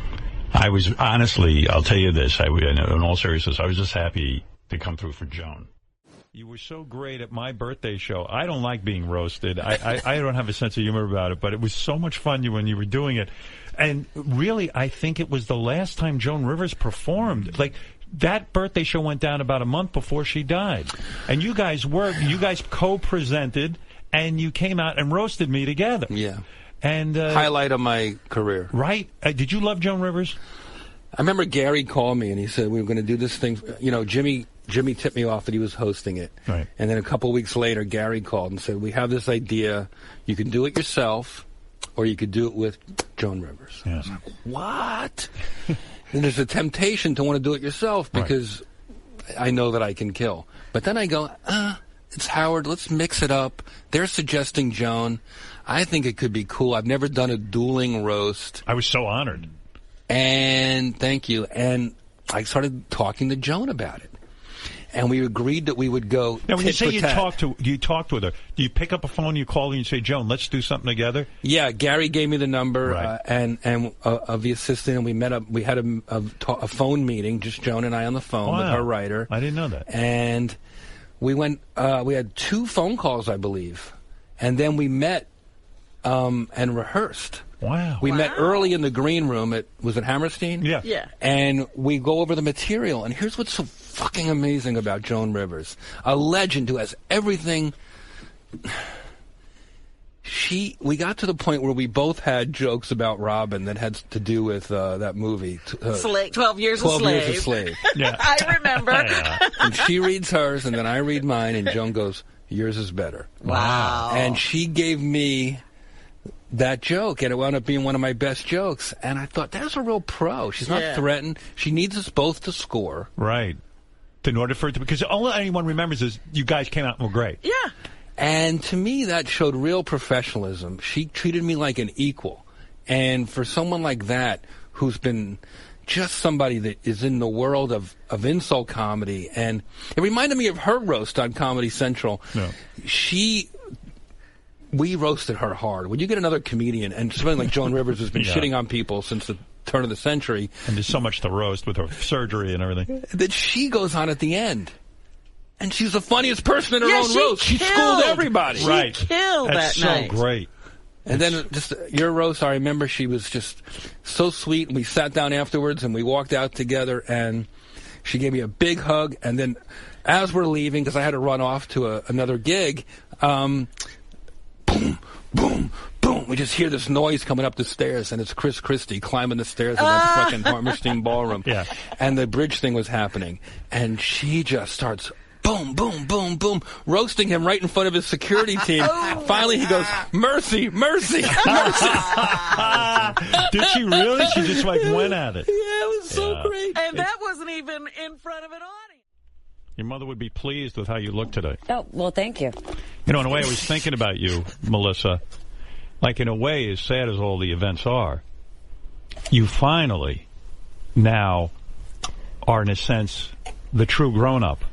Because your mother was always mothering you. Yes, but my mother was also, as you well know, which I write about in the book, basically... Wow.